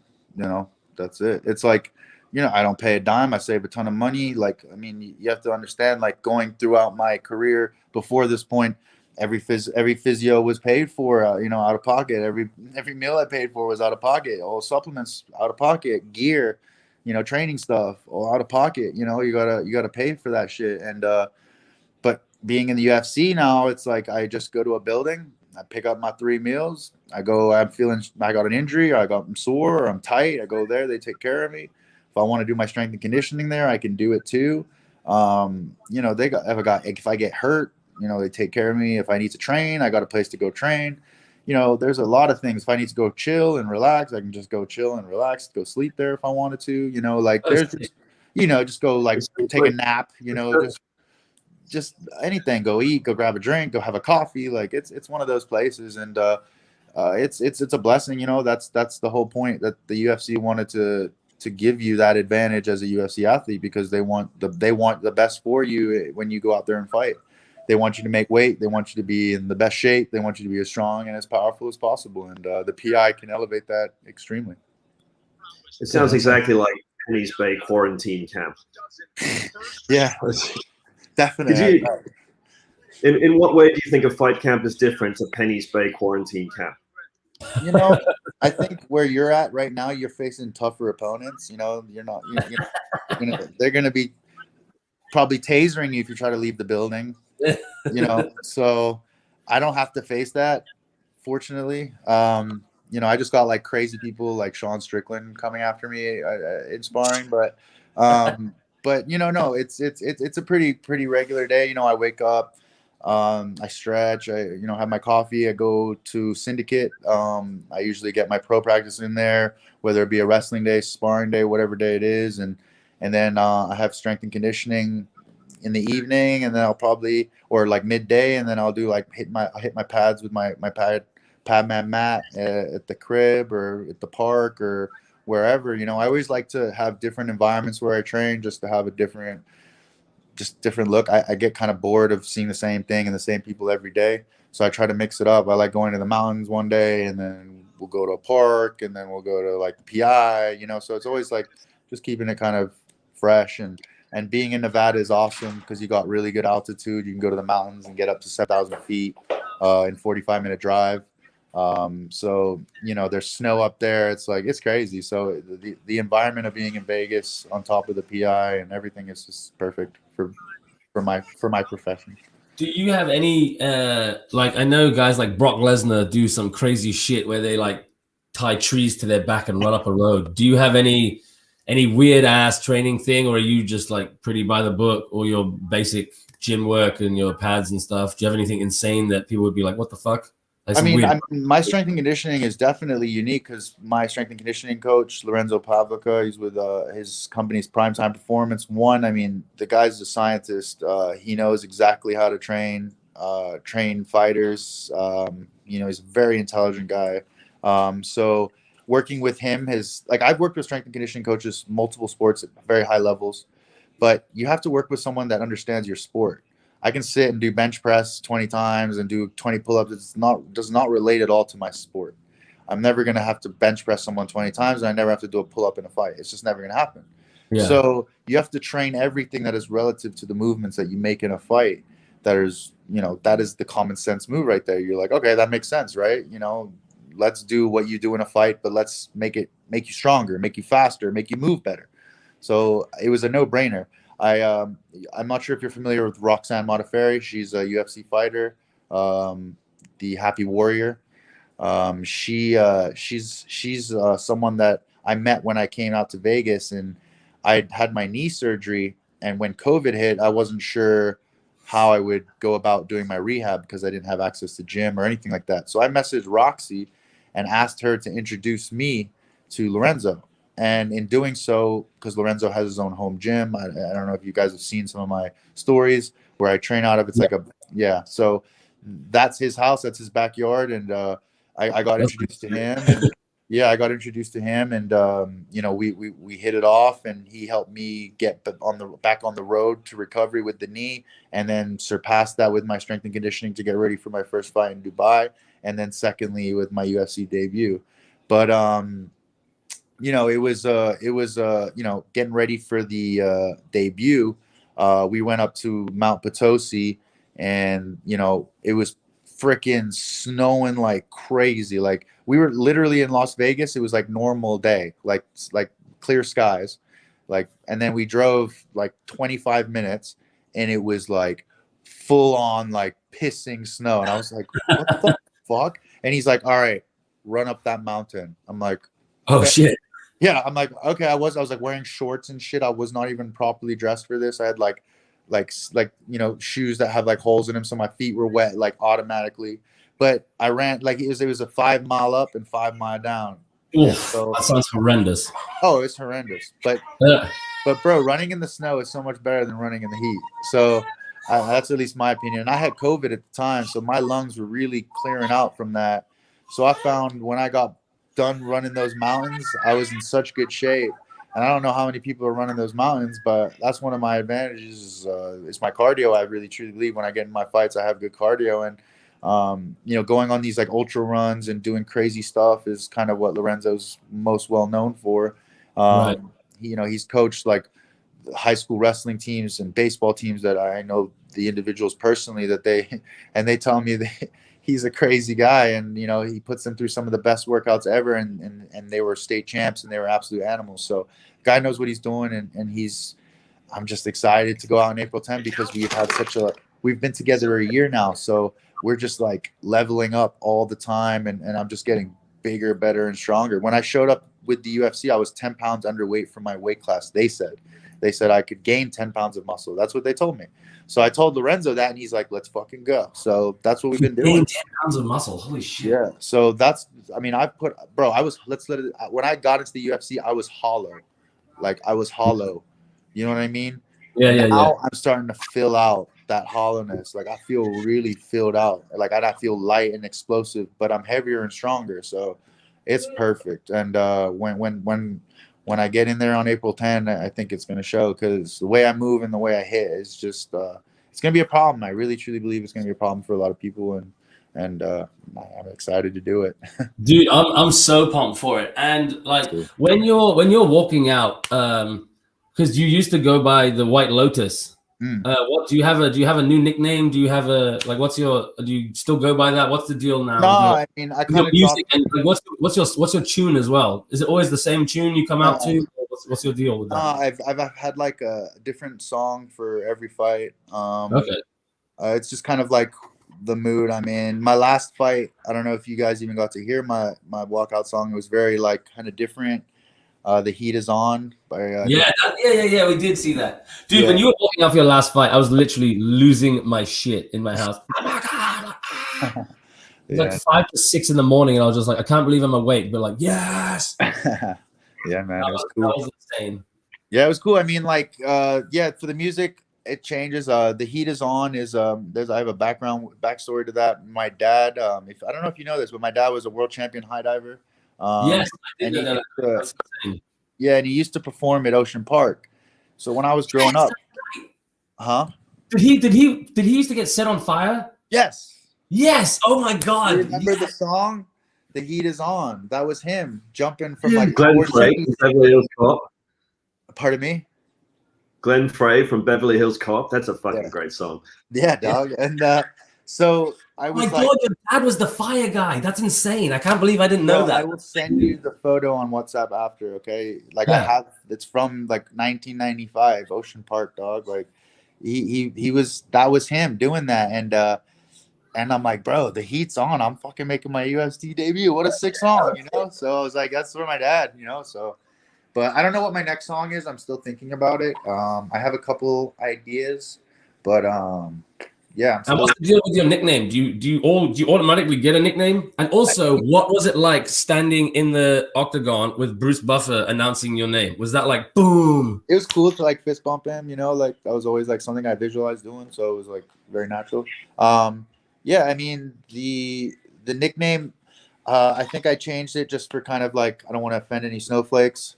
So I just was like, my name is long enough and people probably won't forget it, you know. So I just was like, I'll remove the nickname, just go Sasha Planikov for now, unless something comes up that I like or someone gives me a nickname. Because the White Lotus wasn't something I came up with. That was my first boxing coach in Florida. He gave me that after hearing my like whole life story. He was like, "Bro, you're like the White Lotus. You can grow through anything," you know. And so he called me that, and that was kind of what stuck in the beginning of my career. And then when I came back to Asia, like some people kind of like asked me some dumb shit about it, and I was like.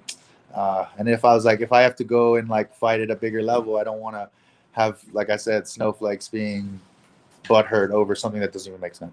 I'm white as fuck. I'm pale as fuck. I'm from Hong Kong. I'm the Lotus. Like that's what's up. So that's kind of because when after your first fight in some of the groups, like you were getting a bit of like racist hate. Like they're like, why is this white Russian representing Hong Kong? Like what the fuck? And I was just thinking, the dude is born and raised here, played rugby for Hong Kong. Like who the fuck is bitching?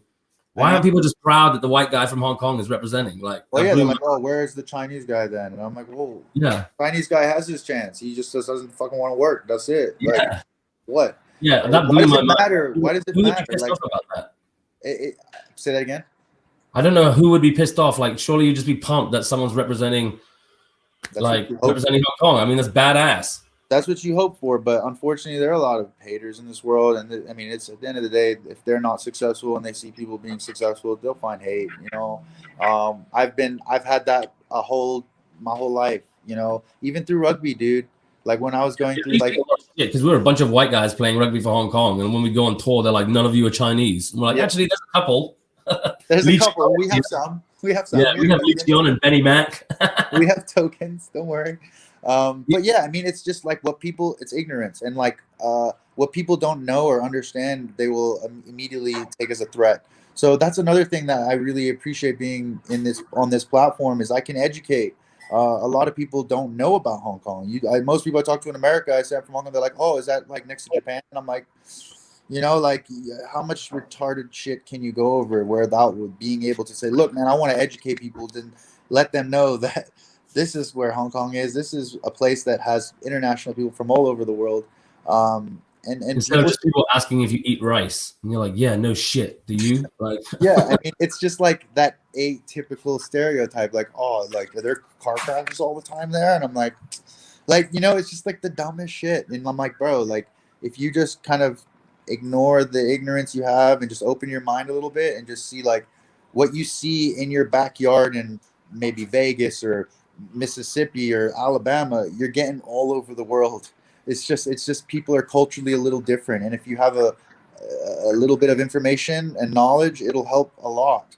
And if I can at least put a spotlight on Hong Kong and you guys as well, like I'm not just the one white dude with everyone else is Chinese. Like that's what people think. Yeah. So it's just one of those things that if I can educate and let people know what Hong Kong's like and tell them how great a city it is. It's one of the coolest cities on this planet. Maybe it's changed a lot and it's going to be different than what it was like when we grew up there. But, oh, it was probably the coolest place to grow up. It was like a playground. You just run around and you have no fear. You had nothing to worry about. You know, it was a safe place to grow up. It was like just a concrete jungle. You know, you have the nature, you have the city. It's such a cool place, a unique place. So if I can put a spotlight on it in any positive way, that's cool too.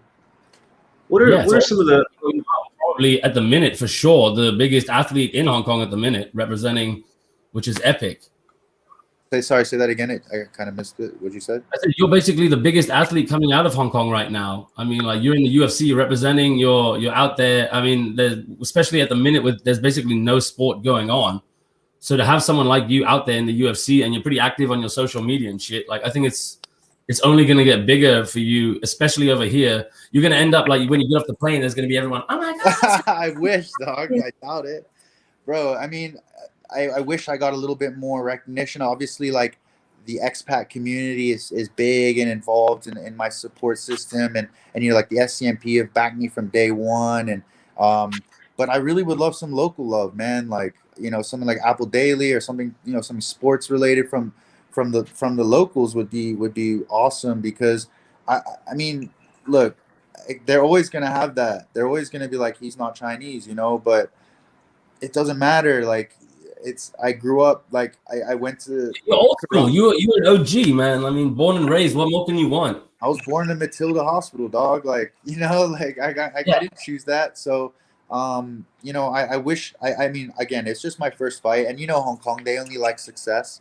So maybe I got to bring some gold before they'll give me some recognition, but I'm gonna keep pressing on, and I'm gonna keep trying to promote, and like you said, be loud on social media if I can, and if you guys, you know, keep doing what you're doing, I'm sure you guys are gonna continue to grow as well. And you know, it was crazy, guys. Like when I started like my professional journey, I was with Nick Atkin with SCMP. We started like at like 3, 4, 5 people listening to our podcasts, and now those guys are getting interviews with some of the biggest stars in the UFC. They're like one of the biggest and most reputable MMA news pages in the world. So it's crazy how quickly, like with just a couple wins and with a couple good interviews, you can just boom, take off. And I think the app thing that you guys have come up with is awesome. I think it's super awesome and has the potential to like just go everywhere. Especially in the US, people love the DraftKings, and they love like being able to pick things on apps and watch it and have competition with friends, rankings. So I think it's a great direction for you guys, and I hope it kicks off, and you know, maybe we can do some collaborative stuff in Hong Kong with some clinics. You guys can throw us a sponsor. We'll throw you on a board. You know, this kind of stuff. Hell yeah, man, that'd be sick. Definitely. I mean, that's basically our plan, right? As soon as I told the boys I actually knew you, they were like, "What the fuck, you know Sasha?" I was like, "Oh yeah." I sent them a photograph. Like, I think the first photo of us on Facebook is us in Macau. Like, I think I sent you a couple months ago, and we're like, out partying, drinking those like test tube shots, and we're like 6 years old. I've got a fucking full head of hair. Like, Jesus Christ. Me too. Yeah. How do we? Dude, do you remember that night?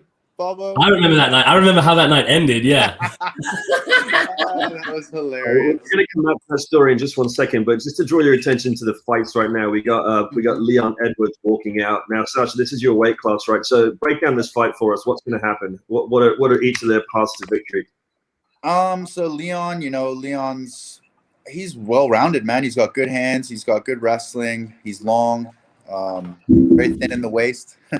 But and Bilal, man, Bilal just coming off of a fight, I think 3 weeks ago. Very high volume, good wrestling, good boxing. I just think Leon's just gonna maybe edge him with the reach and height advantage and kind of just pick and poke. But it'll be interesting to see who's the better wrestler if they engage in the grappling and to see who is the stronger wrestler. Interesting matchup. Bilal has a lot to win. Like if he wins this fight, he gets a lot. Whereas Leon as well, if he wins this fight, could be right in for a title shot. He hasn't fought in 600 days, 2 years, whatever. So we'll see. But if I'm betting, I'm going to put my money on Leon Edwards here, and I think he's going to get the decision. How much of an impact do you think it will be him having not fought in 600 days? I definitely think it is an impact. I mean, there are a lot of factors here. I don't think he's ever fought in this environment, not fighting in front of fans. It's definitely something different. But it all comes down to composure and who you are in your head. If this is just another day in the office and he's ready to go and been ready to go, because he's been very unfortunate to not have had a fight earlier. If anything, he's just raring to go and ready to go. I don't necessarily believe in ring rust, so I think he'll come out and look good. I think he needs to put on a big show everyone that he's not a boring fighter, and then get that title shot that he really needs. Guys, it looks like Bobo's lining something up. Bobo, what are you doing?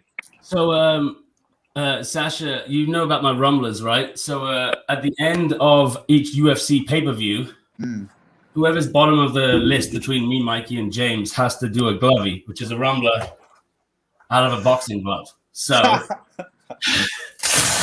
with you here. So I'm guessing you came last then, huh, Bobo? I had a 7-fight slide. Oh, wow. Yeah. Guys, there's one more fight, mate. Here, pick Bilal and pick a method of victory. You get 3 times your money. Yeah, but that was my problem last week. I went for Nunes KO, and she was about to KO her, and then she wiggled down and choked her out, so I got nothing. Then fucking Aljamain was a DQ. Yeah. And, not DQ. Yeah, DQ. Yeah, it was DQ, so I didn't get that because I had him by decision. I was like, fuck. What am I on now? That's the outcome of last week. We chucked you in the group, Sasha, so we could compare ourselves against you. Yeah. Bobo got fucking crushed. You're in the Rumbler group too, Sasha. So after your fight, you better start rumbling.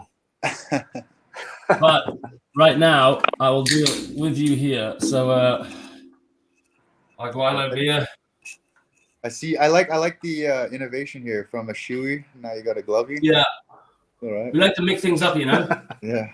When did this start? When did this tradition start? Oh, God. Hold on, Bobo, not just yet. We're going to set a little market here. Guys, how long is he going to take for this? Is it going to be greater or less than 3.5 seconds? I mean, I would probably say greater just because of the way it's got to be drunk, but let's find out. Mate, you're the athlete here. You don't get to bet. Hold on, don't start yet. 3.5 seconds. James, greater or less than? Oh, God, here we go. Greater than 3.5 seconds. Yeah, you saw. Over. All right, there's no bet. Let's go. Definitely. That is revolt.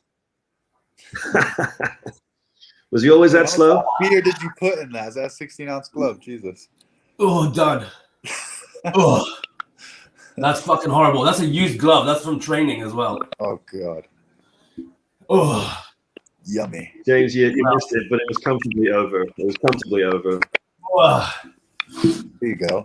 I hope it's the last time I lose. That tastes like balls. Let's have an open bell in this main event here. Yeah. Oh, God, that was nasty. Oh, nice elbow. Thank you, Bilal, for taking the fight. Sasha, you mentioned a few times betting markets, and you mentioned in the past as well, like a bit of a chip on your shoulder about the way you're priced in betting markets. Can you talk to us a bit about that? Why do you? What's your relationship with Vegas? What's your relationship with betting? Why do you care about the odds makers? Yeah, I mean, I'm a big sports bettor. I wouldn't say I'm like I throw huge amounts of money into it, but I play a lot of parlays, football, basketball, UFC. You know, I like to just throw a couple bucks here and there and just watch the fights. But yeah, man, like when I first saw my betting line, I was like, God damn, like plus 425. I was like, they really don't think I'm gonna win this fight, but I just put a lot of money on it and was like, all right, like I heard people that I knew were just like, we're gonna throw tons of money on you, and I was like, yeah, you might as well. You're gonna get paid. So Yeah. a lot of people were hitting me up during like fight week from people I don't even know. We're like, oh, how are you feeling? You're gonna win. I'm gonna put my money on you. Like, oh, that was the worst. Like all these crazy people that were just nonstop like messaging me. Like, I have $300 to my name. I'm gonna put it all on you. Like, you better fucking win. Like, I'm like, dude, what the fuck are you doing? Like so. That was kind of like my welcome to the UFC. Via betting lines, but So you guys are allowed to bet on? Are you allowed to bet on your own fight, or you're allowed to bet on other fights? What's the? Oh, Sasha's just jumped out there. We've lost him, but I don't know what the deal is because footballers and stuff, right? They're not allowed to bet on their own games, obviously. But is Sasha back? Oh, we lost him. Well, hopefully he can jump back in. But yeah, there we go. Oh, birds, we've lost Sasha. Yeah. Yeah, I think he probably wanted to watch the main event. Yeah. Yeah, having technical issues. I can't stay connected for more than 5 minutes, but quarantine Wi-Fi. Yeah, sorry. Well, you missed the Glovey. Yeah. Glovey down. So I'll watch the recording. To Joel. Sweet. But yeah, that was awesome. Awesome to have Sasha on there. That was amazing. I don't know if he'll jump back on or what, if he's just watching the main event, but it's sick to get just the insight on what it's like now, the difference between Hong Kong and going to Vegas. Like the Performance Center sounds crazy. Yeah, there's a lot of interesting stuff you just said there about the Hong Kong scene as well. Right. Are we in? There we go. Bobo, can you hit Sasha up and say thank you very much? Yes, I will. We can wrap up here and enjoy the main event.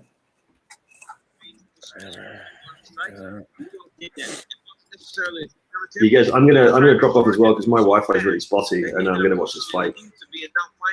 But Bobo, mate, thanks for all that. James, thanks for everything. I'll talk soon. Talk to you guys soon. See you in 2 weeks, Bobo. Yeah, awesome.